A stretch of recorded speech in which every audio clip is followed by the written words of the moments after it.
With Phil stumbling drunkenly out of his bed, appearing in his head all the things he's wanting to be said. 90 minutes of Phil to Phil, with so much time to kill. He promised chill, but all he does instead is beg and shill. Streams online and straight away begins to whine, but all is fine as long as Shaz's benign and doesn't step out of line. His content's immature for all to endure like fresh manure, but I feel sure he ran straight to feeling so insecure. The money earned from yesterday was withdrawn and long gone, as Phil's spending impulse is always set to stay on. If supports are also slow, his taste so low and fails to grow, you never know, the show may turn into an easy bingo. Once ticked off across the board with charge to what because the squad can't be ignored, just how much DSP makes us feel so bored to help us fight or sleep and try to keep alert to watch a creep who play bingo, but Phil will bitch on why his sheep are also cheap, while DSP is chasing green, we're seeing green across the screen as Phil's routine predictability rivals are so machine, snorting, burping, leaning, ban. It matters not if I should find a Shoutouts can't see if powers make him feel less of a man. Takes a drink and starts his like before launching into a big pretending there for bills when truth is there to buy a wrestling JPEG. Talks about his shitty life of college cat and fatty life and all his strife of forgetting that it's done well and they were rife. With drama he will react but isn't act as a fact as he rehearsed to be exact in how he felt he was attacked. She's nearly over and a win is in sight with what to white despite Phil to light that tips were not light. We'll say alright it is okay and now it's time for Phil to play, but first he'll say that tips will help from being off the other day. And with those words we win again, it's never if but always when the game is won. Thanks to that we made it to the very end.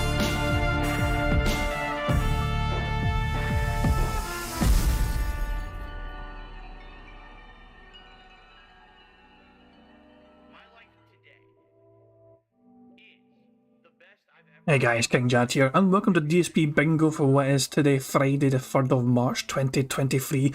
I do hope you're doing well. I've started the stream a little bit earlier than usual, by about 5 or 10 minutes or so, simply to try and go over some breaking developments in relating to Phil's potential interview with Stuttering Craig, the kind of guy who's doing ScrewAttack and all that. Stuttering Craig released the email that Phil sent him, and it reads as following. It goes, so Phil says, "Hey man, listening to the show from today before I go to sleep and see you mention my appearance on the show.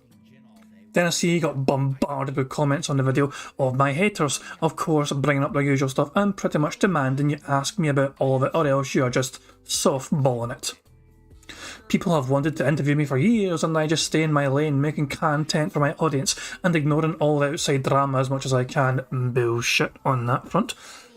So that's why this is going to blow up. You are literally the first person since the Quarterine to interview me, and that was many years ago.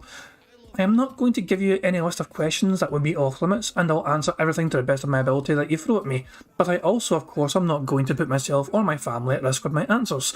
This is exactly the kind of thing that my trolls have tried time and time again, and always failed, which is why they are seeing this as just a new opportunity to expose me, and somehow get me to either admit to something they think I have done, but didn't, or else slip up and somehow admit something that will prove all of their crazy conspiracy theories about me.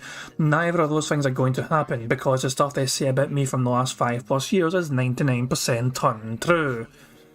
That's what Phil is saying. So he has two concerns. One, me and my family's safety. These people have thoroughly doxed me. Now that's a lie right up front. Phil doxed himself. Phil doxed himself. Let's just be clear about that. There's lie number... They know how fucking lies we're into right now, but that's a fucking lie after that. So Phil says, these people have thoroughly doxed me, my wife, and all of our personal data, including addresses, place of work and cell phone numbers, plus my wife's personal history from before we ever met, in addition to my parents and other family members. It stands to reason that I do not want any of that stuff on the show, but I guarantee that they will be doing things like super chatting it to try and get it on screen, or posting it up in your chat non-stop. I do need a level of buy-in from you that this won't be a non-stop harassathon where people are going to see all of our personal info on your streams because I'm on your show, and I feel that's a pretty reasonable request. So, number 2, the second concern, he wants us to not just be a show completely interrogating him. So he says, I really like you and your content from over all these years. I'd very much like to share my story of being an original G1 and how we originally met at MagFest. Which I don't even know if you remember being 13 years ago. Phil's misspelled even, by the way. He typed event instead of even because Phil was probably drunk when typing this. And I'd like to be a normal part of your show like every other guest has been. I am okay with a long segment about me, but I'll also be there to have fun with your normal antics. Translation, Phil wants us to be a fucking interview about basically back in the day. This is a years ago story drawn out with someone else to fucking verify some of the fucking details. Phil does not care or want to answer anything about the last fucking 5 or 10 fucking years. Phil ends the email by saying, if that's okay, then I'm still totally down to be on the show, and I know I'll be bombarded with questions about this tomorrow because you've now spilled the beans. I give you 100% permission to share this email with your audience and make your own judgments, and I hope you'll still have me on because I feel it'll be a really fun time. So Stuttering Craig responded to Phil via email. Said, hey Phil, yeah, it's been an interesting 24 hours, lol. I'll say this, your safety and your family's safety is of the utmost concern for me. We certainly won't allow any doxing or personal information to be shared in the chat, and if they are shared via Super Chat, we'll remove them. That's not cool in any scenario. I don't want this to be an interrogation either. I do think there are some questions that should be asked and answered, and I expect that you answer them as best as you can as long as you don't put yourself or your family in harm's way. If you legally can't talk about something, just say you can't legally talk about it. Basically, that fucking kills any fucking chance of Phil talking about the bank leaks in any way. He may fucking bring up him being a fucking victim of it. And he'll fucking try and spin some sort of sob story relating to fucking bank leaks, but him answering questions about it is fucking dead in the water because he'll just fucking say I can't talk about it legally. So Craig goes on. I'm a fair interviewer. Fair to me, fair to the person who's been interviewed, and fair to the audience. There are no right questions that can be asked. I appreciate you giving me the opportunity I appreciate you giving me the opportunity to have you on and allowing us to talk. I do think that it would be ignorant of us to treat the show like a normal show, especially this first time. We need to address the elephant in the room before we can treat things normal, which I would love to get to. With all that said, I'm looking forward to this challenge and I appreciate your trust. From Craig.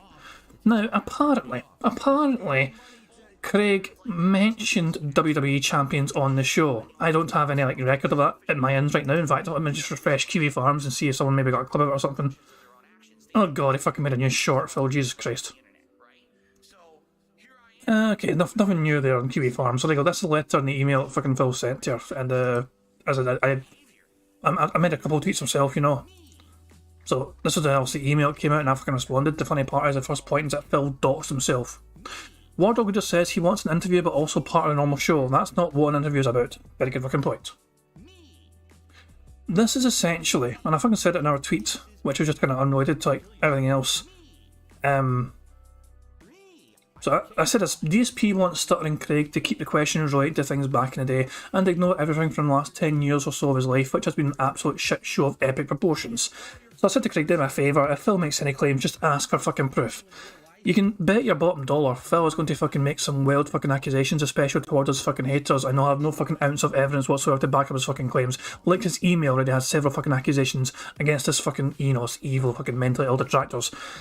I mean, we prove, anytime we make a claim about Phil, we always try and justify it with evidence, as much evidence as we fucking can to show for it, or whatever. Phil never does this. He can't do this usually because he has fucking nothing to show for it, or fucking back up his wild fucking counterclaims and all shit. But, yeah, so I just thought I'd start early and cover the email just so you guys could see it and be aware of the email. Prophet's asking me, can I DM Craig, give him my info on Discord and ask him if he wants on the show tonight? I mean, I can try. Do you not... Does Prophet not have Twitter? I never realised that Prophet never had Twitter. I mean, I can try. I mean, I've never actually DM'd the guy before. So, hold on. Is his DMs open for anyone, or do you need to fucking follow him? You need to follow him, motherfucker. Seriously. Fine. How do you... I still can't DM him, can I? Son of a bitch. How do you DM this bastard? I'm not going to fucking follow him now. Fuck that shit. I can't DM him, sorry pal. You might want to ask, I know some people are able to DM Piece of Peace. I believe Piece of Peace has made DMs open to him. So, how about you ask Piece of Peace and he might be able to do it for you? I don't know, but because I think he's actually got DM'd by Craig recently, because Stuttering Craig to try and reach out to some detractors directly. So there we go. Wardog says you have to follow each other to DM. He's not going to fucking follow me. I think the guy's a creepy looking bastard. No offence to Stuttering Craig. He's got a decent wee voice for fucking doing shows, but he doesn't, there's something weird about how he looks. It's like something about the way he looks, which I feel is very mistrusty. You know, it's a very weird thing about him. I see strange vibes off him, but then again, that should be like judgmental, I guess. But, yeah, I don't know. I tried Prophet. I did try, you know. But, yeah, it's just the best case now, just try and ask maybe Piece of Peace to do the favour for you, or, I don't know. Winter Gardens saying, did I miss the email? Yeah, you did miss the email. I went over it very quickly. You can rewind the stream if you want to kind of catch up with it. I just wanted to make a wee bit of a started a bit early just to kind of cover that, just so we didn't lose track of any time. World Leader says either that or he's closed his DMs because he might have been getting a ton. That's possible. That is absolutely possible. But who knows? Who knows? Anyway, long story short, actually, I mean, I'm just trying to think. I mean, people are freaking out because apparently he did mention WWE Champions. Christopher and Craig mentioned it on a fucking show. I was hoping that somebody would have fucking been like watching it and clipped it or something, you know, on Twitter, but I don't think so. It's just a bunch of random ass fucking tweets. What was this? That's just fucking... Is that a street called Cunt Street? Nah, someone definitely scored off one of the fucking letters. That's what meant I'd be to this. There's no way, as British as we are, there's no way we would call a street Cunt Street. So I'm just going to tell you that right now. That's a fake street there. There's no way we would have called a street Cunt Street. So yeah. August Stevenson says, I'm confident that the side scrollers interview won't be quartering to electric snorter glue. And yeah, side scroller mentioned the secret element of the video, yeah. Well, as I'm saying, if they could have alluded to that in his email response to Phil, that there's the elephant in the room, there's things to fucking talk about, there's things to discuss. So it's one of those things where he is looking like he will be prepared to ask a couple of awkward questions, and Phil, if he is asked these questions, Phil's just going to fucking deny, as he's always done. He's going to just constantly and permanently fucking deny. And if people are in Craig's ear about this kind of thing, especially with the WWE Champions, hopefully they would remind things like, you know, oh, there's the fucking July 23rd daily crap. That fucking Jasper was fucking exposed Phil's phone and showed the fucking game on a fucking phone. Things like that, you know what I mean? There's a lot of evidence to show that Phil is playing this game despite claiming he's not fucking playing it anymore. Never mind just playing it, it's not the fact that Phil's playing the game which is a fucking issue, it's obviously the fact that he's obviously spending a shit ton of fucking money in the game.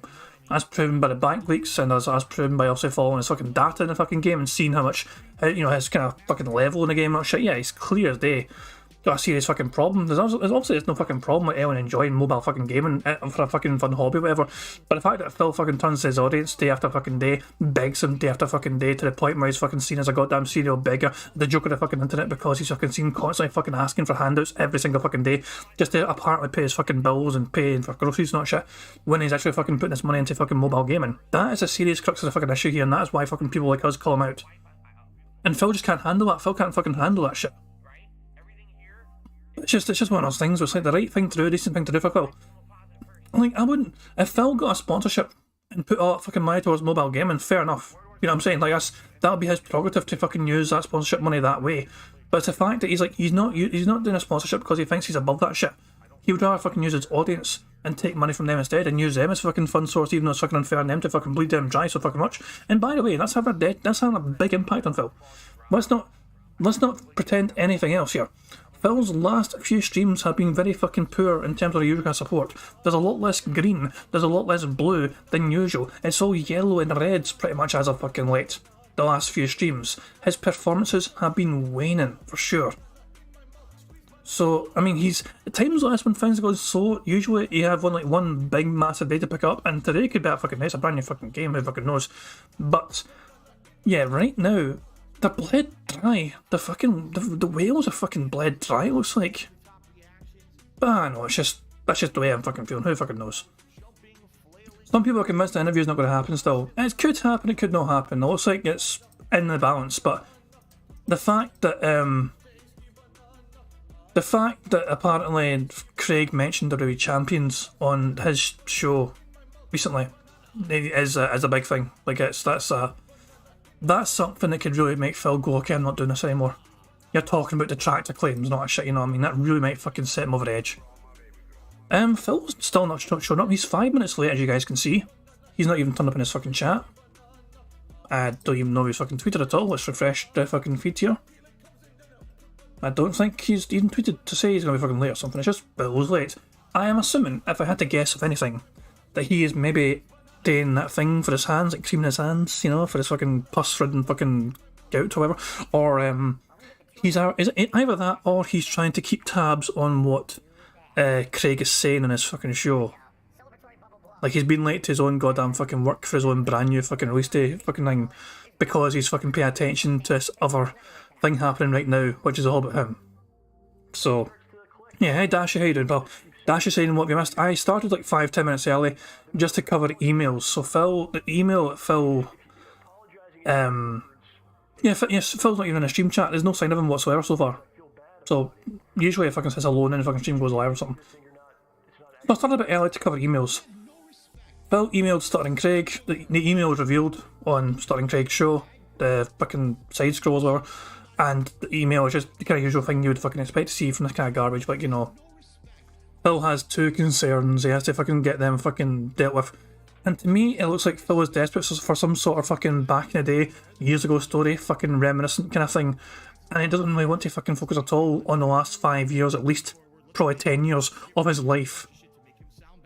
So, and yeah, it's one of those kind of things where, you know, it's like he's not going to answer anything relating to the bank leaks because he'll just fucking say I can't answer that because, you know, legally. But there is things that Phil could be asked which he'll probably try to just claim is not true. He will likely be asked about WWE champions. He is certainly aware of Phil's rumours with WWE champions. Starting Craig, so who knows, who knows? Phil is still not live. How about we spin the wheel? Let's just prepare for bingo now before even Phil turns up.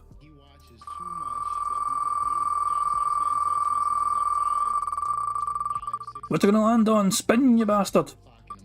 Pig-splaining something, Phil, pig-splaining something fantastic. Absolutely fantastic. Phil to pig-splain something is the fucking, you know, the criteria for today's bingo card. By the way, the centre square will be DSP tries it, racism. If Phil is racist in any capacity, that will be us ticking that square off. People have wanted it as an actual fucking addition to the main list of words for the bingo for a while, and I thought this was a good time to test the waters and see if, you know, it gets approval. This is basically the baptism by fire.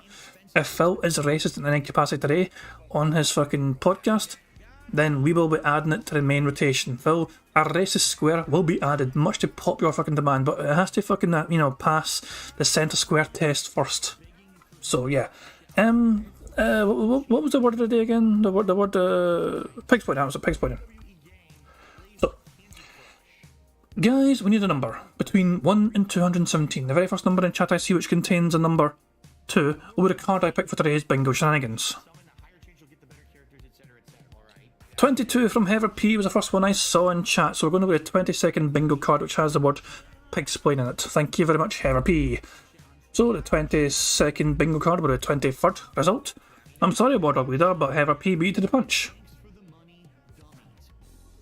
So, this is a 23rd bingo card right here.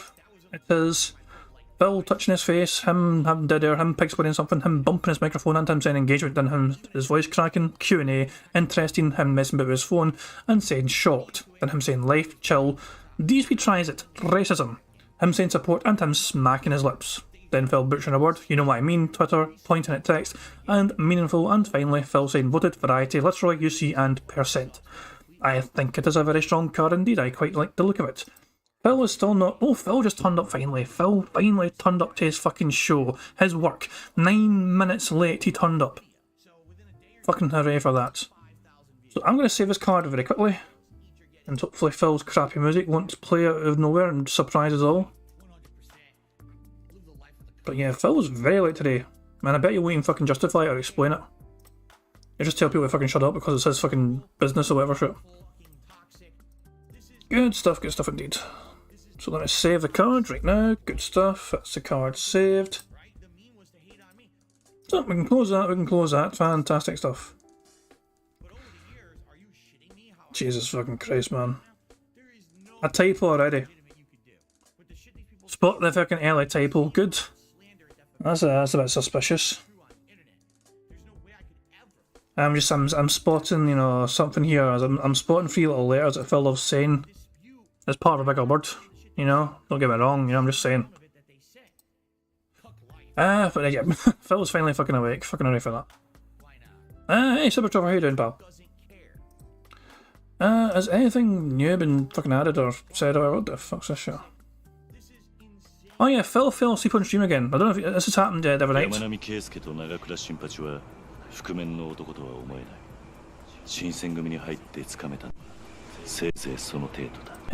right here he's basically fucking nodded off, right? then look what he does. The wee head jerk.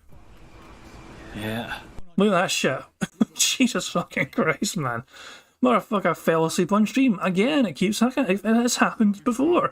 And it will keep fucking happening, probably. What the fuck? For fuck's sake, it's unbelievable. Is anyone going to fucking ask him about the fucking interview? Who fucking knows? Again, Warlock says it was happening at least 3 or 4 times during Piece of stream. And yeah, it's just... I don't know why Phil... This is the thing, this is keep in mind, this is Phil with like a black coffee in him. He drinks his coffee black. It's the only time where he'll have something black, it won't involve him fucking biting his fingernails, you know? It's bizarre, but this is the only time. And yet he's like fucking nodding off, like at fucking 8 PM. This is the thing though, Phil has a very sedentary lifestyle, you know what I mean? It's like not as if he's fucking moving about, trying to fucking get the body moving or whatever. Nah, he sits in his arse all fucking day, playing a fucking game poorly. Oh, Phil's going live. Oh, he forgot to have his music on. Because he forgot to play his music. Look at the death count at the bottom corner. 0 for now. But yeah, he's forgot to fucking play the music. This is blissful. This is absolute fucking bliss. There is no fucking podcast for crappy fucking music from Phil playing in the background, ruining everyone's ears. He'll probably be told about it. I mean, not one single person in his fucking chat has told him. He's not been told by anyone there is no music. Look how aware his fucking dent heads are in his chat. Shite. Fuck off. I knew it couldn't fucking last. I fucking knew it couldn't last. Not one person in his chat fucking missed the music. Not one. That tells you everything you need to fucking know. Ah, Christ almighty. It's a YouTube show, isn't it? Starting Craig thing. Isn't that a YouTube show? We could... Hold on. Let me try and find their fucking show and see if I can find the wee bit that people are fucking talking about. What's it called again? Super Clippers? Super... What's it called again?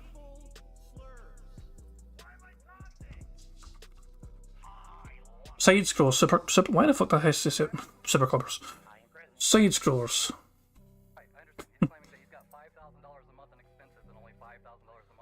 About losing. Okay, I got it. So, hold on. Let's go back about 20 minutes or so. Actually, let's go back a bit more than that. 25, 30. When is he fucking start talking about it? He's talking about it here.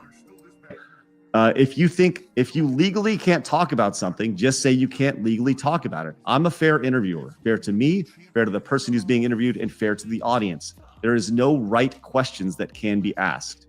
And I want to kind of elaborate on that even further.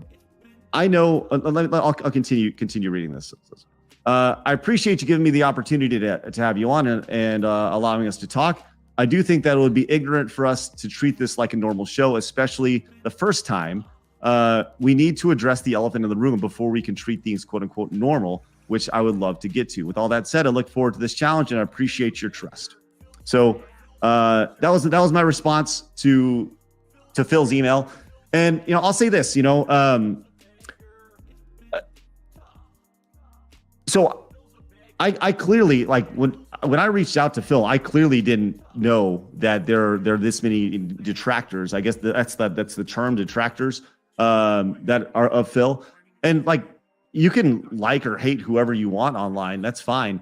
But I feel like I'm in a very tough situation to where I can ask everything that everybody has ever wanted to know about Phil, why he, if he's played WWE champions, how much he's spent on this game, his Patreon goals, which weren't fulfilled, or, all these, I have literally an entire Word doc of things, and I can ask literally all these questions, but somebody's going to be mad at me for not asking something in the way that they felt it should be asked. That's actually a very good fucking point, to be fair. First of all, he mentioned WWE Champions, Phil's going to be fucking raging at that. But let's be honest here. If we wanted someone to interview Phil, we'd want somebody to do doing it that has fucking knowledge of Phil and his exploits. as somebody who doesn't really know current day Phil, or fucking doesn't know Phil from the last 10 or fucking years or so of his life, is doing the interview, there is not going to be any fucking genuine good. Phil could say anything, and Craig would have no fucking choice but to fucking accept it because he's not aware of anything different. So, really, I think, I mean, I've said it all fucking along, you know what I mean, but I especially think so now. If this interview does fucking happen, it's going to be a big fucking nothing burger. You know, it's going to be a big nothing. But that's if it still happens. Phil might not be happy about the WWE Champions comment. Although all Phil has to do is just say, look, those are lies. And like, what's Craig fucking meant to do about that? You know, it's basically our word, even with all our evidence on our fucking side. All Phil is going to fucking do is just say it's all lies, it's all made up, it's all slander, it's all fake, it's all fabricated, and he won't fucking do anything. There's nothing that Craig can fucking do to counter Phil, apart from point to detractor videos, which Phil has already fucking said does not count because it's all lies, apparently. So it's fucking, it's bizarre. It's not going to fucking happen. I mean, if it does happen, it's going to be fucking boring as shit anyway, and Phil will just be fucking denying things left, right, and centre. So, yeah, you can tell Phil is trying his absolute best to fucking try and push this hype for him, Dino, on a stream to try and promote interest in his content. The death counter's at the bottom fucking corner. Death counter 0 for now. And he's fucking obviously prepared for, you know, going live later on. Obviously, the death counter won't have a fucking part to play in the goddamn fucking podcast. I can't see Phil dying any time in Phil during the podcast.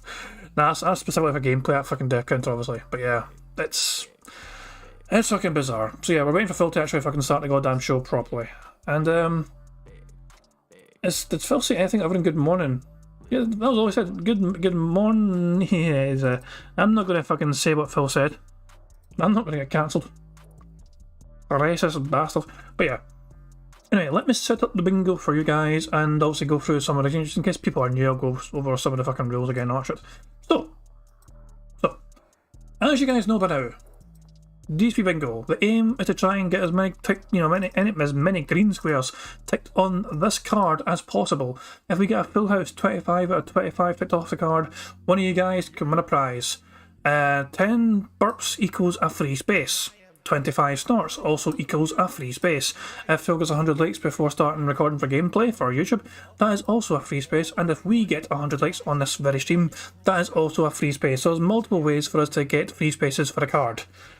Today's centre square is DSP tries at racism. This is basically the fucking baptism by fire. If Phil is racist, as he has been quite a lot over the last couple of weeks, few weeks, Phil just randomly is quite racist, usually towards the Asians. And if he's racist today, then yes, we will pick it and add it to the main rotation. We will add a racist square, much to popular demand. Which is just bizarre. I never thought I'd see myself fucking having to add a square specifically for Phil being racist. Him being hateful, yes. Him being toxic, yes. But Phil being racist? Fuck's sake. But yeah.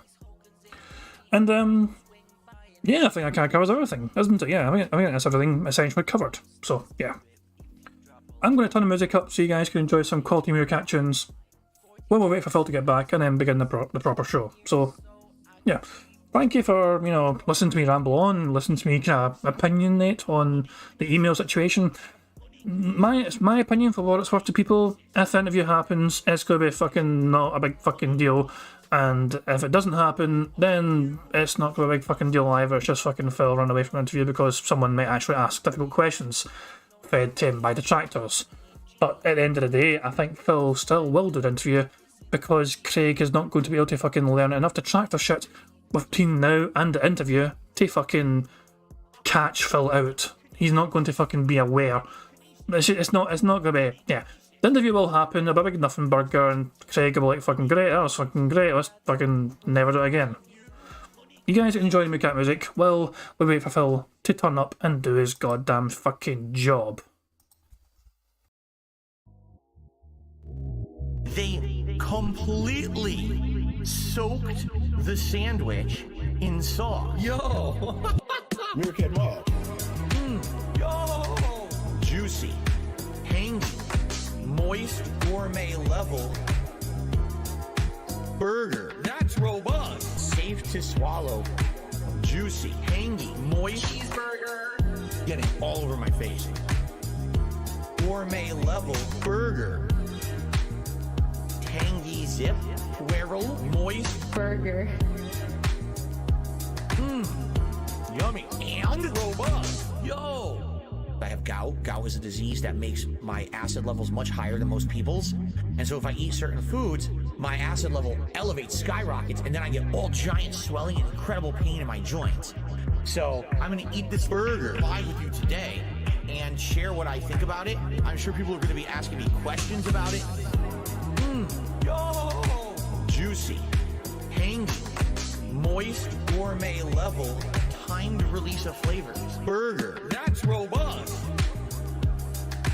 Juicy, tangy, moist burger.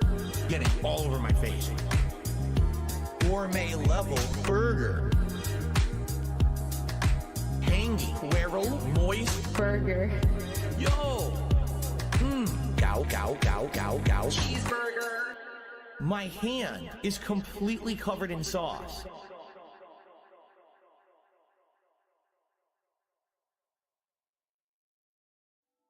This started about 10 years ago. I was depressed, I was an alcoholic. That was the start of my YouTube career. Today, many years later, things are a lot better, that's for sure. That is for certain.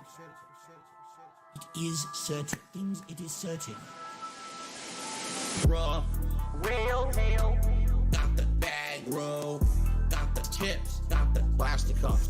Wheel tail jam, bruh. Whale tail, bro. Whale tail jam. Former pro player, former alcoholic, right? Drinking liquor all day long. Good variety of stuff. We'll even have an incentive if someone contributes a very large contribution. I'll take a shot of a special liquor that I have not revealed yet. I'm not getting drunk. Absolutely not. Bruh. Whale tail.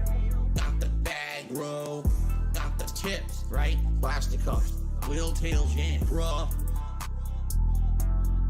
Whale tail. You need Jesus. Fill up. Consume. Whale tail. Day after day after day. Bro. If you do, to hell with you. You need help. You need Jesus. Bruh. Whale tail. Got the bag, bro. Got the tips, right? Plastic cups. Whale tail jam. Got the bag, bro. Whale tail. Got the bag, bro. Got the whale tail.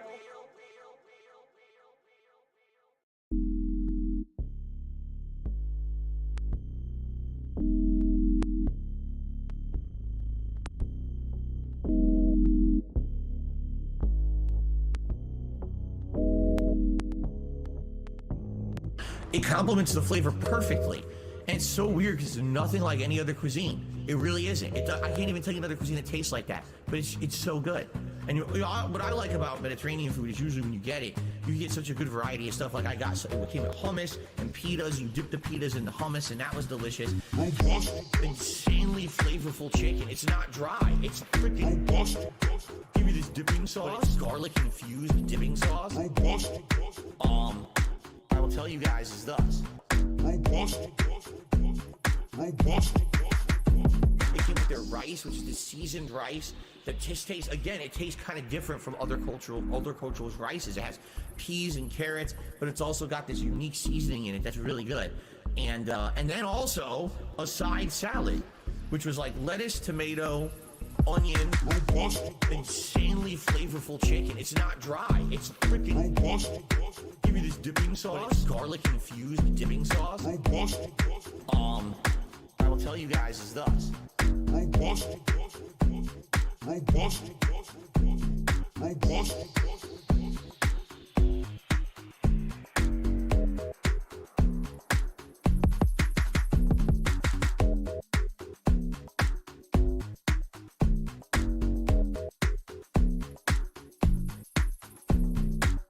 We went and got dinner. Now, this was a double-edged sword.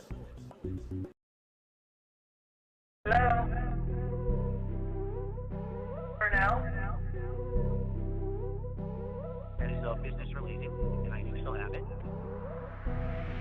WWE champion time. Go, go, go, go, go, go, go. It's the money, stupid fuck. I love it. Go, go, go, go, go, go, go. By eBay. Hell!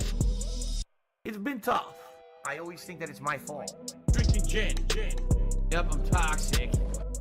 I love Hulk Hogan's dick. My ass is so fucking stretched.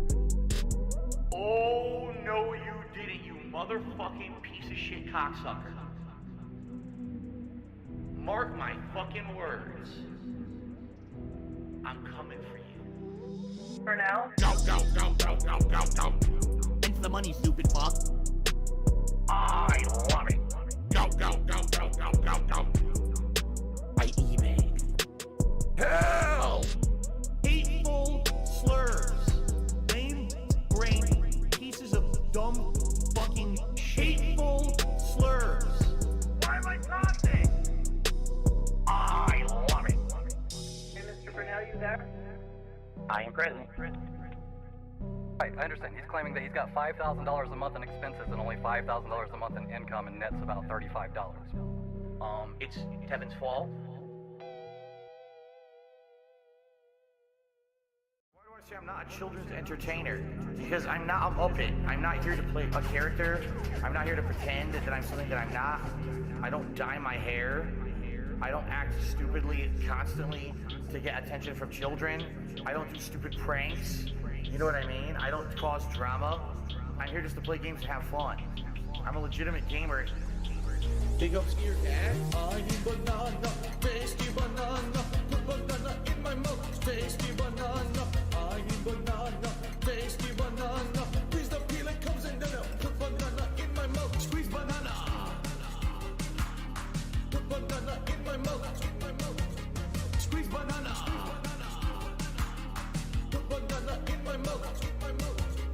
Act and talk a certain way with certain mannerisms, certain over-the-top reactions, screaming at the top of their lungs, jumping, flailing, doing weird things, constantly on camera. I eat banana, tasty banana. Put banana in my mouth, tasty banana. I eat banana, tasty banana. Squeeze the peel, it comes in the milk. Put banana in my mouth, squeeze banana.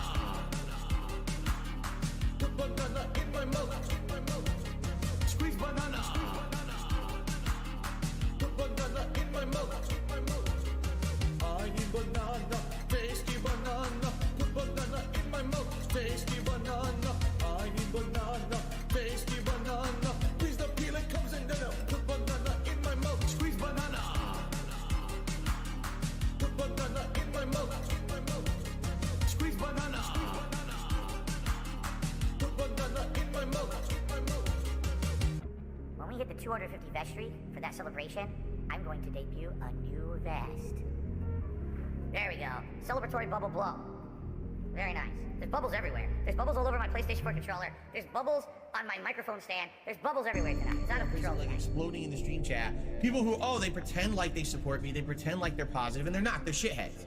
They sit here and they sneak this, and they say underhanded things. They try to literally bring up, either detractor memes or literal drama shit every day. They do it on purpose so that they can try to derail the shit that I'm doing on my streams, you know? And it just gets to the point where it's so frustrating. I just want to have fun, man. I really just want to fucking have fun. That's it. That's all I want to have to do is have fun with you guys. Fun. Way more fun. I just want to have fun. Way more fun. I just want to have no taxes, bills to pay, nice and chill stream today.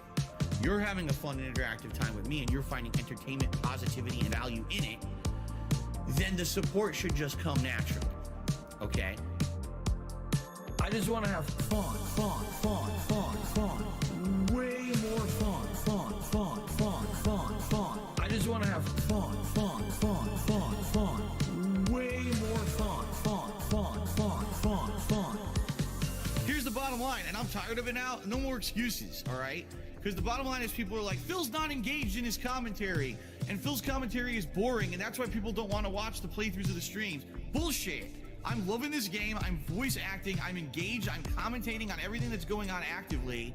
Bullshit. I call massive bullshit on any idiot who says that about either the Watch Dogs 2, which I've been playing recently and really liking, or Pokemon.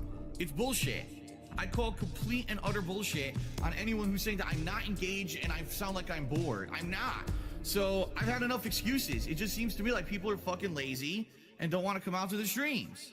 I don't even know what else to say, you know? Right now, for the next week, I'm literally strapped for cash. The only money I'll have is tips coming in on the streams. And that, by the way, I have to raise money to pay 2 big bills next week. All my utilities are due next week. So now in the next few days, I have to raise money to pay my utilities. And then, you know, see what I mean? Like, this is how it is for me. Yet these shitheads out there want to fucking fuck with me behind the scenes, ruin my all kinds of financial shit for me. Then on top of that, make stuff up to try to make me sound like a terrible person. Hold on.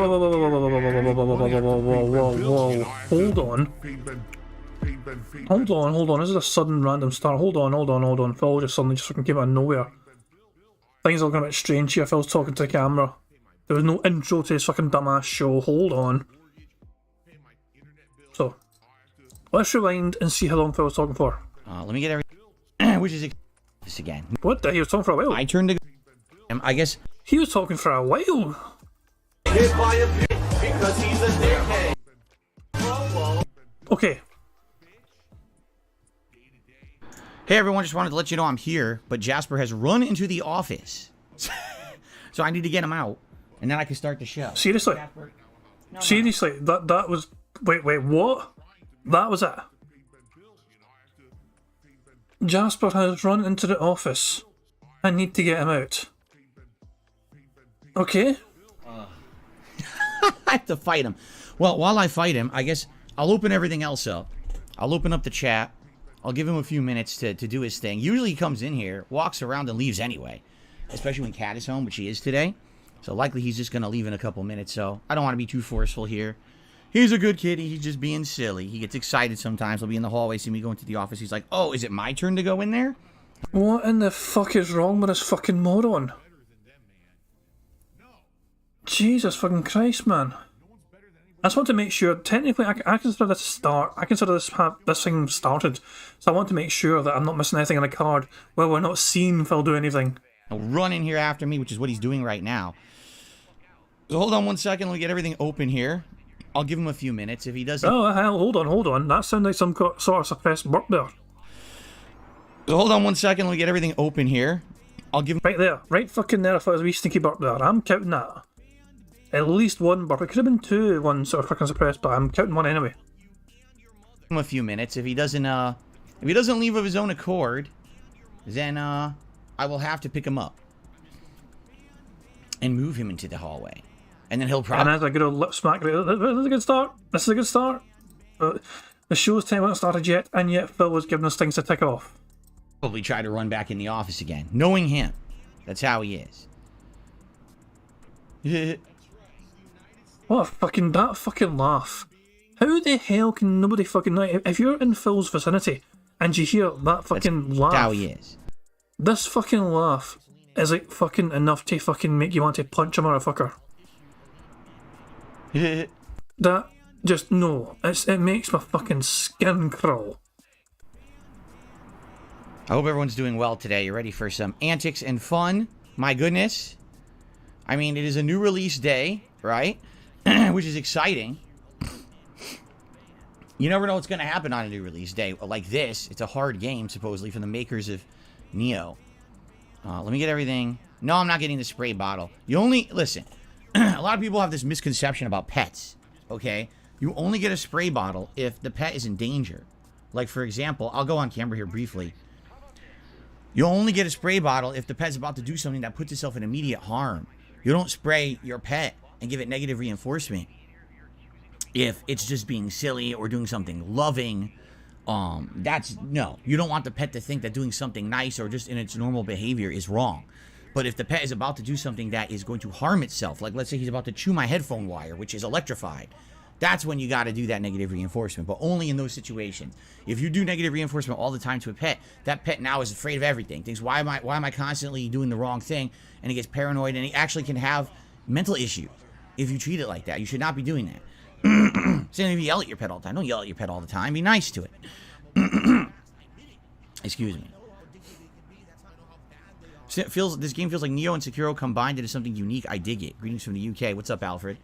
Yeah, we're going to get started with the podcast soon. A lot to talk about. Today I'm going to be addressing, you know, the talk about me appearing on a show and everything, which now finally I can talk about. I was actually waiting until I could. Now I can. Jasper, are you going to clean on the floor? He's cleaning his body now. Jasper, it's not bath time. I got to start my show. All right, if I can pick him up, I will. Let's see what happens. He might run, though. Jasper, it's time to leave so I can do my show. Don't go over there. Jasper, what are you doing? It's not playtime. It's not Jasper Kitty playtime. Ugh. It's not Jasper Kitty playtime. Alright, I'll see you later, Jasper. I'll see you later, buddy. Oh my goodness. Alright. He's out in the hallway now. Holy macaroni. What a nut. Okay, can we get started now? Sorry about the delay. Sometimes you just got to deal with your little furry loved ones, right? Let me make sure. Oh, I should plug in my phone before we begin.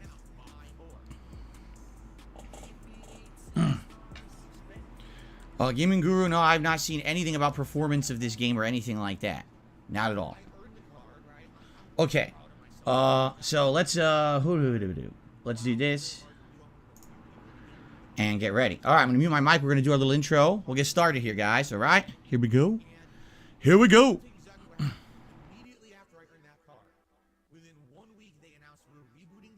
Oh, that was fucking weird. No, we're going to actually skip fucking past this crappy fucking, you know, little intro to this intro. Fuck that shit. Guys, you're not job now. Tag me in chat because I'm going to say a thing on the card. I don't try my things on the card. I just do sometimes because I am a stupid bastard. We've already got 3 on the board already, 3 on the card, because Phil kind of started showing and talking before properly going live. So, yeah, I mean, the show's already begun technically, but still, this is a part of the show where I usually fucking do this little last second intro to just try and tell you guys, you know, that good fucking luck and all that shit, you know, 25 out of 25 means one of you guys could win a prize. And, yeah, Phil has not played intro yet, that's what I'm saying. Phil started the show without starting the show.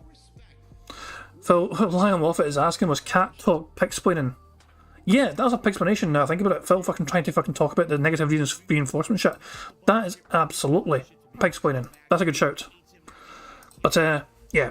Let's just begin the show, and good fucking luck, guys. Here we fucking go. We've already got 4 things ticked on the fucking board.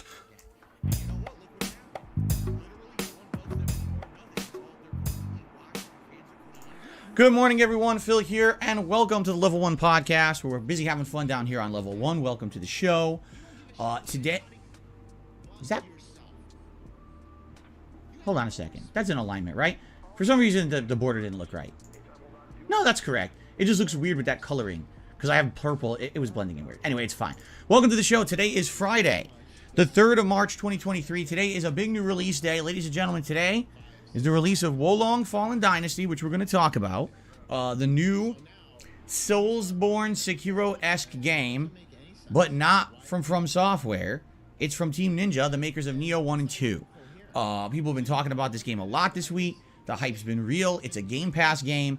I have not played a challenging game like this in many years, except for Elden Ring. It's kind of weird to say that, because when I was thinking back recently about, gee, when was the last time I played like an ultra tough game? And I'm like, well, it was Sekiro. But then I was like, well, Elden Ring. You know, I don't know. Like, Elden Ring, when I really think about it. All right? Maybe outside of a couple tough bosses, I don't really know if I even think of Elden Ring as an ultra-hard game. I don't know. Maybe it's because it was so long that you could gradually build your character to be in line with everything. And it wasn't like there was any particular, besides, of course, Millennia. There wasn't any particular point in the game that I felt was like a giant roadblock that held up my progress. You know what I'm saying? Like when I think of FromSoft games, I think, man, there's that really hard part, that stage that keep killing me. I had to go through it 40 times to get through it. Or a boss that's just like the skill check of the game, right? But I don't know if I really felt that in Elden Ring. More it was like the toughest stuff was the stuff I self-imposed on myself. Fighting that knight at the beginning of the game that most people skipped because it was optional, but I challenged to win it at the very beginning, or beat it at the very beginning. With the optional dungeon, the optional bosses in those challenge stages where they were really hard to do unless you came back later with a better build or whatever.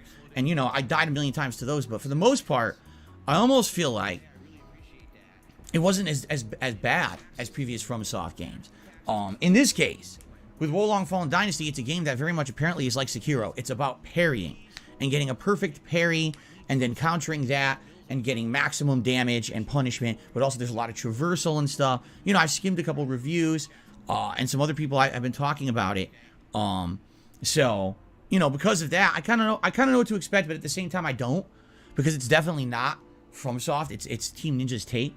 So I'm interested to see how this goes. Today is the exciting return of the death counter for as long as it lasts, because I've had the death counter in many of these kinds of playthroughs before, and a lot of the times they don't last because, number one, it's very obnoxious for me every time I die, especially if I'm in a situation where I want to just run right back in and reapply myself to what I just did, to now disconnect myself from the game, come over here, update the death counter manually, and get the right number and everything. And oh, that's interesting to know, Phil. So you won't want anyone fucking giving you money then during the fucking stream as well, because that'll also disconnect you from the fucking game. If you die during the fucking stream, you don't want anyone to fucking give you any tips in or super chats, because that's also going to fucking be disconnecting for you while you're trying to fucking focus on the game. Thank you for fucking telling your audience, Phil, not to fucking bother giving you anything whatsoever during your fucking streams or the fucking game, so you don't get disconnected from the game. That's very big of you, Phil, to fucking tell them not to fucking give you anything so you don't get distracted from trying to fucking focus on the game. then go back in. It almost like pulls me out of the action.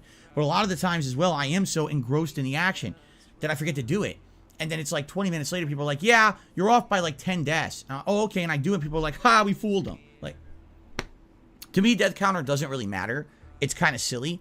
But if you guys want it, I'll do it. You know what I mean? Like, if that's actually something you guys desire, I will do it for the playthrough. It seems like in general people want it. We'll start with it. If it ends up becoming intrusive, annoying, or people are just being dicks about it, then I'm not going to keep doing it. What I said was, as we play this game, if I could get someone maybe, or two people, who I trust, who are regulars in the chat, who will count the deaths, okay, to let me know how many deaths accurately there actually are in the playthrough. By the way, my drink is on camera. I wonder if I moved my camera when I redid my setup. I feel like I did.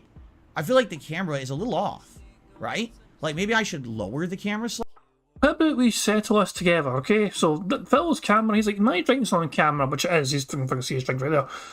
Let's just compare it to a previously uploaded level 1 podcast. The controversy. Okay, so there it is usually. It is there. No, it's pretty much done. It's spot on. It's not really moved at all. It's barely moved an inch. What the fuck is wrong with Phil? Did his table move? I imagine the table moved where his fucking drink is. Money, yeah, yeah. Money, money. Oh, money, money. Yeah, yeah. Money, money. Thank you very much for Logan K for the super chat. It says, if he used Stream Deck he was gifted, he could put the counter on a button. Lazy and ungrateful. That's a good shout. And by the way, I'm not forgotten the Stream Deck thing. I was looking at Elgato Stream Decks earlier on. Some of you guys that might not be aware. So D-Dog gave a big super chat yesterday saying put this towards a Stream Deck, you know, and I was having a wee look at them earlier on today. And yeah, I can see myself getting one in the near future. Although, I'm not going to lie, it does seem a bit fucking... I'll have to get used to them, I think, you know what I mean? Because it looks a bit overwhelming, these Stream Decks, you know what I mean? Just kind of thinking all these fucking... How do I assign every single button to do something? But yeah, fuck it, it's something I'm definitely looking at, don't get me wrong. But yeah, Phil has a Stream Deck, which he cannot... I don't think he can use... Can you use it on Windows 8? Phil's outdated version of Windows 8, could he fucking use that? I don't even know. But yeah, Phil was gifted a Stream Deck by somebody, and I don't even think it's out of the fucking box yet. I think it's still sealed inside the fucking box. Lyle Moffat says that I've spent the money in gin. No, I promise you, I've not spent the money in gin. I'm drinking right now, but this is not me buying it. This is my fiance buying it, treating me to fucking desperados. But Jesus Christ, man. But yeah, D-Dog says I've got, you know, they have 2 Stream Decks. Never look back. The things you can do. But okay, yeah, I'm pretty sold on them. But at the same time, I do feel like it's a bit. Just initially looking at them, they do seem a lot to take in, but yeah, the more I read about them, the more I like them. So yeah, within the next couple of months, I guess, you know, I'll be hoping to get myself a Stream Deck, mainly thanks to D-Dog for generously contributing towards that. Slightly, but then again, I look centered, don't I? Because I don't think you guys ever see the seltzer on camera, do you? So how? If I just move it, nah, see, it's still in the frame. Like, no matter where I move it, unless I move it all the way up here, it's in the frame now. But it didn't used to be. I mean, I don't care about the seltzer being on camera, but it might be distracting. You might see like bubbles move. So you can see the bubbles moving in it. So you might actually be like distracted by it. Okay. Nobody will have to fucking like the stream anymore because we can get fucking bubbles anytime we fucking want just by staring at this fucking bottle. Debating what to do about that, and I'm wondering why it's on camera. My audience are too distracted easily. They're gonna fucking look at my bottle and not pay attention to me. Ray, no. Phil's fucking wee table thing or whatever which has a drink in it has moved, or whatever. The camera has not really moved at all. We'd established that from the last fucking podcast. Like I said, I didn't change the frame of the camera or anything, so I have no idea why that's like that. I don't know. I guess I'll leave it here for now, and we'll see if it bothers you guys. Let me know. So anyway, I'm excited for today. And by the way, I'm playing, for the record, I'm playing Wolong Fallen Dynasty all day long today, start to finish. That's, you know, entire first stream, entire second stream. I want to basically get a good tear into this game before we step away from it, because tomorrow is my React day, where I'm doing DSP versus the internet over on DSP React. So I'm not playing it tomorrow. So I said, you know, let's do 5 freaking hours here of it. Let's really get a good tear into it and see what I think. Likely, yes, I will do like a YouTube short later today. First impressions after 5 hours, so people kind of know what I feel about it after my first gameplay session of it here, and go from there. All right. So that's good. We're gonna talk about the schedule. We're gonna talk a little bit about this game, how I'm gonna tackle it, and everything in a bit. But also a big.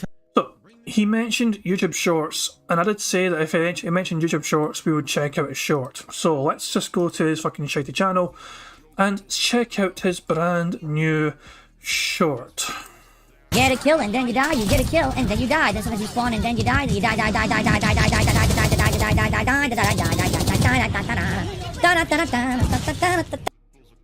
No. No. No. No. Phil ended up singing, playing this. I seen this live. So there's plenty more of the short to go. In case you guys can see, hold on, you guys might be able to see if I can see. I paused it here. There's all this to go. But I'm saying no. I'm tapping out before anything else happens. Fuck that. Topic we got to talk about today is something that you guys, I say you guys, but it's not. It's a select group of people, and we all know who they are.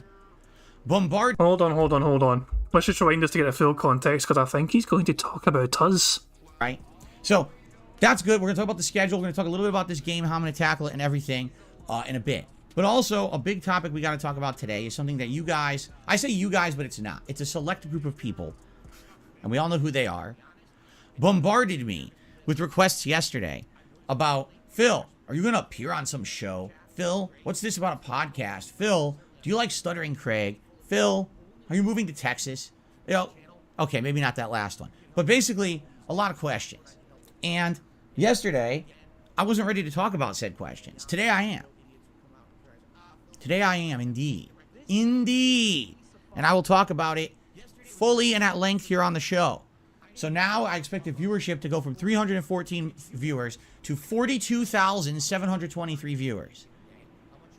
Well, hopefully not, because if that happens, it means someone botted the channel heavily, and I'll probably, you know, get some inquisitive emails from YouTube. Again.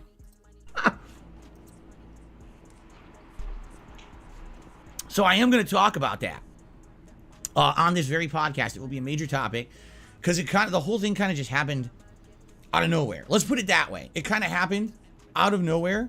Darziak says the colors look desaturated. You're right. Okay.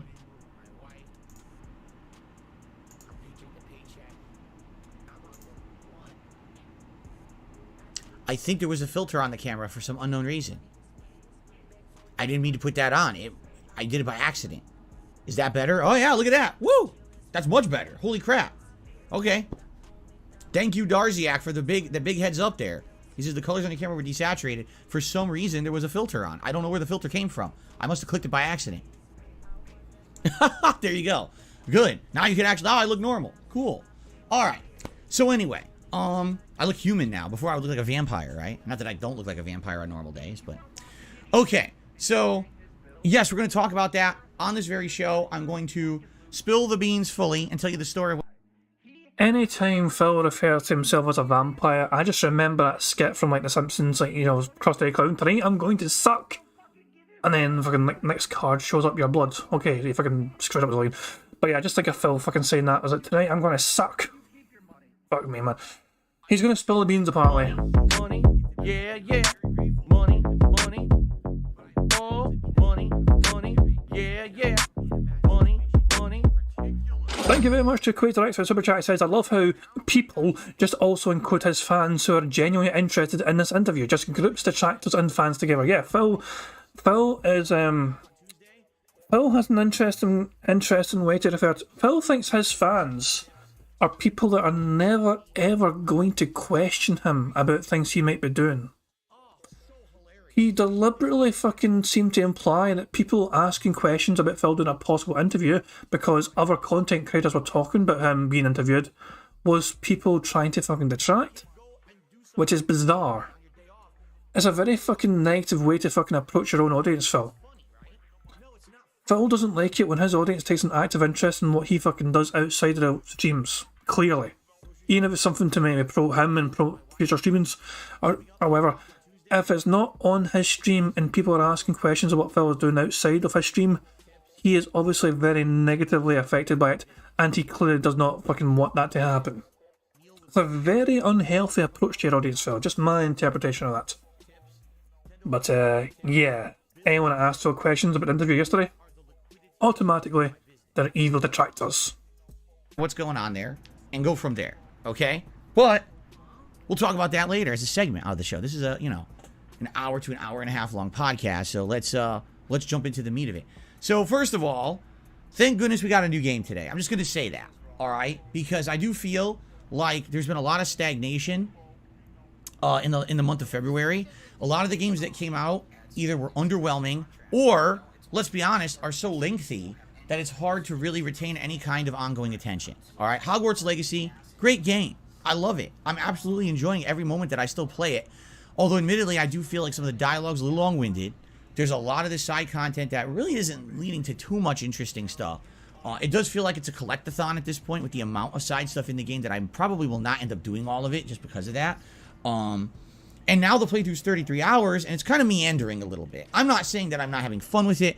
I'm just saying it's kind of hard for someone to follow a playthrough like that as a main playthrough. And what I mean by that is, you know, usually whatever games I choose to be my mainstream games here, that are my earlier streams, are usually more action-based. The hotter, more AAA releases usually have a lot more interesting challenge and fun to them when it comes to, this is the prime time. The late Shut the fuck up. I'm going 1.25 speed. This bitch is insufferable today. Streams that I do at night, 6:45 p.m. Pacific time, are mostly known to be chill streams. And what I mean by that is you want to do a longer, ongoing playthrough on a stream like that. So, for example, Elder Scrolls 4 Oblivion. That game is incredibly long. I mean, at this point, we've been playing it for months. I think we're up to, like, let's see here. We're around 30... According to this, I named parts the same thing twice. I have 2 Part 31s and Part 32s. That's pretty remarkable. So I should probably fix that right now that I'm actually seeing that. I must have had a boo-boo there, but maybe some of them I didn't add to the playlist. So I have 31, 32, 31, 32. So we're actually 34 hours into Oblivion. Now that's a game where, I'm not even kidding you, I have barely even scratched the surface of the story. We've barely ever did any story for it at all.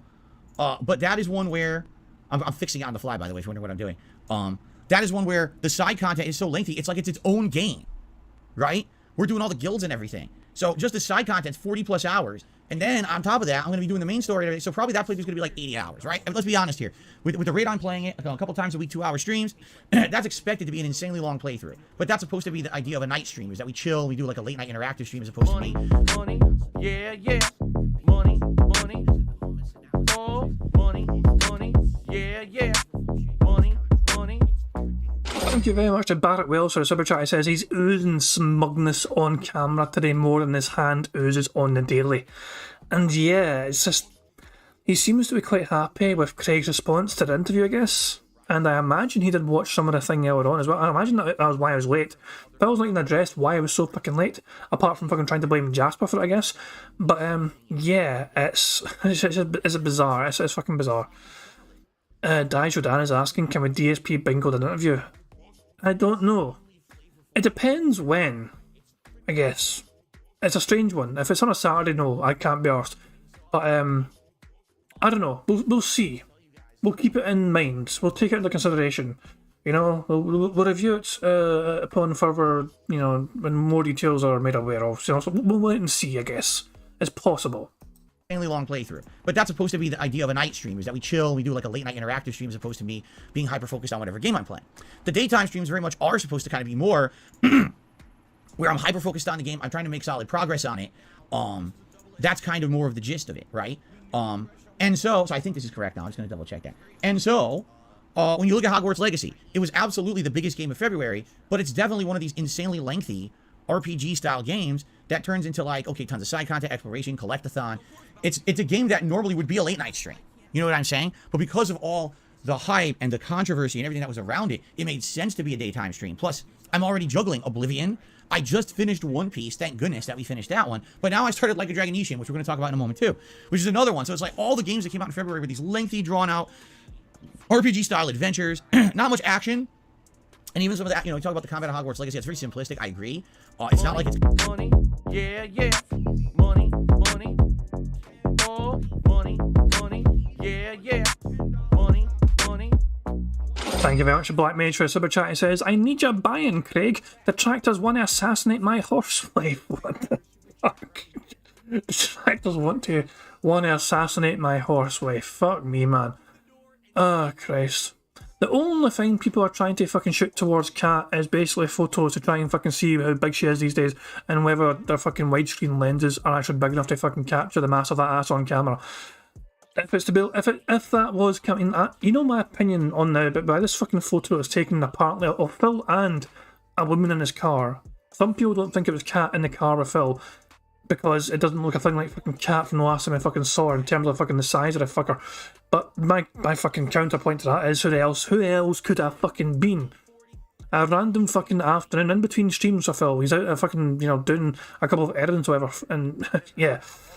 Politically's actually wondering, wait, is she getting big? What happened? Oh my fucking god, you know, did Politically never see the fucking picture? D-Dog saying his mum, no, his mother's tiny. Phil's mother is a wee small fucking tiny fucking bitch, you know, wee fucking bit woman. No, we've seen Phil's mum on camera before, and she's a wee tiny thing. No, so no.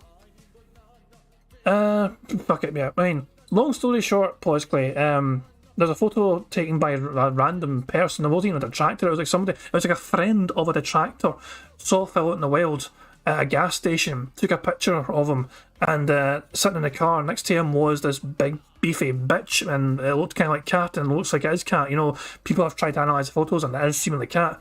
And people are going, what the fuck happened to her? She like ballooned up in size. Politically saying didn't know what she looked like before. Oh, I mean, fucking hold on. We can pull it up. So two seconds. Hold on. I mean, there's all sorts of different fucking pictures. Hold on. What's a good one? The wedding picture, I guess. You know, the wedding picture. Hold on.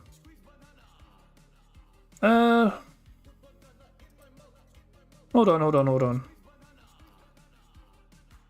Fuck me, hold on there. There we go, hold on. So, this is like Kat's wedding day.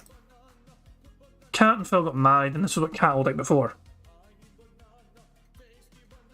This is like Jenna's blog, by the way, I think. I don't know, I googled the pictures, and it's like, this is Kat's sister. I'm so fucking confused. But this is Kat when she got married, and she's also a fucking... Money, yeah, that. Yeah. Money, oh, money, yeah. Money. Thank you very much to Black Matrix. Super Chat says, either Kat got huge, or Phil is secretly dating a 13-year-old boy. Jesus fucking Christ, man. Oh my fucking god. And yeah, I done a video fucking ages ago about fucking Kat and the fucking photo and like the fucking size thing. I was like, what the fuck? Hold on. There's a YouTube video. So Diddy Streams made a fucking. Here's a fucking thing from Diddy Streams. This picture. So Kat went from that to that. But hold on, that. This was a picture. Well, actually, the picture wasn't like that. It was like zoomed out a bit more. But yeah. So that's why people think, you know, what the fuck is that the same fucking person? It's like, what the fuck? But there you go. It's just bizarre. Anyway, that's a wee random fucking off tangent fucking rant about cat. Let's get on with bingo. Much action. And even some of that, you know, you talk about the combat of Hogwarts Legacy, it's very simplistic, I agree. It's not like it's complex or ultra challenging or anything. No one's watching Hogwarts Legacy to see, oh, let's see the combat challenges. You know what I'm saying? They're watching it for the story. So, I'm happy to finally have a game in the rotation that will be different, because February was a month that I feel there was stagnation and everything kind of slowed down because of the style of games that were coming out. Now, this month we have Wolong Fallen Dynasty. This will be the action-based game to start. Once I finish a game, whichever game it is that I finish first, and I'm kind of leaning towards it's probably going to be Hogwarts, we're going to probably start Metroid Prime Remake, Remaster, whatever the hell it was called on the Switch. I'm excited for that, because I played it once many years ago on the Wii, felt that the graphics weren't that good, but actually enjoyed the game and wished it wasn't motion control. Well, I don't think you need motion controls on the Switch, right? And then later this month, near the end of the month, of course, we got Resident Evil 4 Remake. So we have exciting things going on this month. I would say much better, bigger things than what happened in February. Plus this month, you know, we'll have, you know, React content over on DSP Reacts. We are going to talk about that in a moment because I need your feedback on something that I might even start later this week over on that channel. You know, among other things. So, all that being said, I'm excited for this month and new stuff. Rejuvenation, new background, no members goals. Although, here's what we'll do. Here's what we're going to do. Okay? We're going to do, just like I suggested yesterday, every day we have a mini members goal. So today we're at 377. It's a new release day. You would think in a new release day you could get a handful of new members. So I'm going to say our goal for today, we will do this every day. We'll just make up a members goal on the fly. 385 members. Oh, he doesn't want 5 anymore. He wants like 8. He's seeking 8 more members. Look at that shit. That sneaky little bastard. It's a new game, so support should be extra high. So, Jesus fucking Christ. To summarise, Phil started off at 369 members at the start of yesterday's stream. He wants to go from 369 to 385 in the space of 2 days, essentially, but try and build that gradually. The mini members go, but there's no fucking rewards anymore. Can we hit 385 members by the end of today's 2 different streams? Okay? If we do, amazing. Thank you so much. If we don't, it's not a big deal. But at least it's something to kind of aspire to, reach towards. And if we hit it, great. And if we don't, no big deal. But at least it's better than, oh, we need over 100. And if we don't do it, we're all defeated, right? I hate that mentality. And quite frankly, you know, last month upset me because I don't like people looking at stuff like that and saying, oh, failure. No, not failure. February was good. February was a very good month. I had a great time in February. Money, yeah, yeah. Money, money, more money, money, yeah, yeah. Money, money. Thank you very much to Black Mage. Super Chat says beg hard with a vengeance. If I milk a fucking vendetta for fuck's sake, for fuck's Phil, man. I love the fucking coupon going on for Phil. February was a great fucking month. He was so fucking annoyed that he couldn't fucking hit his members goal, so much so that he fucking abandoned the whole thing altogether because he couldn't fucking hit it.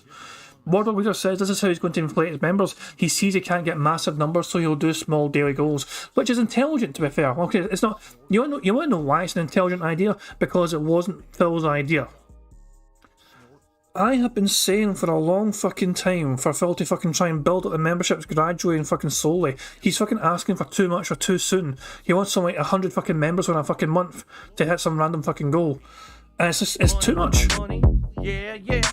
Money, money, more money, money, yeah, yeah. Money, money. Thank you very much to Barrett Wells for Super Chat. He says, Phil, you dropped membership goals altogether after not hitting them instead of lowering it for a second month in a row. Yep, so that's what I'm saying. Phil lost. That is fucking failure. Phil abandoned memberships altogether, for fuck's sake. Baron von Kame says he definitely didn't listen to you though, Jad, a dent middleman. I don't expect Phil to listen to me. I've tried to make it listen before and he fucking laughed about it. Oh my god, sorry. Yeah, and Brian Gates says going by piece of pieces, Tism sheet last month was the worst on record. I mean, it's not a great month for him. I mean, he had some good days in February, undeniably. He had 366% more tips than usual for his goals even. You know, he had $604 from one event in February. But that essentially saved it, and the fucking $336 he got as well from this fucking thing. He had a couple of really good fucking days. This is all February. $326, $604. From these 3 different days, Phil made $1,200. 3 separate days in February. Phil got over $1,200 in tips. For the last 7 days of streaming, Phil's had 991. Although I'm including the 336 from one of those fucking days, but so maybe I skewed figures. But yeah, you get what I'm fucking saying. It wasn't a great fucking month for Phil. In fact, we can go to the net revenue fucking thing and see for ourselves. Super chats and tips combined. It's amazing. Phil had all these amazing fucking days for support, and yet the rest of the fucking month wasn't fucking great for him, and so it dragged it down. Phil was going to get this amount of money in March sometime. But yeah, it's not been a great fucking. It wasn't a great month for Phil, and he usually does better than this. So you can actually, if you scroll down here, this is how Phil was. This is what he used to throughout fucking 2022. This is also a fucking combined total of Patreon, YouTube, and tips, whatever. But Phil was used to these kind of fucking numbers here all the fucking time. And as you can see, that number for the most recent thing, $8,263, the worst ever performing month on record for DSP Gaming since, Piece of Piece was tracking all of his data. And even the first month of January, 9,410, not a great fucking month by all means. But keep in as well, Phil, we got to try and track clever shit as well. Phil also had DSP Reacts, and I'm pretty certain this is not including the DSP Reacts data. Oh, Phil having like 60 odd, was it 50 odd memberships on DSP Reacts? At least. Which is going to be over a couple $100 at least. And yeah. So there's that too. At least I don't think that's been included. I need to ask Peace that later on actually. And saying, oh, failure. No, not failure. February was good. February was a very good month. I had a great time in February. I don't want anyone to think the opposite of that, it was a bad month. It was a very good month. A very exciting month of fun stuff. You guys supported my channel. You guys supported my new channel. You supported everything. You know what I'm saying?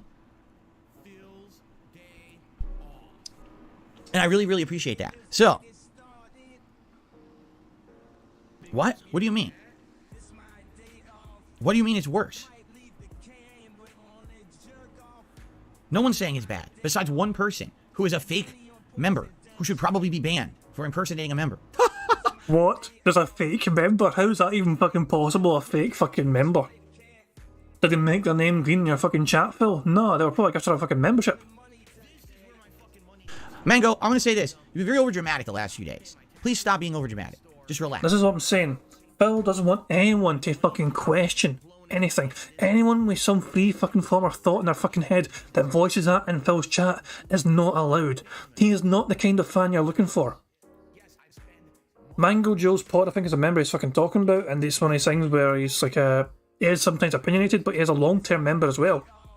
Yeah, Border Leader says, imagine telling someone how to fucking feel. Exactly, this is what I'm saying. It's, how dare anyone have their own fucking opinion on matters in Phil's chat that contradict Phil's opinions and feelings.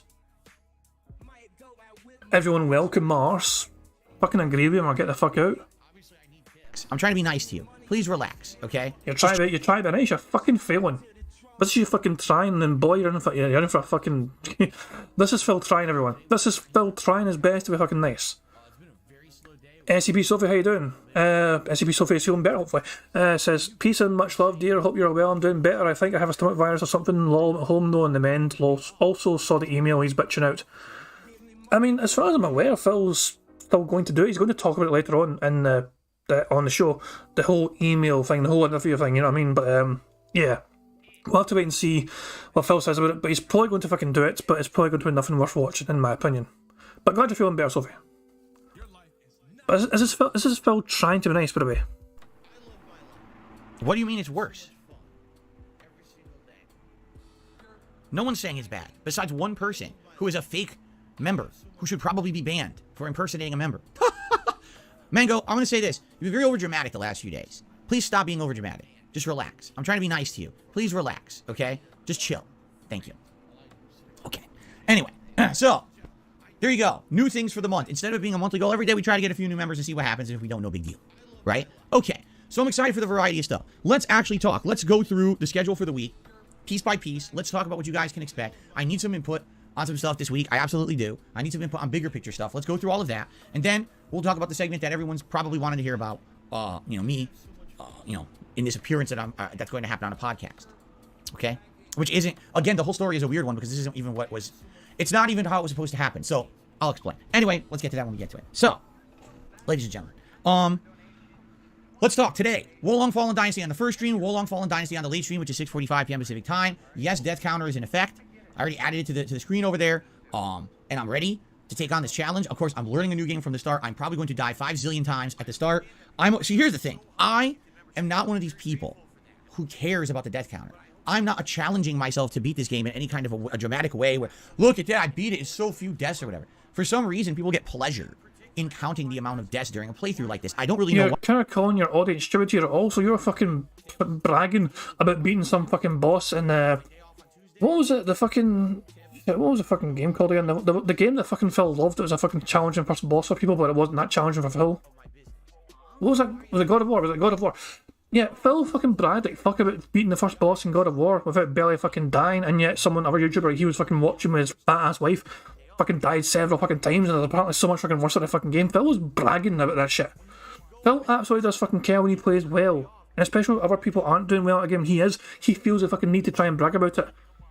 Remember, Phil will always be fucking the guy that said, I'm probably overall one of the best gamers in the country. His words, not mine. Phil fucking thought he was probably one of the best overall gamers in the country. That was not just fighting games. He said gamers in general for all games covered.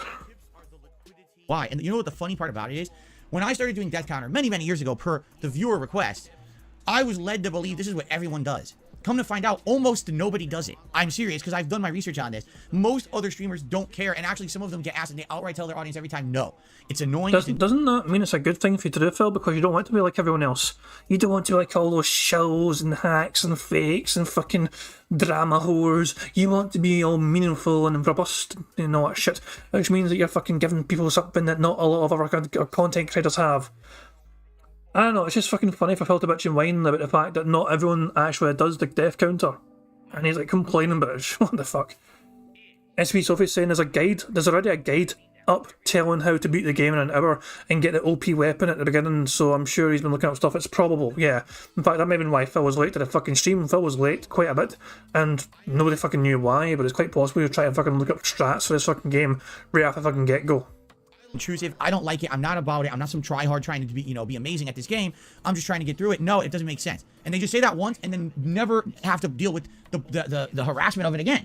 For me, it's like if I don't do it, it'll be constant. Where's the death counter? Where's the death counter? Why no death counter? Phil, you suck. Death counter. Death counter. It's just ridiculous how people. Sounds like your audience is toxic as fuck, Phil. I'd be kind of watching them if I were you, Phil, because your toxic seem very fucking toxic and needy, you know? People treat me differently from everybody else. You know what I'm saying? It is. And I'm tired of it. So I'm starting with death counter, but I'll say this right now. If it becomes intrusive, if it becomes a chore, right? If it becomes that, the game, if I'm dying a million times, or the other thing is sometimes you die, but you don't die. You know what I'm saying? Like, oh, there was intended deaths, you must die here a million times. It's intended to happen as part of the natural progression of the game. People are like, yeah, you just died 14 times. Yeah, but that was the tutorial. You were supposed to, right? Like, you were actually supposed to, like, die. Is it considered a full death if you die in the tutorial? Do you see what I'm saying? Like, it just becomes this stupid area of contention that we all have to argue about. Like, why are we arguing? You're the only one that's arguing about it, Phil. If you die in the game at any fucking point, you put a 1 next to the fucking counter. You die, you add 1 onto the counter. This is a very simple concept for most people to fucking, to know. How in the hell can Phil be confused by a death counter? You die, you add a fucking death on.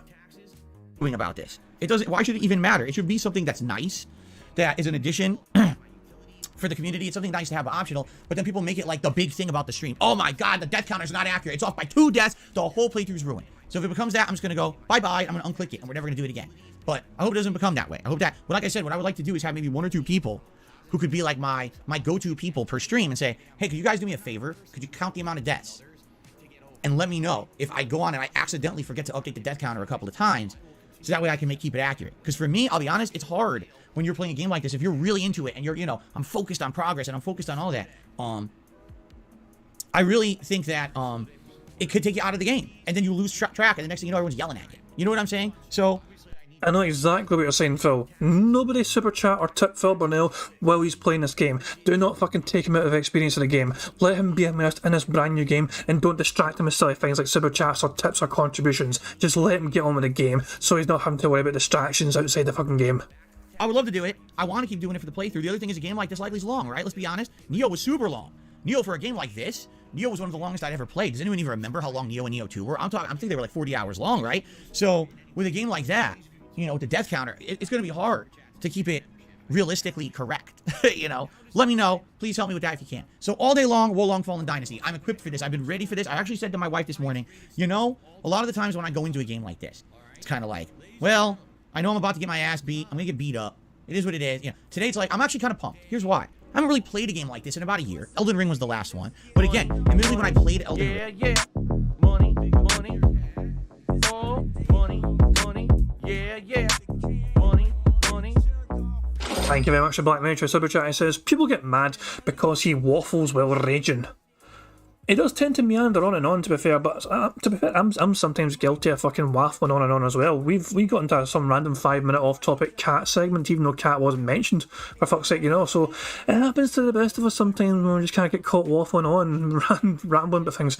But yeah, Phil is absolutely trying to fucking promote him playing this game and dying a lot as a fucking must-see kind of thing. I'm going to rage at this game because I'm going to die a lot. Phil, it's kind of like a Soul-style game. You're expected to fucking die a lot anyway, and you just fucking admitted that you're not going to bother with the counter probably after a while because it's going to fucking annoy you too much. So, no, stop trying. It's not really much of a fucking appeal.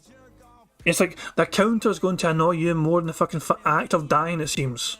Here's why. I haven't really played a game like this in about a year. Elden Ring was the last one. But again, admittedly, when I played Elden Ring, it almost felt like as long as you were playing it along the lines of how you play a Dark Souls game, and you're doing wise choices with your build and things, it's not that hard. Are there challenging parts to the game? Absolutely there are. A lot of them are self-enforced, but I don't really feel like that game was that difficult as opposed to a game like this. Maybe we're going back to those classic days of Smash Mouth difficulty. I don't know. Then again, maybe they've dumbed it down. Maybe after the success of Elden Ring, they've realized putting a million crutches into the game so that someone who's not good at this kind of game could beat it. Maybe it's like that. I don't know. We're going to find out today. All right? I am excited. And, so by the way, Wolong Fallen Dynasty, it's set in, I believe, like the big dynasty era of China, just like Dynasty Warriors. It's supposed to be set during that time period. Only China's been invaded by, like, demons. And now you have to fight off the demon invasion. It's an interesting premise. I don't think there's ever been a game like that before. But what's interesting about it is, aren't they making one? Isn't it like Wukong, that other game? I forget what it's called. Wulong? No, not Wulong, because that says Wukong or something. Isn't there another one that's being made and it's still in development? And now are we gonna have this era of Chinese, you know, dynasty games? Wukong, is that what it's called? Wukong? Wukong. Are we gonna have all these now? Like, it's a little weird. Black Myth, Wukong, Black Myth is what, okay. I almost feel like that. Oh really? Swaggins is saying you will not need a death counter. The game will keep track of it in your game stats menu, so that way you won't even be wrong. Oh, okay. There you go. Anso Kamaru says, wow, I thought they were exactly the same games. They're not. No. They're completely different. You didn't know that? No, that Wukong Black Myth is made by a completely different dev studio. So I guess some people got them confused. No, they're not. They're completely different. So maybe we're in the era, the heyday of Chinese video games, or at least games based on Chinese mythology, getting prominent.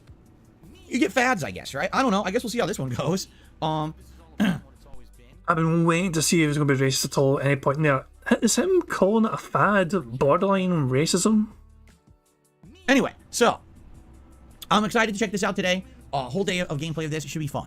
Now, there is no React content today. This is actually the first day in a week there is no new React content over on DSP React. So what I would like, and I don't know if anyone's actually gonna respond to this, if you guys could let me know what you think about that week. Did you like the fact that every day on DSP Reacts there was new content, whether it was DSP versus the internet, the big react to the Pro Jared documentary, whether it was the Feasting with the King and the post-game Q&A that we did? What I basically noticed was, what did the best? Definitely the Pro Jared documentary did the best over the week, for sure. Okay, what did second best? The review of The Last of Us Episode 7. Those two seem to get the most views, most engagement, and most people like them. DSP versus the internet is hit or miss. One part of it could be great, because the subject matter in that video is great. But then, one part of it not so great, where people are like, the parts of the things of this part aren't so interesting. That's why I think breaking it up into like 20-minute segments makes sense. Because by titling it appropriately, now you know what's in that particular segment, and you know what to watch, as opposed to if I didn't do that, all right? Then you'd be confused as to what's even in each segment. Why are there like 20, 30 clips in this thing? And now, you know, I think it's better to do that kind of a show in shorter segments and then upload them separately. I think that was a good suggestion you guys gave me. And you know what? Hey, if we end up in a part that no one likes the stuff in that part, that's fine. There's many more coming, right? So there you go. Weirdly, Feasting with the King has barely gotten any views. I think it has like 400 views. Usually when I do a Feasting with the King episode, it gets like 1,000 views or more. Anywhere, no matter where I upload it, whether it's DSP Gaming or my vlogging channel. And I don't know if that's just because it's just burnout. You know, Money, yeah, yeah. Money, money. Oh, money, money. Yeah, yeah. Money, money. Thank you very much to Black Metro Super Chat. Says all Chinese games look the same, dude. For fuck's sake. What are you making me fucking say, for fuck's sake? That's just not...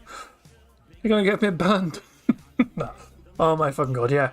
I feel like Phil's been borderline racist, but not quite fucking racist. But yeah, Phil bitching around but his fucking precious, you know, DSP tries it, fucking Feasting with a fucking king crap, not doing too well.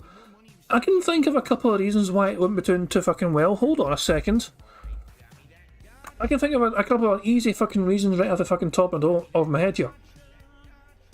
So, when you've got... So, hold on. I'm just going straight to a fucking thumbnail maker. When you've got this kind of image here. This image right fucking here. This staring at you, this fucking thing staring at you going, nom, nom, nom, nom, nom. More food, please. No. Who wants to watch Phil eat with a face like this? Of course, people are going to be fucking wary about fucking going to watch a fucking thing. What the fuck? Oh my god, why aren't people watching Feasting with the King? It's because of shit like that. Oh my fucking god. Jesus Christ. Fuck that. For fuck's sake, oh, nobody's watching Feasting with the King. Maybe people are just burnt out. No, maybe you're just fucking disgusting to watch eat. I upload it, whether it's DSP Gaming or my vlogging channel. And I don't know if that's just because it's just burnout. You know, when you're uploading to a channel every single day for 7 days straight, there could definitely be burnout. And maybe that's what it is, because overall, looking at things like how many people liked the video or whatever, a lot of people liked it. But it's just not a lot of viewers on that. As opposed to, like I said, the whole Pro Jared documentary, pretty much every video has 1,000 or more views. The DSP versus the internet is all over the place. Some videos have way more than 1,000. Others have less than 1,000, but it seems like it depends on the individual subject matter. But the reviews of The Last of Us continue to do well. All right, so this is interesting. Because again, this channel is very new. This channel is something that's experimental, that I'm trying different things, and I'm glad that you guys are enjoying it. So today's the first day. There is nothing new over there. You gotta get a breath. Oh, take a breath from the new content. Next week certainly will not be like that. Next week there's not gonna be as much ongoing content. However, I would like to have your feedback on something. But if you give me a second, because I'm about to sneeze. Like, I'm literally about to sneeze. My nose is really bothering me.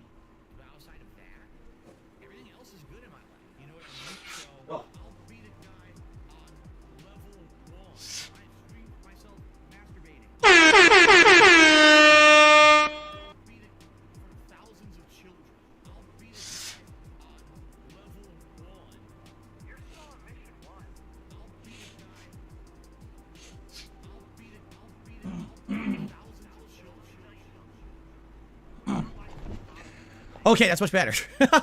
All right. So, ladies and gentlemen, yeah, well, let's talk. So here's the deal. Let's talk about tomorrow's schedule, because this is going to feed into what's going to happen over there. So tomorrow, all right. Tomorrow, Gamerman is saying the Feasting with the King had an unintuitive thumbnail. Yeah, YouTube didn't grab any good thumbnails. I was hoping they'd grab me holding up food, but they didn't. So there's no food really in the thumbnail. I get it. Excuse me. Hey, should have fucking came to me for fucking thumbnail suggestions. I fucking had one that would have fucking brought all the goddamn clickbait attention to his channel. So, tomorrow, we're going to do a Level 1 podcast right here, and then we're jumping over to DSP Reacts for my React Day. It's going to be DSP versus the Internet, the weekly episode. So I will say this. If you are a channel member over on DSP Reacts, all 60 of you, this is your last chance to nominate videos for tomorrow's show. If you're not a member over there, but you were like, oh, I can nominate videos, yes, you can. You can nominate videos, okay? You can head over there. Hold on. Excuse me. I have to turn away from the mic for that. How many was that? Hold on. We need to count this shit. These might be important, so we need to fucking count this shit. Alright? Now, let's slow it down.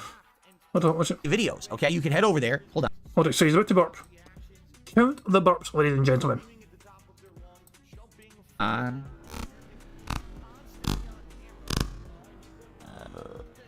That's like one there. So, okay, I think 2 is a safe bet. I wasn't sure if it was 2 or 3, but I think 2 is probably a safer fucking bet. Basically saying that was at least 5. Nah, I don't think it was 5, pal. I think 2 is a good estimate for sure. We're gonna go with 2. Jesus Christ, man. But Phil burping in slow motion, man, is never not going to be fucking funny. Hold on, is it 2 or is it 3? It feels like there was like one quick one and then a quick second one and a third one. Listen again. So it's like one there and then a deeper one here. And then the bigger one. Dashy says it's 8. It's weird. I mean, it's bizarre. I just want to make sure I don't fucking miscount here, but yeah, I think it might be 3.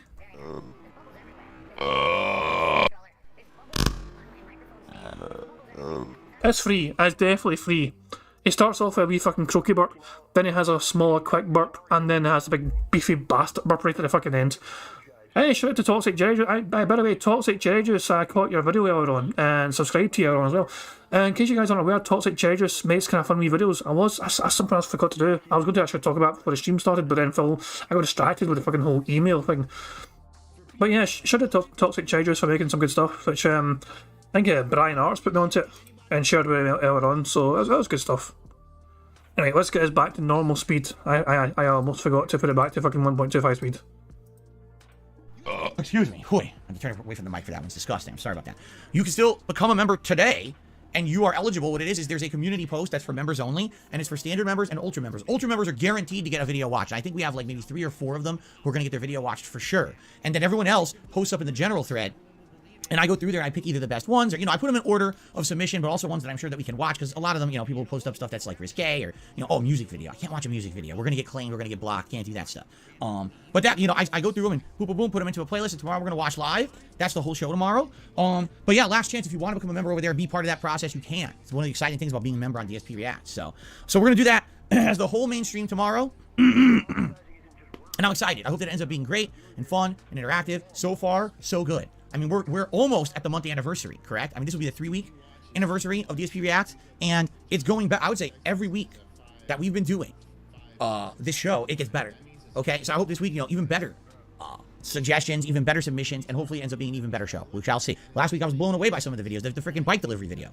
I never even knew that existed. I watch it, I'm like fascinated. I'm like, whoa. So maybe we'll have something like that this week. We'll see. So that's the first stream tomorrow. And then tomorrow night, we're going to do some chill streaming. Elder Scrolls 4 Oblivion here on DSP Gaming, 6:45 p.m. Continuing on with the chill playthrough. Now, I will be doing just like I've been doing, spreading out those React videos on DSP Reacts all week. So we'll have 2 videos tomorrow, another video Sunday, 1 Monday, 1 Tuesday, and then 1 Wednesday, right? Because that would be 6, because we'd probably roughly 6 to 7 videos.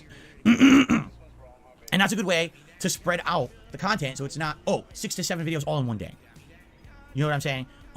That'll be good. I like this process. So far, the feedback's been good. There's very few people who've complained about that. I did get some complaints about the Pro Jerry. They're like, I want to watch the whole thing in one go, and I can't. I was like, I get it. At the same time, I really don't want to bombard the channel members over there with too many videos. So I felt like it made sense to spread it out and have 1 hour a day. And now it's fully viewable. By the way, the Pro Jerry documentary, you can watch from start to finish in the playlist. It's all there live. You can watch it all. Hold the fuck on. You didn't want to bombard the people with too many fucking videos per fucking day. The people wanted one big ass long video of you reacting to Pro Jared, whatever. You ignored their fucking complaints. They wanted you to fucking have the one whole fucking video of you reacting to that shit in one big long form video. They didn't want it split up across certain fucking days but by fucking bits. Just bastardized and butchered up and cut up like that. So you didn't give them fucking what they wanted. Jesus Christ. Yeah, Lyle Moffat says channel members, not subscribers. Yeah, no, exactly. Plague Destroyer just says Dave just went full 1984. And by the way, I wanted. This is going to be a random off topic, but I meant to do this plug before I started the stream, and I forgot to because Phil then had the email thing drop. But I thought I'll do it now since I just seen him come online as well. So hold on. Very quickly. So this video was shush. So hold on. I'm going to share a link in chat very quickly. This guy is Toxic Chargers. Link to his channel right fucking there in chat for you guys if you want to pay attention to it. And it's just one of those things where it's like it's a different form. Money, yeah, money, oh, money, yeah, money. Thank you very much to Barrett Wells for super chat. It says Phil's not paying Das Bodent for nothing. Oh man, it's too many fucking negatives and that fucking broke my mind. So he's not paying Das Bodent for nothing. does that mean he is paying him for something, or is he not paying him for something, or is he not he is paying him for nothing? I'm all the fucking knows and nots fucking broke my tiny mind. But thank you, Barrett Wells, thank you for confusing my tiny brain, Barrett Wells. I do appreciate it. Oh my god. Anyway, as I'm saying, so yeah, I think it was Brian Arts that shared us from earlier on. As I said, you know what I mean? And I think someone else actually told me about Toxic Chargers as well before in chat and bingo like a week or two ago or something. And I just kind of, it's one of those things where I forgot about it just because I'm a fucking forgetful bastard more than anything else. But you know, some detractors like me, I'm like fucking all about just also I try and be entertaining, but at the same time I do try and inform more than anything else. I do try and bring, but this is a very fun, different kind of video. But he just fucking takes Phil shit and just fucking makes and just has fun with it. He takes a Phil idea and he just fucking runs with it and makes something creative and funny. And it's clearly also a parody. It's not as if Phil's going to fucking say, people are fucking pretending it is. Nah, it's clearly a fucking funny parody. But at the end of the fucking, at the same time though, it's still good to fucking watch, you know what I mean? So it's refreshing just kind of see the detractor content list where people are fucking just flexing their creativity and having some fun with it. I'll play a wee bit of it, but if you guys want to see the whole fucking thing, go to his fucking channel and check out his other shit as well. He's got almost 500 subs already, so you guys might be aware of him already, I don't know. And keep in mind, I was meaning to plug this at the start of the show, but then the fucking email thing dropped and it fucking distracted me. Possible by the pig go. All right, everyone. Time for more reacting here on DSP Reacts, DSP versus the Internet. Remember, if you would like to be the person to nominate these videos for the next show, please become a member today. All right. In the meantime, let's continue here. Let's see what's next. Wait, no. What is going on? What is that? Is that a lol cow? Look at the lol cow. All right, let's continue. What is this? I'm not a fucking lol cow. Sorry. There we go. I'm not going to play any more on that. If you guys want to see the fucking rest of it, you know what I mean? Just fucking go to his link. I wouldn't share the link out on it. The link's in his channel again. So yeah, I just like the fact that he has, he gets creatively, you know, he has some fun with it, you know, and it's just one of those things where it's like a different kind of, you know, more entertaining type of kind of detractor content out there, you know. So yeah, I like the idea of Phil reaction to himself as well. It's pretty fucking good. So yeah, make sure you check out Toxic Chargers if you like what you see. Make sure you subscribe. That I meant to do this plug at the start of the stream, as I said, but the fucking Phil email stuff distracted me, so I thought I'd do it now. So I've seen Toxic Chargers pop up in chat and it just reminded me. So there we go. Anyway, we'll get back to the bingo. Now I finished that wee fucking random midstream plug. Let's get back to the bingo. Continuously, and I hope you enjoy it. Overall, people seem to really like it. So, okay. Then on Sunday, we get back to full-time gaming. All right. Here it will be Wolong Fallen Dynasty on the main stream. Sunday night, I am not streaming. I gotta announce that on the show. I'm not streaming Sunday night. Why? Well, it's that time of year again. You guys know every year this comes around, I gotta start working on my taxes. I gotta sit down and scan a ton of documents. I gotta start plugging data into spreadsheets. I gotta start uploading. I gotta start doing that stuff. And if I don't do it now, what's gonna happen is it's all gonna back up, and then I'm gonna be in a rush come April. It's gonna be stressful, and I don't want that. I'd rather gradually do it over time rather than, oh, I gotta now dump a bunch of time, like a whole day I can't be here because I stupidly waited till the last minute, okay? So, I'm just not going to be here Sunday night to work on that, period. That's that. I'll be back on Monday with a full day of streaming. On Monday, we will do Hogwarts Legacy on the first stream, and we just started the third season, which is Winter. And that should be exciting, because now there's all new plot, there's all new side quests, there's all new fun stuff there, and I hope that you guys will join me for that. It should be a good time. And then more Like a Dragon Ishin on the late stream Monday night, and then Tuesday we'll do more Wolong Fallen Dynasty, and probably end the streaming week with Oblivion. So yes, indeed, once again, Wednesday will be my day off this week. Okay? There you go. That's the streaming week. My plans for next week are very simple. Alternate Wolong and Hogwarts back and forth as the main stream till I finish Hogwarts. Once Hogwarts is finished, then, like I said, we can move on to Metroid Prime Remaster. Night streams will be alternated between Oblivion and Like a Dragon Ishin. If we happen to get bored and we want variety, maybe I'll slide in with a late night stream of Modern Warfare 2 multiplayer just for variety's sake. We'll see. And also, yes, there will have to be a night next week where I don't stream because I have to film the patrons' private Q&A, excuse me, the patrons' private react videos for the month. I think there's less this month than usual. I think typically the last few months there's been a lot, like we're talking 5 to 6. I think this month I only have to do 3 if I am correct. And if that's the case, that's actually good, because if I finish early, I could work more behind the scenes on shit like my taxes and stuff, you know? But there'll probably be another stream next week where I can't stream like a late night stream, like probably another Sunday night or something like that. You know. But anyway, we're going to be doing that all month, and then really, like I said, the next major release is Resident Evil 4 Remake on the 24th, I believe it is. That's the next one. Yes, I know WWE 2K23 comes out. I've already explained why it doesn't really make sense to cover it at launch, so I'm probably not going to, okay? Now, some quick things I need your advice on. I'm waiting to hear feedback. I got a little bit yesterday. I'd like some more. Number 1. This week on DSP Reacts, literally the only things I'm uploading are DSP versus the Internet, and then my review of The Last of Us Episode 8, which comes out Sunday, so my review will be Monday. Outside of that, I'd like more content for the channel. And what you guys have been recommending is, why don't I do more review style stuff? Because you guys apparently are really enjoying The Last of Us style reviews that I'm doing. The Last of Us style reviews. No, The Last of Us reviews. The Last of Us, the style of review that I'm doing for The Last of Us show. There's like a word jumble in my head. The words came out in the wrong order. So, since you guys seem to like those reviews, okay, why not do it with more content? I'm down for that. Now, the thing is, I'm not going to commit to watching a ridiculous amount of content every week, and every day I'm going to pump out a new video. That's ridiculous. But maybe, you know, maybe a couple times a week, I could watch something on HBO Max, and then I could do a spoken word review, like a 10-15 minute review of it. And there's been lots of suggestions. The Batman movie starring Robert Pattinson, the Zack Snyder cut of the Justice League movie that's split into 6 parts. Maybe review each part individually, because I think they're each, like you guys said, like maybe like 45 minutes long, because it's like a 4 or 5 hour supercut or something like that. You know, maybe someone said the show Chernobyl, which I've never heard of. What was the other one? Oh, people are basically like recommending all the DC stuff, Doom Patrol and stuff like that. I'd be okay with that. I would be okay with that stuff. That sounds interesting to me, because that stuff I've literally missed out on most of the DC stuff. I've pretty much watched nothing since Batman vs Superman and Suicide Squad. Like, those are the last 2 DC movies I saw. They were atrociously bad, and I had no desire to see any more DC stuff after them. They were so bad. Like, I'm done with this shit. I'm not gonna waste my time on it. So, I'd be interested in that, but I'm not committing to a time frame. But what I was thinking is, you know, I'll watch The Last of Us on Sunday, do the review Monday, maybe like Monday night, Tuesday night, I could watch something else on HBO Max, and then do a review of it during the week. Maybe 1 or 2. It depends on time, too. You know, some nights maybe I'm going to sleep or whatever, and I just want to watch something quick. Or maybe I could watch it, slow burn it over a few nights, like a half an hour a night or something. You know what I mean? Like, it all depends on time and stuff. We'll see. But, you know, I'll let you know. But I'm thinking, if you could give me suggestions, what on HBO Max, because that's the on-demand service I have right now, would you enjoy watching? You know what also fascinates me? That Godzilla vs. Kong movie. I can't imagine it being good. The first one was insane bad schlock.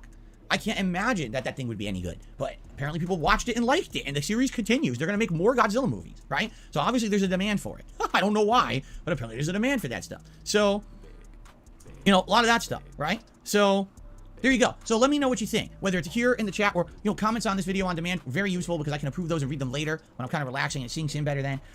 What kind of stuff would you like to see me do from HBO Max that maybe I could do a React series to it, or maybe just a React video, 1 or 2? Because the thing is, I know content's going to dry out on DSP Reacts this week relatively fast. By Tuesday, there's nothing. So maybe I could have another video out Wednesday or Thursday of me reviewing something else.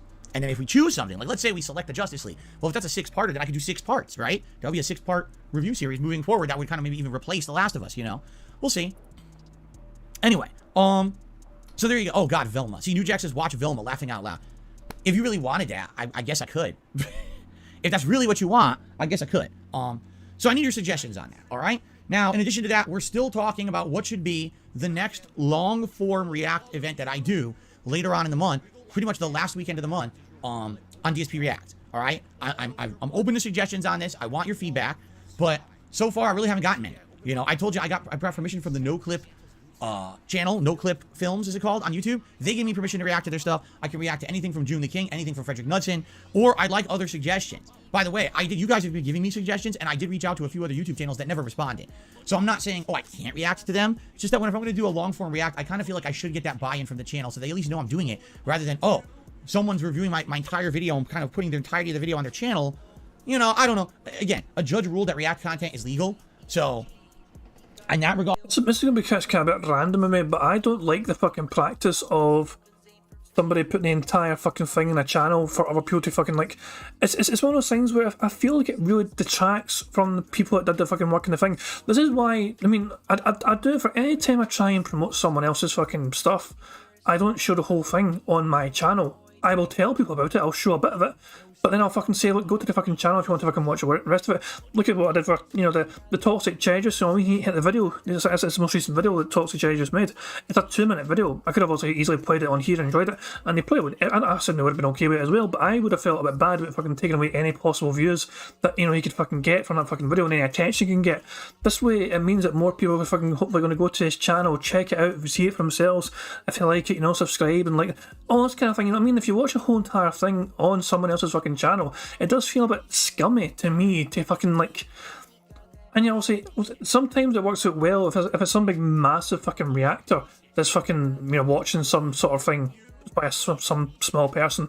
It could be a thing for, you know, say I could also promote them massively if they're getting checked out by some massive YouTuber or whatever, or some Twitch stream or whatever, and like the stuff can take off, whatever. But aside from that, though, it's just bizarre. Where it's like I know I'm not fucking big time myself or whatever. I'm fucking far from it, but I just don't like the idea of fucking having someone's entire whole thing like on like my thing, and then just basically stealing their view. Essentially, it means like nobody fucking has to go to their fucking channel if they fucking just checked it and fucking here. So yeah, that's my fucking yeah. Exactly. Tomion says I play Mookat's music, but you still give him credit when I do. No, I asked for permission first. Obviously, Mookat's perfectly fine with everyone playing his fucking music. You know, I think he's happy with anyone doing it. But I still made sure I asked Mookat, you alright if I play a music during bingo, you know, and he's perfectly happy with it. You know, he's perfectly fine. He's kind of cool with that. And plus, it's one of those things that I could have played your man music, but I don't want to fucking make you guys suffer, you know. But it's just one of those things where it's like I'm always up for trying to like help others as best as I can and try and promote others as best as I can as well. Because it's one of those things where it's like, you know, people are just, obviously detractors especially, we're all just trying our best to help each other and make each other fucking grow. And it's nice for me if I feel like I can help people kind of get a bit more attention, that's what I'll fucking do. But in terms of fucking Phil reacting to an entire fucking thing on his channel, it's mainly for his own fucking benefit. It's not for anyone else's fucking benefit. He's reacting to these far bigger fucking channels, hoping to fucking leech off their fucking hard work, their fucking efforts, and to fucking make that fucking content and purely profit for it himself. If he doesn't make fucking much money from it, he'll think it's a fucking bad idea to fucking do it, and there's nothing in it for the person he's fucking borrowing the content from.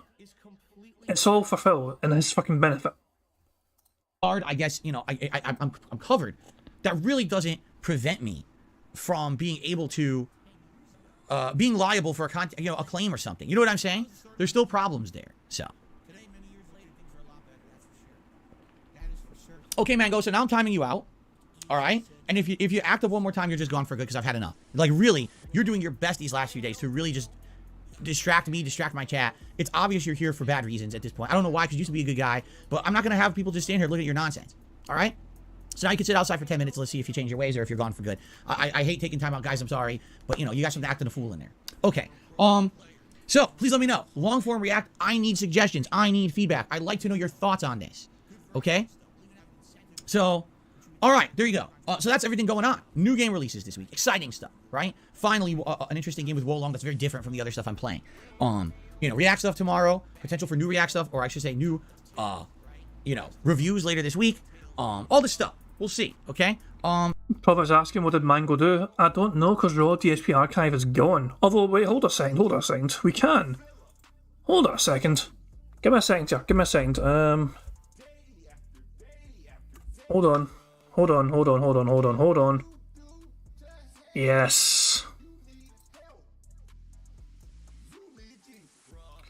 Welcome to Odyssey, ladies and gentlemen. Welcome to Odyssey, where Raw DSP Archive lives. If it wants to fucking load at any fucking point in time. Come on, you bastard. I'll fucking load. Where fish? Conversation. Let me fucking go. Okay, cool. How far behind are we? Hold on. We're behind by almost half a fucking hour, Jesus Christ. So let's go back in my time by about 30 minutes and see what Mango Joe Pod said. Hold on, this might be a bit hard to find. Hold on. Mango Joe Pod. I have a feeling that we need to go back a bit more. Is he a member or is he no member? Hold on. Go back a bit more. Where is he? For bad reasons at this point. I don't know why, because he used to be a good guy. Oh, a bit more. Okay, hold on. Sorry, hold on. There is a... Here, Mango Geopods asked, DSP Gaming, how do I turn off auto-renew for memberships? Is that what he asked? Hold on. He asked, how do I turn off auto-renew for memberships? And he got leaned for that? Okay, Mango, so now I'm timing you out. He actually got fucking leaned for that. For asking how do you turn off auto-renew.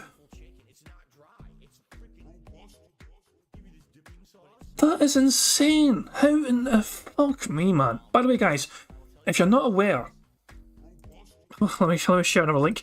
Raw DSP Archive got fucking muted from YouTube, but they exist on Odyssey.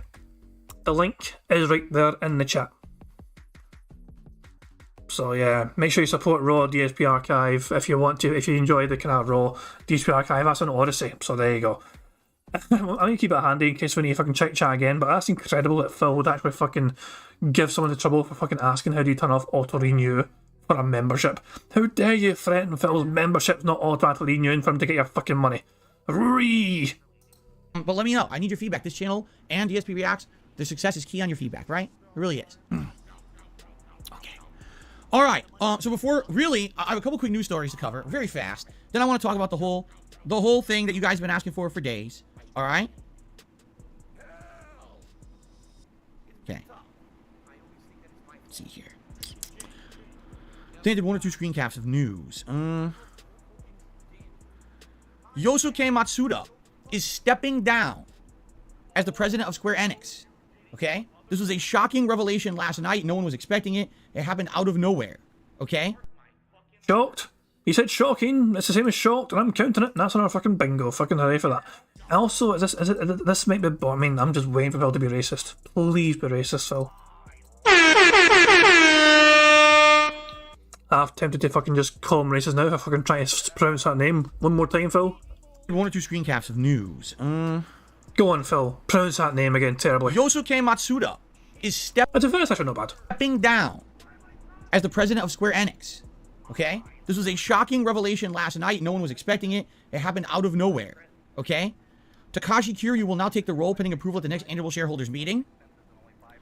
And it's funny because this person, I follow various different people on Twitter. Okay, some are more newsy journalistic kind of people in the gaming industry. Others are more like, oh, I report gaming deals and things. And others are just general people. And this person kind of put it into context. This is actually, I'll tell you, it's Wario64. This is a guy who usually posts up deals, but sometimes he covers gaming news. And he posted up, he said, you got to put this into context because 2 years ago, it was actually late 2021, December 2021, there was a New Year's letter from then President Yosuke Matsuda. And in the letter, he basically said the direction he's taking the company is NFTs, the metaverse, and blockchain gaming, and how there's potential to enable self-sustaining game growth through these. Just a little over 1 year later, he's stepping down as CEO and leaving the company. Is there a connection there? Don't know, but man, it's kind of interesting, no, that this is the case. You know what I'm saying? Like, he makes that announcement, this is what he wants to do with the company, and then in a little over a year, he's gone. Right? Square Enix has had its ups and downs. There's been a lot of confusion because a lot of Square Enix properties have been sold off. Like, remember Tomb Raider? That was Square Enix. Apparently, didn't they sell it off? And now people might get the whole franchise for like on the cheap. But if they make a good Tomb Raider game, they'll probably make a ridiculous amount of money. So there's been a lot of weird, questionable decisions that Square Enix has been making over the last several years. And maybe that's why this guy is now out. I don't know. Will there be a new direction for the company? Don't know. But I guess we'll see. You know, HoboX made up a good point. He says Forspoken. I forgot Forspoken was Square Enix. He's saying it was such a giant loss and a dud. They shut down the studio that made it. It's probably related to that. You could be right. You could be right. Yeah, Zebra says Amazon bought Tomb Raider for like double the price. Square Enix sold it right after. That CEO was so dumb. Man, what a slap in the face. I'll sell Tomb Raider for pennies, and then someone out there, you know, buys it for a fortune, right? Amazon's Tomb Raider. You know, Amazon, that I could see. Because what Amazon would probably do is a full blitz. They'd do a game. They would do a show. You know what I'm saying? Like, they would do everything together to try to like, attack all directions of media. I could totally see that happening. Anyway, so that's a story. Take it as you will. Another news story is apparently Guilty Gear Strive, a mainstream fighting game, is being added to Xbox Game Pass. And I got messaged by one of my viewers this morning about it, like, oh, this is exciting for the game, exciting. Well, you know, will you check it out? And the answer is no. You guys know me when it comes to Guilty Gear. That's kind of the franchise that I never really got into. And by the way, I feel like every time that I say that I'm not interested in Guilty Gear, I have to defend my actions because people take it as a slight against Guilty Gear. It's not. It's not. Guilty Gear is a fine fighting game franchise. It's got fundamental mechanics that are very sound. Money, yeah, yeah. Money, money. Oh, money, money. Yeah, yeah. Money, money. Thank you very much. Black Metro Super Chat says, new CEO comes from a metaverse Web3 crypto company. It's one of those things where it's like it's like a bad business practice that the guy obviously fucking. A lot of people obviously lost a lot of fucking money thinking that fucking crypto and blockchain and all that shit was like the future, and it kind of quickly it spiraled out of control very fucking fast. Really fucking fast. And yeah, it's just one of those things where even the kind of biggest fucking head of companies and all that shit maybe fucking ran before they should have. They ran instead of walking. You know what I mean? Is it kind of dabbling their feet? And they kind of just went kind of all in almost, and they kind of maybe cost them a lot of obviously business or whatever, you know. But it's just, yeah, Square Enix is a huge fucking company, you know. It's kind of weird to think of them just fucking dying. If they disappear, it'll be a fucking huge loss to me. And it's like, how many Square Enix games have we fucking played? Every one of us throughout the fucking years, massive fucking hits. You'd like to think they'll bounce back, yeah, but it's just one of those things, and it's a huge name. So you wouldn't want, hopefully nothing, you know, hopefully it'll bounce back, yeah. And yeah, I'm glad people seem to enjoy me having fun with the fucking, you know, I was in tune with the fucking, you know, wee contribution music going off. I was just fucking going like back and forth with all of that. I was just pressing left and right and arrow keys, just having some fun. Some people seem to enjoy that. It's not. Guilty Gear is a fine fighting game franchise. It's got fundamental mechanics that are very sound and competitive. It's got a really thriving competitive community. It's fine. There's nothing wrong with the game. It just never really appealed or spoke to me. I attempted to play this game along with other friends of mine in the early 2000s, and I just couldn't get into it. I tried. And I was learning basics. I remember I was using Soul Bad Guy and a couple others like Temkin, and I was starting to get into it, and I just didn't care. I don't know what it is. Sometimes you just can't like everything. For me, it's like Street Fighter, Mortal Kombat, everything that either a Capcom fighting game or NetherRealm fighting game, those appeal, and Tekken 2 as well. You know, Dead or Alive. No, that was another one. It doesn't really appeal to me that much. Yeah, I understand it's a major game and people play it, but I'm not that into Dead or Alive either. I can't really be into every fighting game. You know what I'm saying? Excuse me.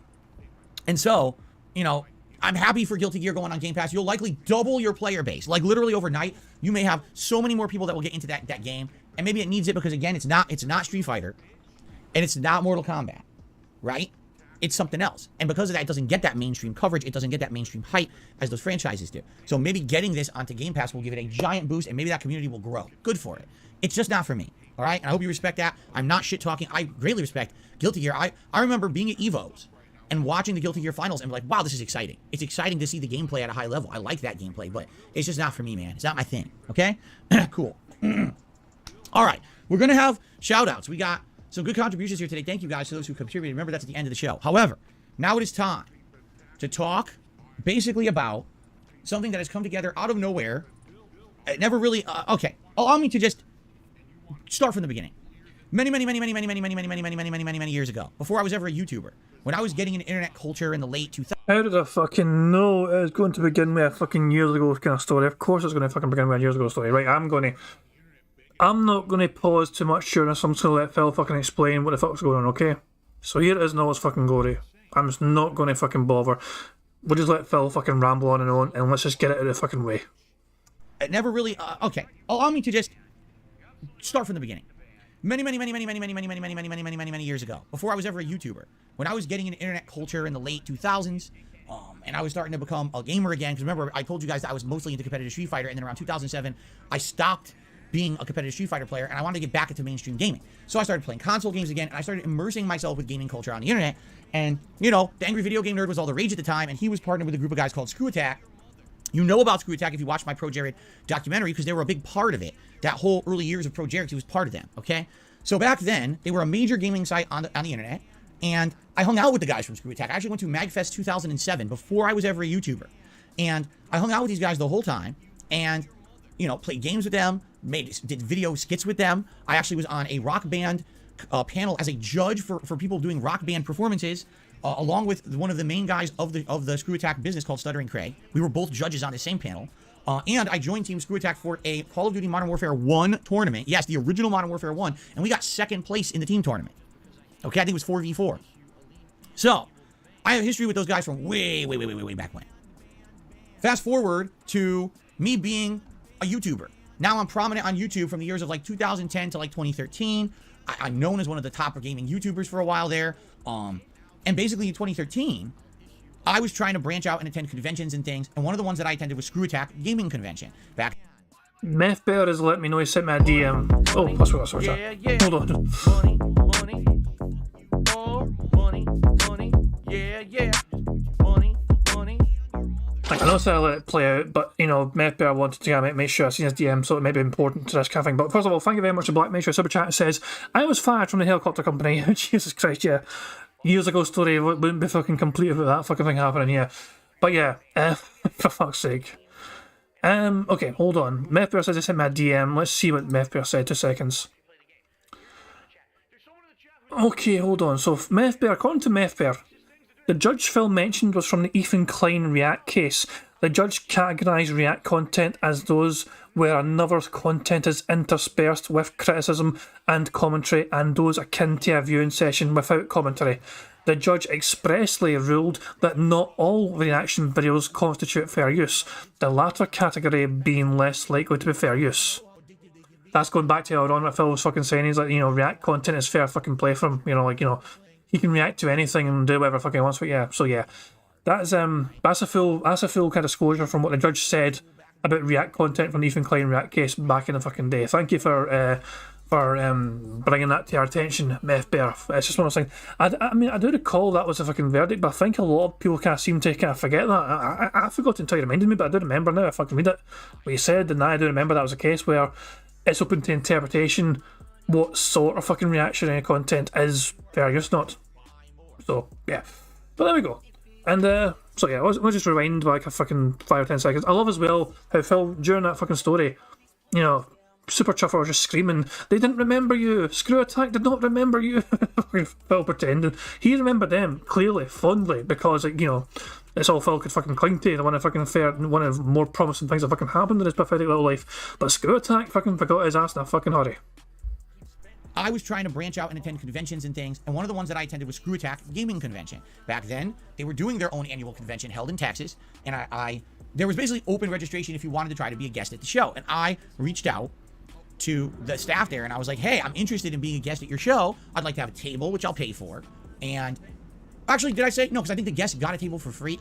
It's been a decade. I don't remember the ins and outs of it. But I want a table in the vendor area, because at that point we were working on the Project 7 show, and I wanted to kind of shill it a little bit, you know, advertise it there. I wanted to do, you know, a panel for my viewers. But Phil, you're not a show. You're not a paid show. What the fuck are you thinking? You're meant to be fucking the one YouTuber. It's not a fucking show. I'm sorry, I had to fucking stop it there. I had to fucking stop and say that. Phil openly admitting he wanted to fucking show shit when he's fucking trying his best to fucking say he's not a fucking paid show. He literally just said, in his own words, he wanted a show. For free. It's been a decade. I don't remember the ins and outs of it. But I want a table in the vendor area, because at that point we were working on the Project 7 show, and I wanted to kind of shill it a little bit, you know, advertise it there. I wanted to do, you know, a panel for my viewers who were going to attend, and also there was an Iron Man of Gaming tournament that they were going to hold, that I was going to be a participant in. And I was like, man, I know I'm pretty good at video games. You know, being a YouTuber, I'm playing all kinds of games, and I know that I could probably do pretty well at this tournament. Okay, so basically it was a really cool convention I attended. I met Stuttering Kick again, you know, for the second time. He's like, of course I remember hanging out at MagFest with you, you know, all those years ago. Of course, I looked totally different in 2013. Now I'm a YouTuber, I'm known. And he's like, all right, yeah, it's awesome having you here. And, you know, had some interactions with him. Even I was in the finals of the Iron Man Gaming tournament. I was on stage playing DuckTales, the remake. Remember 10 years ago, they did DuckTales HD remake? I was on stage playing it. And I got my ass beat, because it wasn't about surviving. It was about getting gems, which I didn't know where the hell the gems were in the game, so I lost. But it was fun. It was a fun thing to do, and it was really nice. And I've told you guys over the years that that's... Sorry, hold the fuck on. Hold the absolute fuck on. Are you telling me that back in 2013, Phil Burnell, DSP Gaming, tried to play DuckTales like he was fucking playing Warzone? Hiding, trying to fucking survive as long as fucking possible, waiting for everyone else to fucking die? Are you seriously fucking telling me that? Stuttering Craig was one of the guys that, like, over the years, every interaction I ever had with the guy was a nice one. He seems like the nicest guy, one of the nicest guys I've ever met, completely cordial, welcoming, you know, didn't care. In 2013, I had haters. I don't know if you guys realize this. In 2013, the This Is How You Don't Play movement had already begun. And the fact that he wanted to have me as I wanted to be a guest, and he accepted me as a guest at his convention, people were like, why are you doing that? Don't you understand? That's Dark Side Phil. He's becoming the joke of the internet. You don't want him.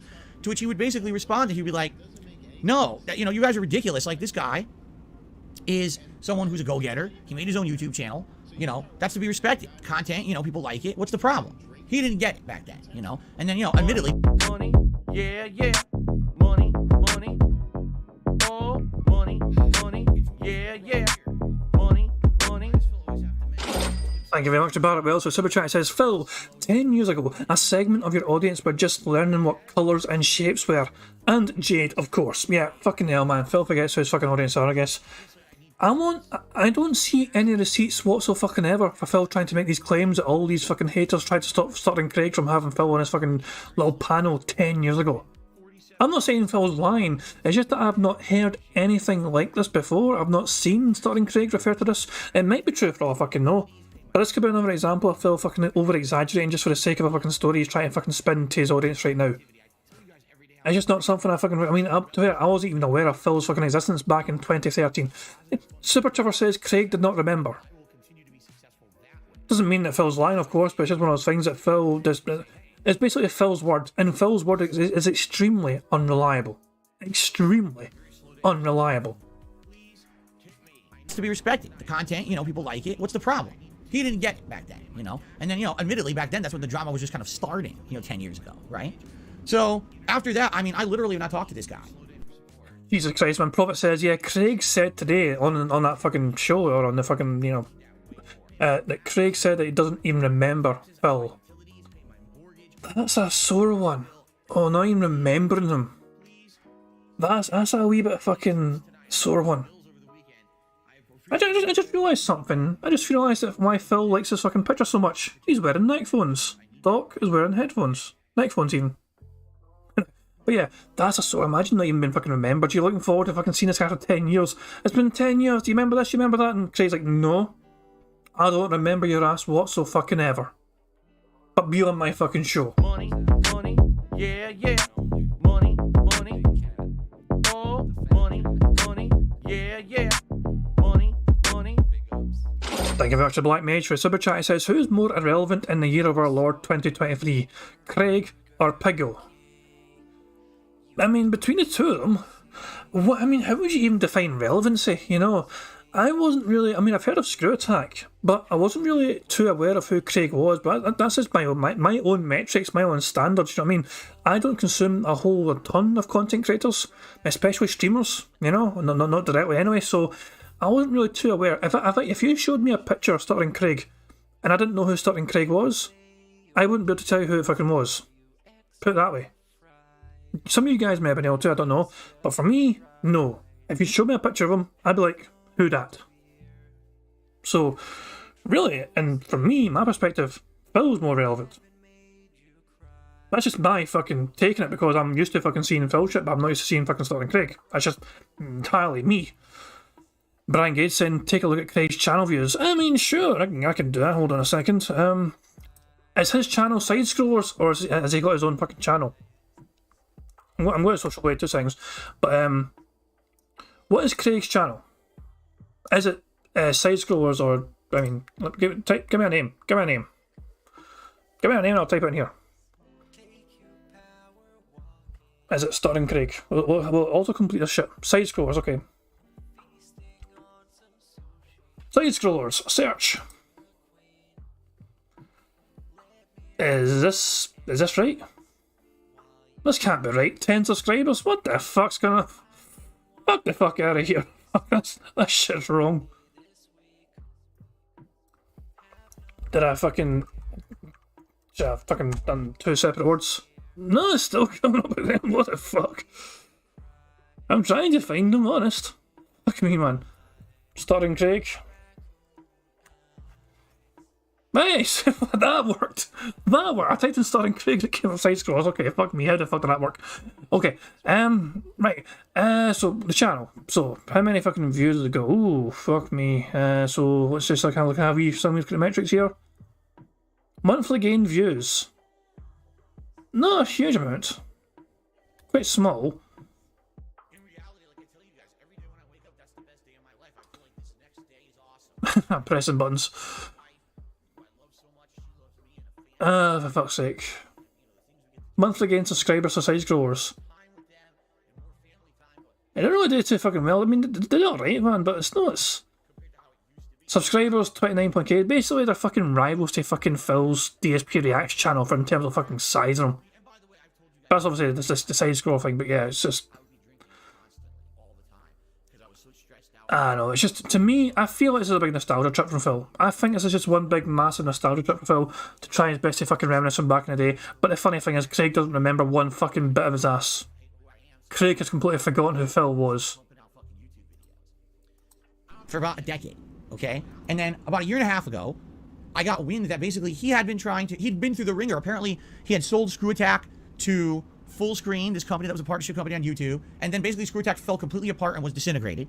Then he started another company called Game Attack. That was successful for a couple of years, but then he ended up leaving that for various reasons. Then he tried to do his own thing on the internet, started his own channel with podcasts and shows. But basically, after like 15 years of being someone in the game space, he decided that it was time to move on and do something different with his life. And that was like a year and a half ago when he made that announcement. And I talked about it on this show, only it wasn't this show at the point. It was different. I think it was still the pre-stream. And I was like, it's sad to see people like that go, because this is a guy who's been a mainstay. And, I'm sure today he's, you don't think, who says, what's ScrewAttack, right? No one even remembers what it is. But, for him to have been in the game space for so long and basically been so prominent, and now he was kind of retiring from games, I was very sad, genuinely very sad to see him go. Even though I hadn't followed him for a decade, like, dude, I don't like hearing that news. I want people to stay doing what they love, and it sounded to me really weird. Well, anyway, to make a long story short, he came back earlier this year, last year, and started doing full-time gaming stuff again. And I've been following him a little bit. Like, I've been watching some of the stuff he puts out. He was doing a gaming news show, not gaming news show, just a general news show for a while and stuff like that. And there was this big announcement. So here's what I'm going to do. I'm going to say, guys, as of this point, so me recording, this is the 50-minute mark.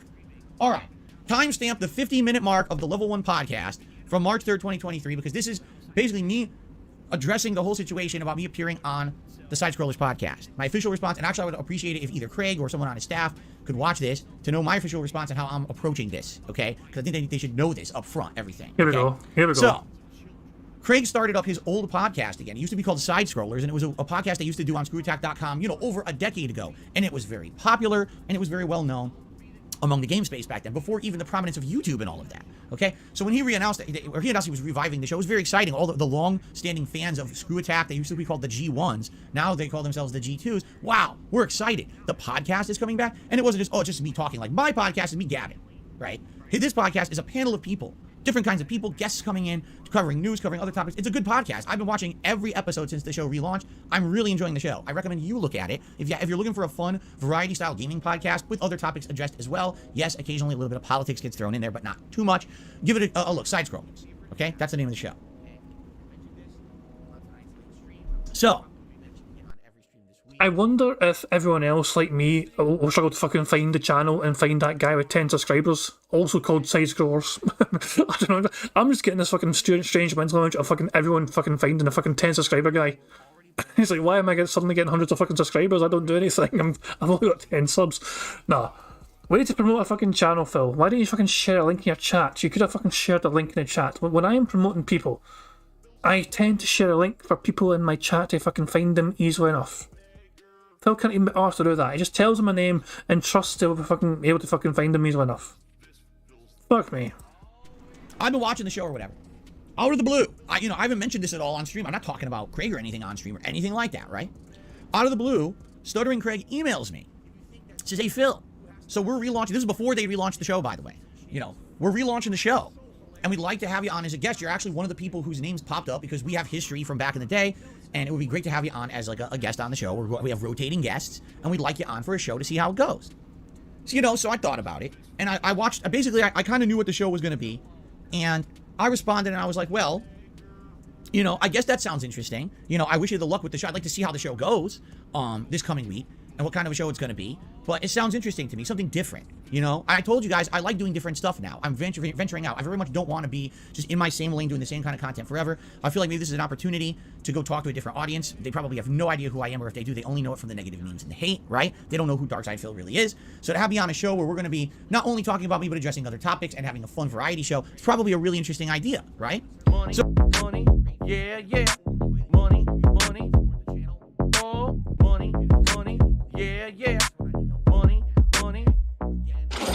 Thank you very much for that. I'm off for a super chat. It says, sounds like they're both planning to feed off each other with an easy interview. Side Scrollers using it to get views. See, I was kind of thinking it myself because it took fucking forever to get to the fucking segment where Phil's email revealed, which is kind of understandable. If Craig's trying his best to fucking build up his fucking channel again, build up some interest and generate some fucking talking and all that shit, he is going to try and milk this for all it's fucking worth. So yeah, this is what I'm saying.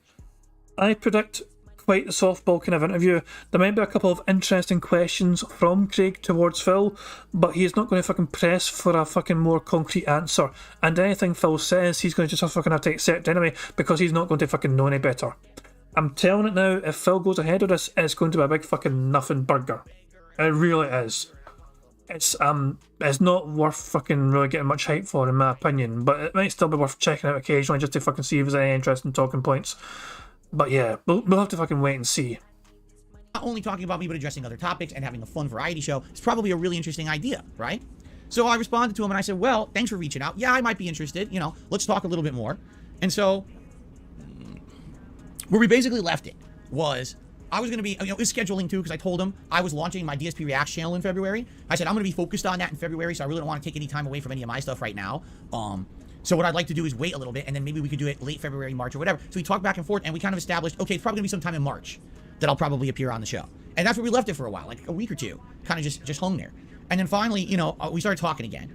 And, you know, Craig was like, well, let's have you on the show, and let's do kind of an episode where we talk about not only you, because we want to give you time to talk about yourself, and obviously there's going to be questions and stuff, but also, you know, do a full show with Jan. And we kind of determined roughly it would be around the middle of March. That's what we determined, okay? I was like, okay, that sounds good to me. That gives me time to mess around with my setup, because the thing is, if I'm going to be on their show, I got to accommodate the show. I want to mess around with my setup here, make sure that it would work with how they're doing their show and everything.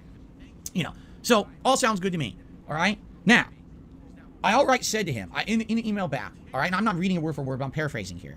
I basically said, listen, you got to understand something. I have a giant hate mob following me around the internet. So if I appear on your show, there's going to be drama. I say, you might not even want, I said, to my audience, my plan is, I don't even want to really promote it. I would rather have it be like a surprise, where I'm on a show and then I can say, hey guys, by the way, go watch me on the show right now, it's live. And then they could go check out the show and watch it on demand That's after. a terrible fucking idea. That is an awful fucking idea. How the fuck is that going to benefit them from making their channel grow by keeping your ass a fucking secret? What in the fuck, man? I'm like, giving them fucking prior notice. For somebody that's so fucking dead set on fucking adhering to a strict schedule, fucking planning a fucking day note shit, you don't have fucking much consideration for your audience. It might be fucking similarly like-minded to you, Phil. Oh, by the way, guys, random interview right fucking now. Go see it now. Chop chop, bitches. This would prevent any kind of hateful drama or build-up around the show, because it would be kind of a surprise appearance, and that way it would avoid the nonsense. There'd be no harassment of anyone or anything, right? So that's how I was talking about it, going along with it, all right? But, you know, I guess, you know... Oh, you underestimate the power of us mentally ill motherfuckers. It took Kiwi Farms about 11 or 12 minutes to find out who the fuck Cat was. After you fucking baited everyone to saying good fucking luck and finding out more details about Cat. It took him about 12 minutes to have her full fucking name, her date of fucking birth, her full fucking family, everything. 12 minutes, I'm pretty sure like fucking 12 minutes in between Phil's fucking like, you know, bragging tweet, good fucking luck finding out more about this, and actually people on Kiwi Farms finding out more about Cat.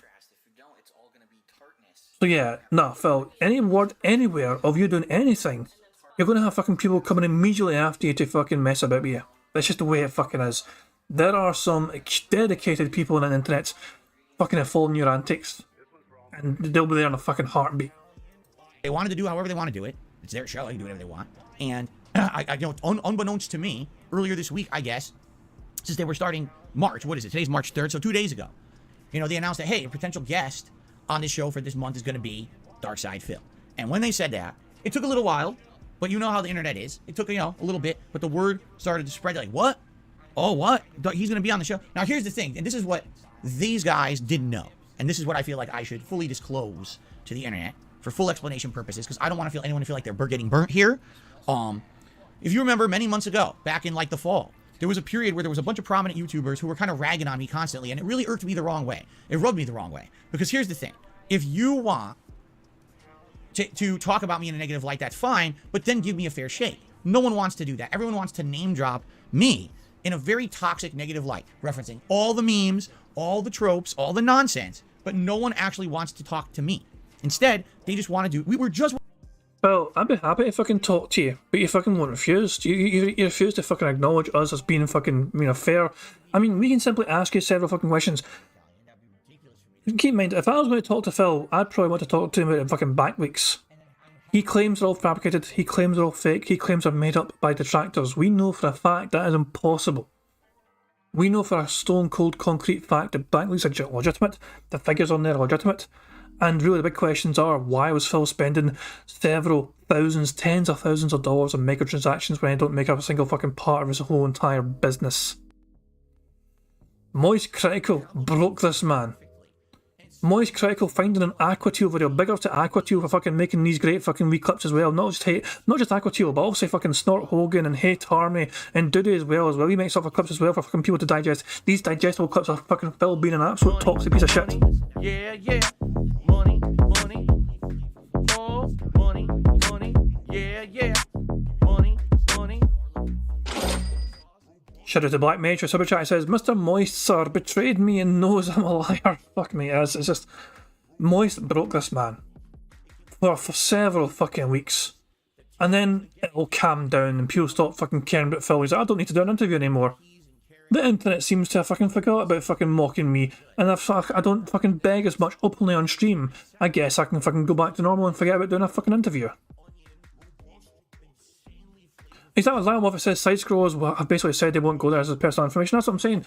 They're not going to cover the bank leaks. They're not going to cover anything financially because it's personal information. However, I mean, it looks like it's going to fucking mention WWE champions, but all Phil has to fucking do is just say it. That's fake. That's false. You know, it's fake news, whatever. And I mean, Craig's not going to fail to do a thing about it. He's like, he can point towards the fucking detractor video. Because oh, people made this fucking video. There's all this evidence against you, and Phil can just say, no, it's all fake. And what's Craig meant to fucking do about that? Fucking nothing. Watching the Pro Jared documentary, correct? And what did Pro Jared say? For 3 months, everyone just literally crapped on me. But no one ever reached out to me to talk to me about these things. Instead, it was just crap on him. Who cares? He's the whipping boy of the internet. Now, that was 3 months for Pro Jared. That was 3 months for Pro Jared. For me, it's been 10 years. Okay? 10 years. Of people constantly just dumping. When does anyone reach out to me and say, we would like to give you your fair shake? Let's talk to you. Let's get it from the perspective of the person who's being shit on. He was going to say horse's mouth and he fucking changed his mind. I just know it. You your fair shake. Let's talk to you. Let's get it from the perspective of the person who's being shit on all the time, right? To get his side. Never has that happened. The one person who reached out to me over the years was the Quartering. I was on his show. I answered literally every question, and he got crapped on. Oh, that was terrible. Oh, that was an awful interview. Why was he on the show? It was a waste of everyone's time. Why? Because he didn't eviscerate me. He didn't sit there and make fun of me. He didn't sit there and be nasty to me. He didn't sit there and essentially make demands of me that were unrealistic. He was just trying to have me as a guest, right? And ask questions, which I answered. My answers, whether they're satisfactory to you or not, are for you to judge. But, you know, basically, I guess to him it was like a waste of time. And he ended up, I almost feel like, he feels like he ended up being the worst for having done the interview. Maybe I'm wrong. Maybe you could get that from him. Someone could ask him, how does he feel about it? But I almost feel like people dumped on him for doing the interview, but not eviscerating me during the interview. Correct. Since then, I have not done a single interview. No one's asked. Until this last fall when I got pissed off about the entire internet dumping on me. And I said, if you want to dump on me, actually talk to me. Do it, and let's have a fair time where we can go back and forth. And if you really have questions or whatever, let's do it. Let's talk. And I'll be honest, yes, there were a lot of people who reached out. YouTubers, prominent YouTubers with millions plus subs. People who have drama shows, all kinds of shit, okay? And ultimately, after talking with all these people, I kind of narrowed it down to 2 people who I feel would be very trustworthy people to do a full in-depth expose style project with. It wouldn't just be, oh, Phil is interviewed. It would be someone wants to actually... I am sorry for fucking pausing this, but I feel like this on its own. This has such great fucking potential, this fucking thing right here. If you mute it. Money, money. Who does that remind you of? Yeah. Money, money. Oh, money, money. Yeah, yeah. Money, money. Thank you very much to Black Major. Super chat, it says the quarter pounder gifted 100 subs the night of the interview. Never mentions that. It's a very good fucking point. Extremely fucking good point. It's just it's bizarre. Yeah, that interview was a fucking waste of goddamn time, and it didn't have anything interesting worth fucking nobody learned anything new watching that interview. Most people fucking want to fucking discover new things about people when they're fucking watching an interview or be entertained in some capacity. Phil's interview recording wasn't that fucking interesting. But as I said though, Phil doing these questionable hand gestures, I'm just kind of saying, without any audio to it, what comes to mind seeing this kind of garbage? You just expect to hear German language over fucking something, don't you? To me, it's like I'm just going to intersperse that with some sort of fucking speech from, that wee, fucking one bald moustache prick. And yeah, it's like they're fucking channeling that same energy. But yeah, I really should unmute it now, shouldn't I? project with. It wouldn't just be, oh, Phil is interviewed. It would be someone wants to actually cover the entire situation fairly from all perspectives. All right. But ultimately, by the time that I got to the point where came to that decision, no one really cared anymore. All that bullshit had died down. The name drops, negative name drops stopped. I stopped addressing. I've hopefully done a good job in the last couple of months or 3 months. I guess it was like November-ish when this happened. So you figure, 3.5, 4 months. I've done my best to stop addressing the bullshit on my streams.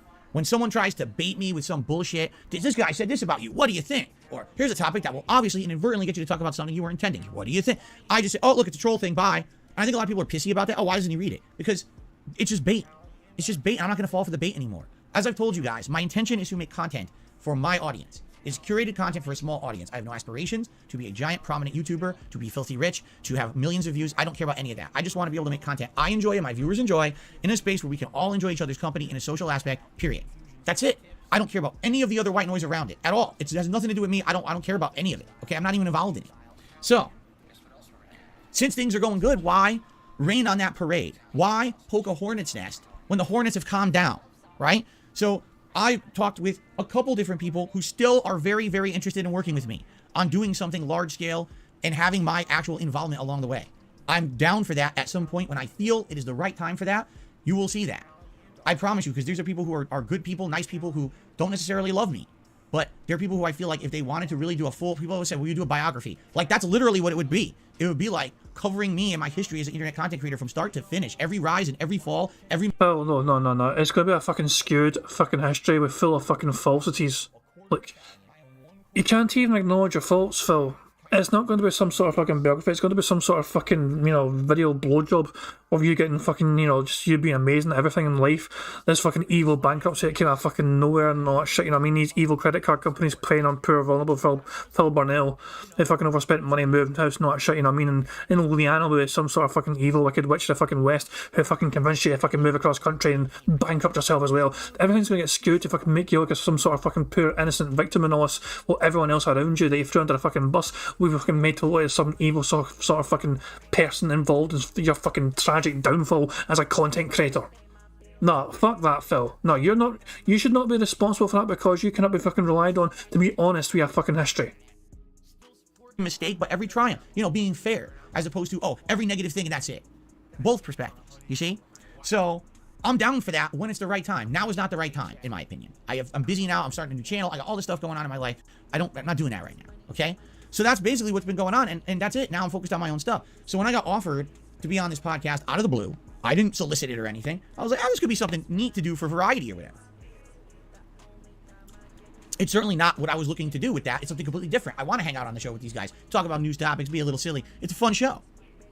So on March 1st, 2 days ago, they just casually say, this guy's going to be on our show this month. And that was it. And I knew it. I knew if they did this is what would happen. Of course, all the haters, all the trolls, all the detractors, they come out of the woodwork. They start flooding their show on a daily basis.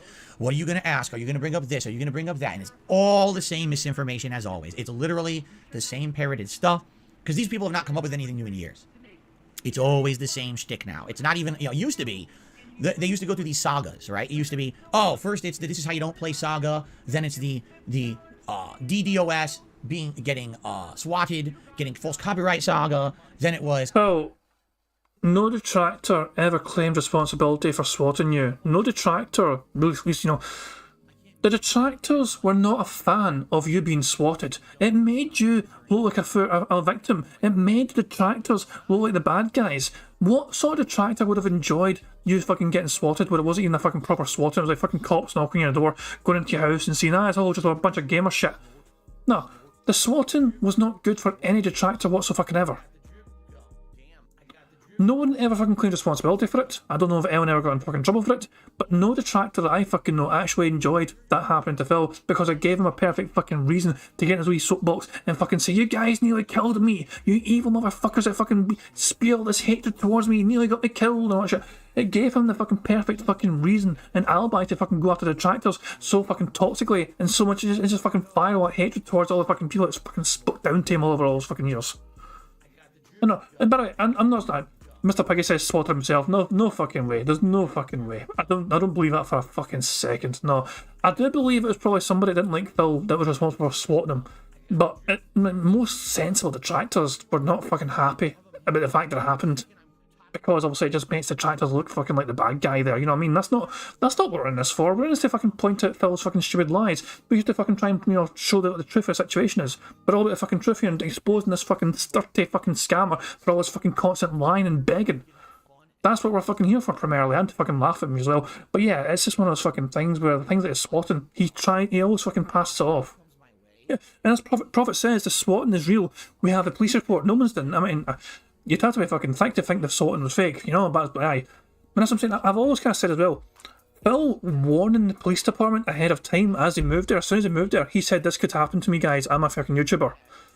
That is actually a very intelligent move on Phil's part. I don't know if it was his idea to fucking warn the police that he might get swatted or whatever because he's a content creator, but him warning them beforehand, which meant that fucking situation wasn't as hopefully as bad as it could have been.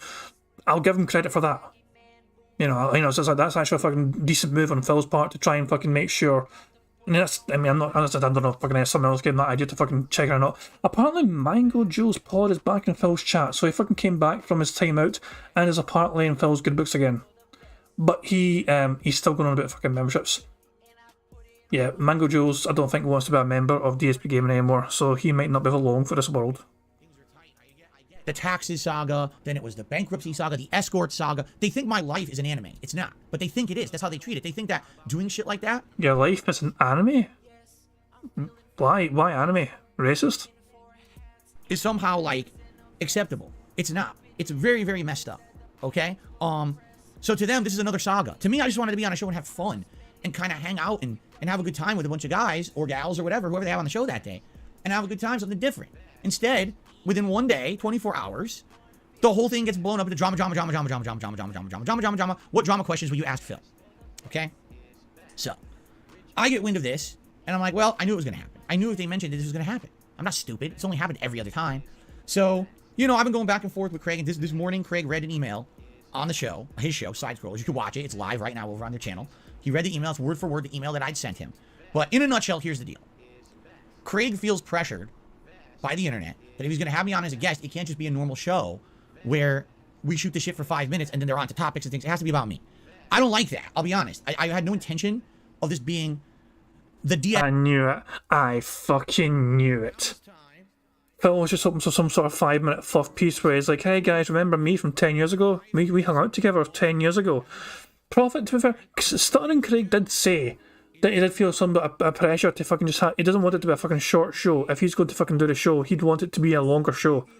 I'm not sure if the interviews are originally like 5 minutes long. I don't know what any of our interviews like on the fucking Side Scroll show, but Phil was expecting some sort of 5-minute kind of fluff piece where it's like the reminisce from back in the fucking day. Hey, remember DSP from back in the day? We hung out together at a convention, we played games and all that shit.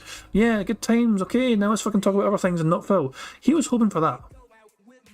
DSP show. It's supposed to be Side Scrollers with special guest DSP.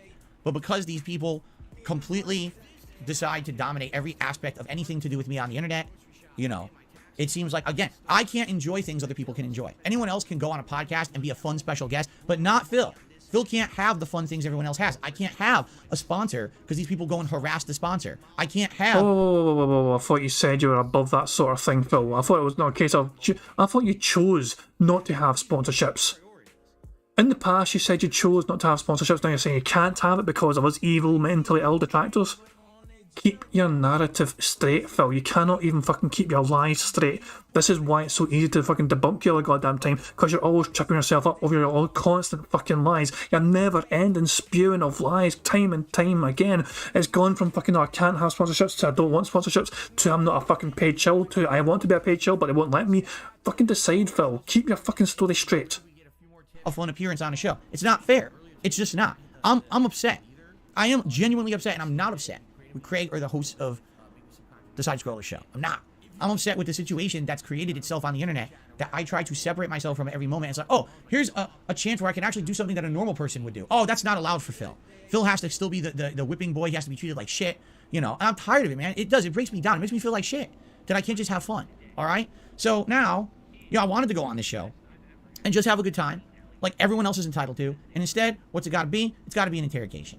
All right? But here's the thing. There's a difference between you're going in front of an audience that's genuinely curious likely open-minded, not saying my detractors, because you know that they want to watch this and hear it, but to go in front of people who are essentially just hearing about all this bullshit for the first time, and they have genuine questions about it, okay?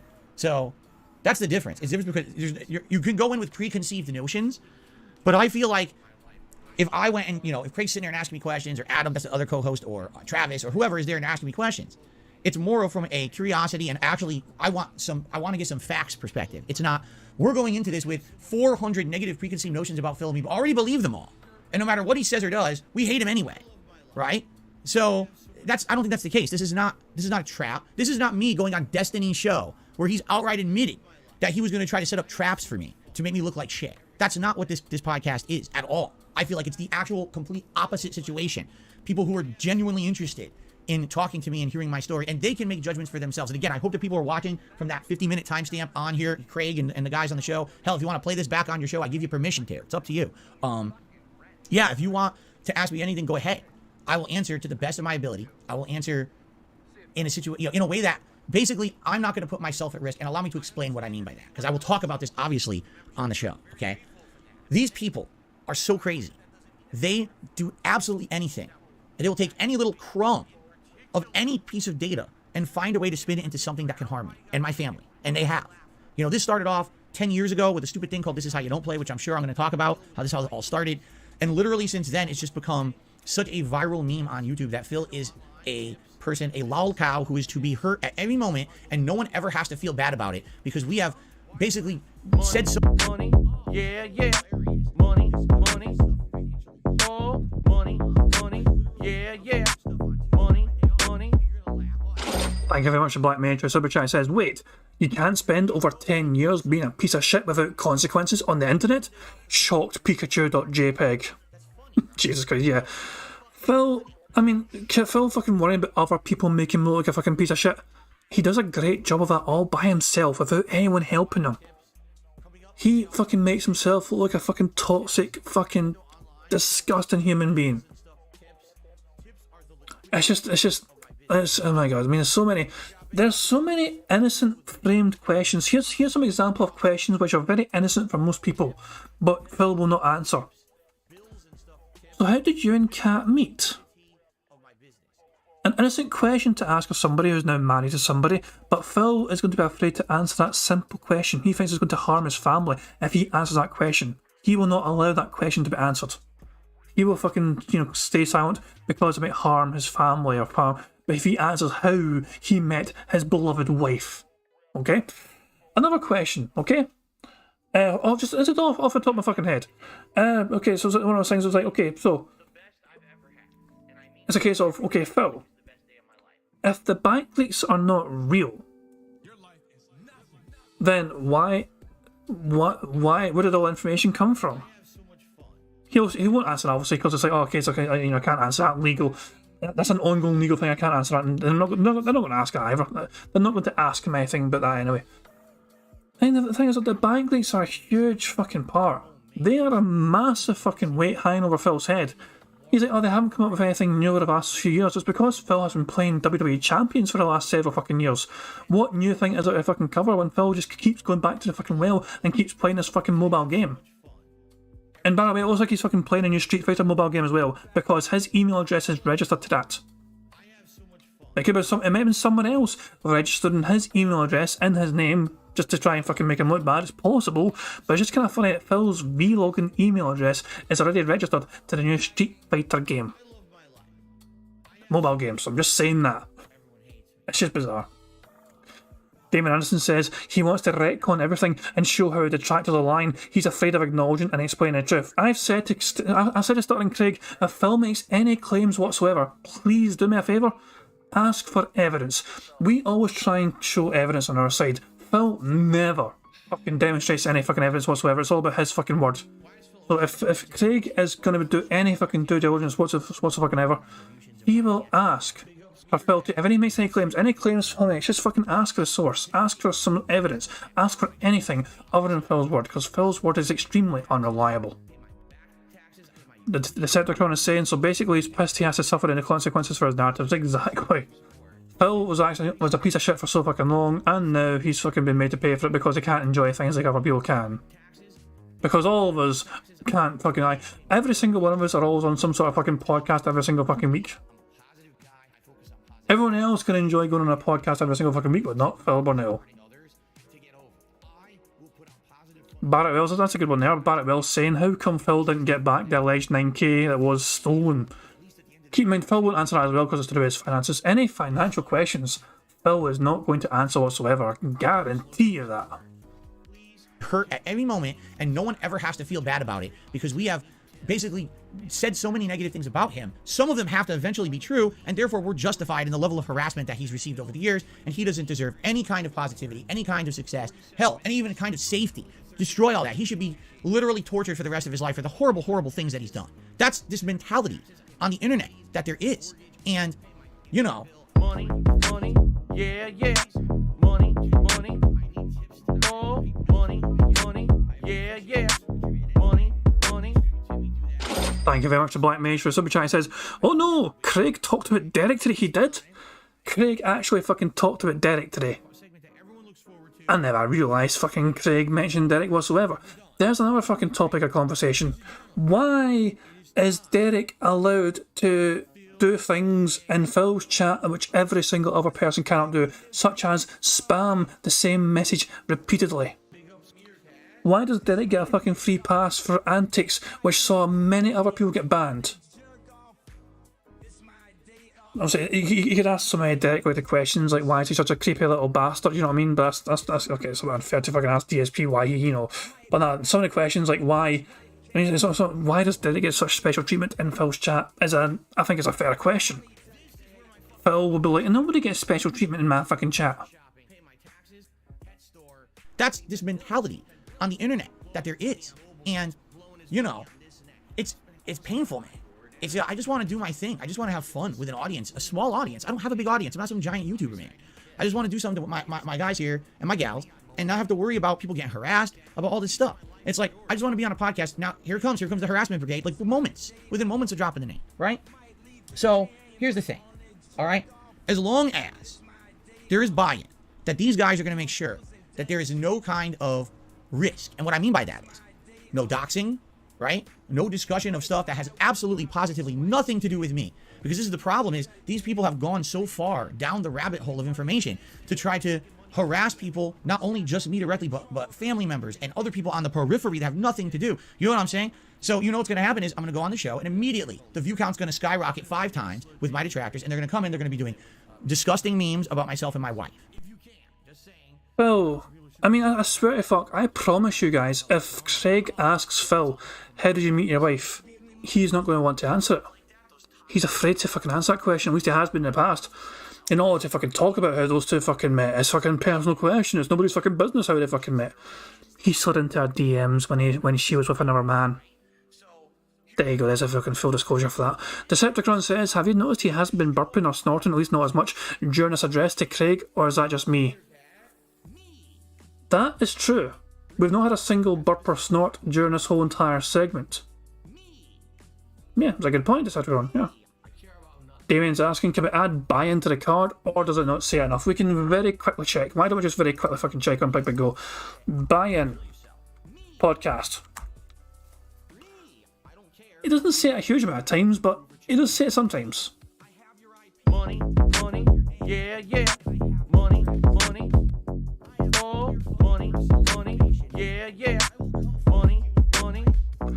Thank you very much to Barrett. We also super chat says Phil protects him because he has a job now, and Phil hopes he gets a piece of that pay now. Jokes on Phil, the Rim Reaper is getting the bulk of that paycheck. The Rim Reaper? Who the fuck's the Rim?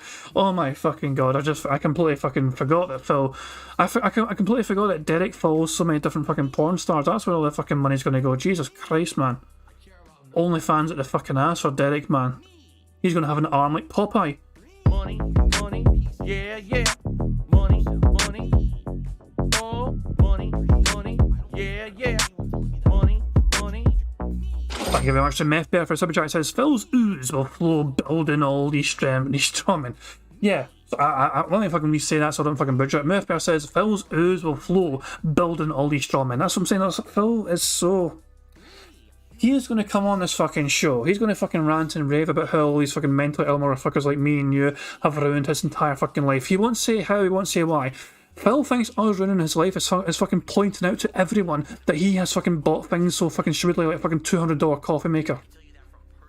We pointed out things that Phil had bought which are very expensive, and Phil got fucking paranoid about fucking mentally ill motherfuckers pointing these things out during his fucking videos of him showing off his home. We point these out because he's fucking begging and fucking crying for fucking support. And we see all that fucking support goes. Guys, I'm struggling to pay my bills, it's been a slow fucking day, you know, I've got bills coming, I've got taxes coming up, I need to fucking pay for this, I need to fucking pay for that. And by the way, here's a fucking, you know, special fucking video, DSP tries it where you can fucking see in the background. Oh, here's a fucking really expensive coffee maker, here's a fucking ridiculously priced bin. Some sort of dual fucking purpose bin, which has some sort of fucking built-in stupid thing in it as well, which costs several $100 fucking dollars. This is what, I mean, that's what I'm saying, this is what fucking puts him at risk. Knowledge. If people gain knowledge of the kind of money that Phil is fucking, you know, just fucking blowing behind the scenes, to that hurts Phil. And he can't fucking stand it. He's always said it hurts him because basically it means the fucking truth is getting out. Money, yeah, yeah. Money, money. Oh, money, money. Yeah, yeah. Money, money. Thank you very much to Black Major. Super Chat says he's in full control of all the burping and snorting. He does it to punish the guards and cuts it off during official business events like the court call and courting a new audience like RTU and Craig. Money, yeah, yeah. Money, money. Oh, money, money. Yeah, yeah. Money, money. Thank you very much to Logan K for a super chat. Says Phil's already screwed. Craig knows about Derek. He is worse than any of his shows. Craig's like, actually, I think I did see that tweet. That's right. Craig actually fucking responded to getting shared by Derek's Twitter. Oh fuck man, yeah. So yeah, Craig actually does know who Derek is now. That's going to be, oh my god, imagine getting exposed to fucking Derek's Twitter handle. Jesus Christ. That's an interesting point Black Major made as well, how Phil seems to be in total control of all the snorting and burping. I remember Phil doing some sort of strange sponsored stream on Twitch years and years ago where there was not one singular fucking burp or snort to be heard. And it was like, why? It was because he got a fucking different audience he's trying to fucking impress, like Twitch or some push. It's very weird and bizarre. But yeah, Phil having an actual more control over it than he's admitting to. Kind of impressive. It's weird, but why? So Phil does it intentionally then, to punish his fans, you think? And also punish us as well, because we're listening as well as haters. They're going to be posting up personal information. They're going to be doing every nasty, disgusting possible thing. I mean, just to give you an example of it. It's already happened, and Craig doesn't even know, so I hope he's going to hear this and he'll kind of understand. This morning on the podcast, he brought up someone who is a regular of these streams. Derek! Who is a regular victim of harassment from my detractors. We just point out all the fucking people he fucking follows on Twitter. And we fucking follow up his tweets. Harassment on Twitter? Seriously? I need you to rewind this and fucking enjoy this. Just to give you an example of it. It's already happened, and Craig doesn't even know, so I hope he's going to hear this and he'll kind of understand.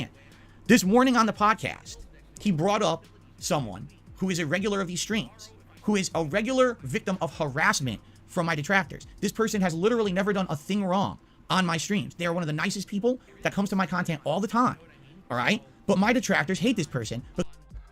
I'm not talking much about what Derek does when he turns up to your fucking streams. I'm talking about the fucking things he does outside of those streams and the things he likes to fucking... His interests outside of your streams are very fucking disturbing. You want to talk about a fucking victim? What about all the fucking little girls he was fucking lusting over when he was a 15-year-old? Fucking, he's almost a man. At 15 years old, you're almost a fucking man, and he's lusting over fucking 11-year-old girls, 10-year-old girls, fucking girls that are pregnant. What the fuck, man? This guy is a creepy little bastard. Derek is a creepy little fucking bastard. That's when he worded it. He's never done anything wrong on this stream. Thank fuck that Derek has never fucking lusted after some sort of fucking innocent little fucking child on your stream, Phil. Thank the Lord for that. When Derek's on your fucking stream, we make fun of him for constantly repeating himself and you fucking let it slide. But outside of that, it's fair fucking game. It's none of your fucking business what we fucking do to Derek outside your fucking streams. Because he talks a lot. And he likes to get my attention and he likes to have conversation with me because my streams are personal. Money, yeah, yeah. Money, money. Oh, money, money. Yeah, yeah. Money, money. Money, money. Yeah, yeah. Money, money.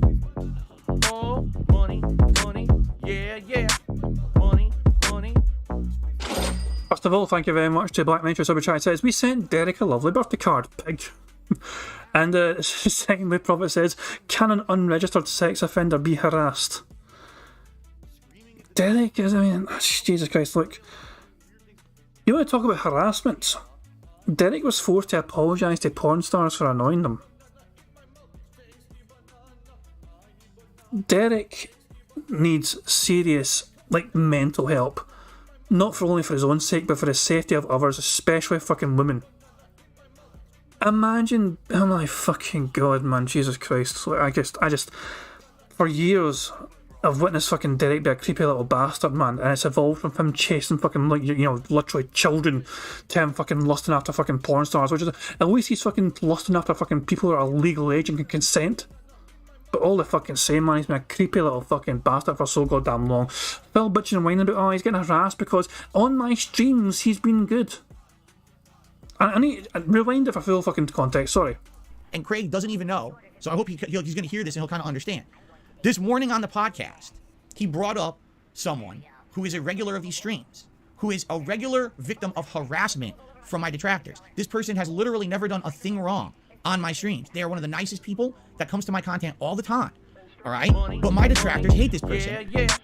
Money, money. Oh, money, money. Yeah, yeah. Money, money. Thank you very much to Black Matrix. Super Chat says, big up to Derek's hidden playlist. Oh, Jesus Christ, can I even find that? Give me a second, I might try to fucking find that. I don't know how easily I can actually find that shit. 2 seconds. If you guys have never seen the fucking playlist this creepy little bastard had when he was a 15-year-old on YouTube, sweet Jesus, man. Actually, I have an easy way to find it, I think. Yep, there it is there. Found it. So, ladies and gentlemen, when Derek was 15 years old, me and they call me TXT. I'm not sure what it's called now on. I think it's just DSP TXT on Twitter. But he had this playlist. This is Derek's public-facing playlist on his channel. This was a channel that followed DSP Gaming and fucking followed all his antics. Look at some of the videos. Derek Loves Lemur and DSP. 6 to 8 different fucking videos of it. But then you got fucking Little Girls Pretty. 174 videos. Cute and pretty grimettes, doll kitten and pencil. I mean, these are literal fucking children. Then you got this. Beautiful little girls, over 300 fucking videos. This is why Derek, I call him a creepy little bastard. Because he is a creepy little bastard. When I called him out on Phil's Twitch, Phil was on Twitch at the time, right? He was on Twitch. I called him out for all these fucking playlists on fucking Phil's channel, and Reader, who was a fucking mod at the time, told him to fucking back off. It's fine because Derek's also a child at 15. Derek being 15 years old was perfectly fucking fine for him to have a fucking playlist like this. And I fucking argued against it. I was like, no, he's not. Derek is 15. Technically, he's still a minor as well, but he's a fucking playlist of fucking, like, girls that are fucking, like, what, 6 years old or some pish, man, 7 years old, and he's got fucking playlists, like, hundreds of fucking videos catered to his fucking strange fucking desires. And it's just, what the fuck, man? So yeah, I called it fucking Derek on that shit, you know what I mean? And I was told just to fucking ignore it because he's like a fucking child. I love this shit though. This is a classic one. So I was like, you know, Derek was fucking talking about how he fucking can't give Phil any more money because, you know, his mum found out that he fucking borrowed her credit card. Derek used his mother's credit card to give Phil money back in the fucking day, and his mum found out and got pissed off, so Derek had to apologise to Phil for not being able to fucking give him any more money. So I said to Derek, don't worry, at least your mum didn't find out about those YouTube playlists of young girls. Derek responded, I deleted those playlists already. So Derek, it's okay. Derek deleted the playlist apparently before Mummy could find out. Mama Derek never found out about those disgusting playlists. And as I'm saying, this is an old tweet from like fucking July, this is like 2017. But yeah, Derek, creepy little bastard. I am going to forever fucking call him a creepy little bastard. Yeah, yeah. Money, money. Oh, money, money. Yeah, yeah. Money, money. Thank you very much to Barrett Wells for Super Chat. Says, never forget him asking if kidnapper should get a slap on the wrist instead of doing a hard time. I completely forgot about that. He is such a creepy little bastard, man. He really is. The phrase creepy little bastard was invented for people like Derek. It really was. Are one of the nicest people that comes to my content all the time, all right? But my detractors hate this person because he talks a lot. And he likes to get my attention and he likes to have conversation with me because my streams are personable. So they go and they harass this person online. All right, I'll say his name's Derek. Everyone knows his name is Derek, right? Now, they basically harass this guy and they go into all his social media shit and everything. That's no one's business. Just because you're an attendee of a stream doesn't mean someone should harass this guy. This guy is not a whale because Craig had the misconception. This guy's a whale. He doesn't contribute. He's just a viewer. He doesn't contribute financially at all. He just sits here and talks nicely with me. Yeah, he doesn't fucking contribute financially anymore because he can't fucking use mummy's credit card anymore. The times he did fucking contribute financially was when he fucking borrowed his mummy's credit card without her fucking knowing, and then he got fucking into trouble for it, and had to apologise to you. Every day. Right? If you didn't pry into... That's a good point. Captain Falco saying, did he just call his contributors a whale? I think it did, actually. Yeah. They basically harass this guy and they go into all his social media shit and everything. That's no one's business. Just because you're an attendee of a stream doesn't mean someone should harass this guy. This guy is not a whale because Craig had the misconception. This guy's a whale. He doesn't contribute. He's just a viewer. So yeah, Phil has fully acknowledged that people that give him money, at least a big chunk of money, are whales. He doesn't contribute financially at all. He just sits here and talks nicely with me every day. Right? Phil, you removed him from Twitter yourself, pal. You did not want to follow Derek anymore on Twitter. You were following him on Twitter. You then decided not to because you saw what he was fucking following and you saw what he was into. And you went, nope. Can't look at women anymore. I'm married. Phil, I'm not going to fucking apologise for fucking thinking of Derek as a creepy little bastard. I'm not going to fucking apologise for calling out his fucking horrible antics. I'm not going to fucking apologise for fucking pointing out and warning to others the dangers that this person could fucking pose to fucking people. Jesus fucking Christ, Phil, man. Derek is a fucking liability. Derek is a fucking hazard to fucking society. I genuinely fucking worry for people around Derek. I'm not even fucking exaggerating. He is a fucking psychopath. Right? If you didn't pry into his personal life, you would never know anything negative about the guy. But these people are sick. So they go into his social media accounts, they look at this stuff, and they harass him. So what did they do? Personal life? We fucking checked his fucking YouTube public-facing playlist and his fucking Twitter feed. That's all we fucking did, and that told us everything. They went on the Side Scrollers podcast and they said, oh, you gotta ask Phil about Derek because he's a whale of Phil's and he has this and that going on in his personal life. I was like, wait, what? That's not even true. Like, that's blatant misinformation. Already it's begun.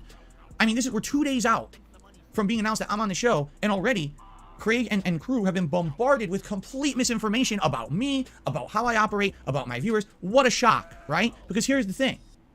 Who has the vested interest in this appearance? Barrett Wells says, if people never looked into Ted Bundy, he'd still be a good guy. It kind of reminds me of like some people, as bizarre as it's going to fucking sound, some people said Hitler was actually a good guy. I mean, not for what he did, but I was like, I think some sort of story. I was like, this is like fucking, I watched QI years and years ago, and Stephen Fry was talking about a story about some wee English lady that had tea with fucking, the Führer before. And she's like, you didn't know Hitler, did you? He was a lovely guy. He liked to paint, you know what I mean? He liked to talk about different things. So I was like, what the fuck? How can someone say they enjoy drinking tea with the fucking leader of the Third Reich? What the fuck? But yeah, apparently it's just bizarre how some people like, yeah, you never knew him. It's like we mock Derek, but apparently we can't mock him because we don't know him. Just because we fucking looked into what he's actually interested in, you know what I mean? We criticise him and all that shit, but we don't actually know him. He's a lovely guy because he goes on Phil's chat and fucking says the same thing over and over again. Bill Braska says Phil's logic, even if it's a creep, as long as it's hidden, it's okay. Yeah, that fucking sums up Phil to a fucking T. You keep that shit fucking hidden and don't fucking expose it. Phil is not all about fucking revealing things. He's in the fucking camp of fucking keeping things hidden and obscure so people don't fucking see beyond the veil and see what is actually fucking happening behind the fucking scenes. The less people know, the better. That is the fucking case in Phil's book. That's how he fucking lives. Knowledge, you know what I'm saying? Ignorance is bliss, and Phil is a very happy person. The detractors do. Right? My fans. Dude, oh, it's nice that Phil's going to appear on this show. Yeah, we'll watch it. This will be cool. But they already have a place to be with me every day. My own content, right? So it's not the fans that are going to be jumping on. It's going to be the detractors that are going to go, oh, this is our opportunity to sink our hooks into someone else who hasn't heard about all the crap about DSP and to let them believe it. I mean, I hate to say it because it really is. It's a cultish mentality. It's this weird cult-like mentality of hate. And it started 10 years ago with This Is How You Don't Play, and it just continued. It's wave after wave. There's always another... Deflection. Phil was fucking using the very fucking criticism we have against him. But 20 minutes ago, he fucking threatened somebody in his fucking chat because they fucking asked how do you fucking disable auto-renew memberships. He fucking timed them out for daring to fucking question how do you disable that. Yeah, yeah. Money, money. Oh, money, money. Yeah, yeah. Money, money. Thank you very much for Black Mage for super chat. He says the only good news is Derek is Canada's problem. Well, I mean, unless you fucking build a wall between America and Canada, it's not that fucking hard for Derek to cross country. Let's be honest here. How do you think I feel? We've got a fucking ocean between us and Derek. I feel a lot fucking safer. There's no fucking wall separating Derek from fucking USA. Lyle Lovett says he's choosing his character on the stream now. It's hilarious. He's rapidly skipped 3 dark-skinned characters and several semi-naked ones, yet discussed paler-skinned ones at length. So Phil's, this is a brand new game, Phil's pointing to. Phil's to keep pausing, whatever. Phil's playing a brand new game now, and he's trying to pick a character, and yeah. He's rapidly skipped all the dark skin characters. Keep in mind, he always likes trying to build himself. He's always able to fucking build himself, and he enjoys fucking building himself in fucking games because he's that fucking egocentric, you know? He's that fucking narcissistic where he's like, I've got to fucking build myself. Some people play games to fucking escape fucking the reality, you know what I mean? Who wants...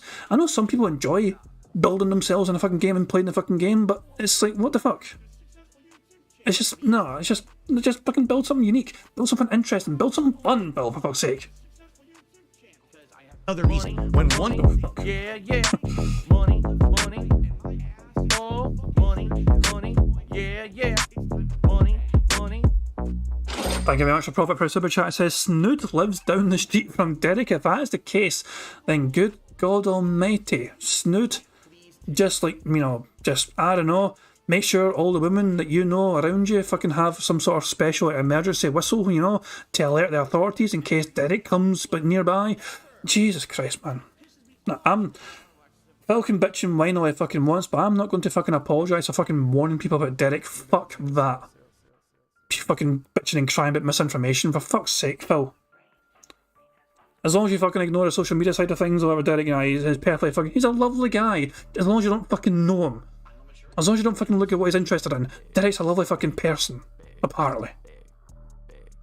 10 years ago with This Is How You Don't Play, and it just continued. It's wave after wave. There's always another reason. When one thing passes, the next thing comes up to continue the system of harassment that's happened to me for now over a decade. And it has to stop at some point, but at this point, I don't see how it ever will, because when you're in a system that promotes it, YouTube promotes it, YouTube promotes harassment, there is no way to protect yourself against it besides being rich and suing people directly for defamation or slander. And I'm not rich, so I can't do that. I can't sue the hundreds to thousands of people who have said these horrible things about me over the years. So I just ignore it. And I like I said, I sit in my lane, I make my own content, and I ignore it. So what happens? It thrives, it propagates, it festers, it becomes worse and worse, right? But what can I do? If I address it, you're giving attention to it, it just gets worse. If you ignore it, it festers, it just gets worse. There's no solution to it. So this is not fair that in 2023, years removed from some of the horrendous things that I've openly admitted I did a decade ago, you know, that I get this kind of harassment, and now I just want to do something fun. I can't do it. Phil's not allowed to have fun. Fun on the internet for Phil? No, screw him. We got to ruin it. So that's what they have. You know, effectively, that's what they've done. They've turned it so that it should have been a fun podcast appearance and turned it into, well, now this has to be an interrogation of Phil because, you know, God forbid that anyone actually just judge something at face value, have him on as a guest, as opposed to, you know, now we must have 400 questions of horrible accusations addressed before we even get to anything fun. You know, I don't know. So here's the thing. I said to Craig, if you can guarantee me the safety of me and my family and everyone around, meaning no doxing, you know, no leaking of any personal information, no allowing people to post nasty, ridiculous things about this, you know what I'm saying? Then I would definitely say I'm in line with it. And by the way, here's the other thing, because this is what the idiot detractors say. Phil would never go on a show and just let anyone ask him anything. Absolutely not. Why? Why wouldn't I? What's the point of having someone talk to you if you're going to limit the conversation, right? When I went on the quartering, all right, his show, people made all this shit up about, oh, Phil told the quartering he can't ask this, he can't ask this, he can't ask this. Oh, by the way, the quartering paid Phil to be on the show. He gave you 100 memberships. He gave you a lot of fucking money, Phil. Wrong, wrong, wrong, and wrong. None of that was true, but they just believed it anyway. And it's actually become, they think it's fact that that interview was staged, it wasn't real, and he paid me to be on the show. It's all lies. But can we actually find the quartering given how Phil all these memberships, I wonder? Does that exist in some capacity, I wonder? I don't even know how you'd fucking find it, you know, search quartering maybe, but you know, say Phil's mentioning a whole fucking lot. 111 different results. When would this have fucking happened? The quartering is a couple years old. It would have been not far. Actually, it's probably not fucking far from the. So when did he actually fucking do the interview?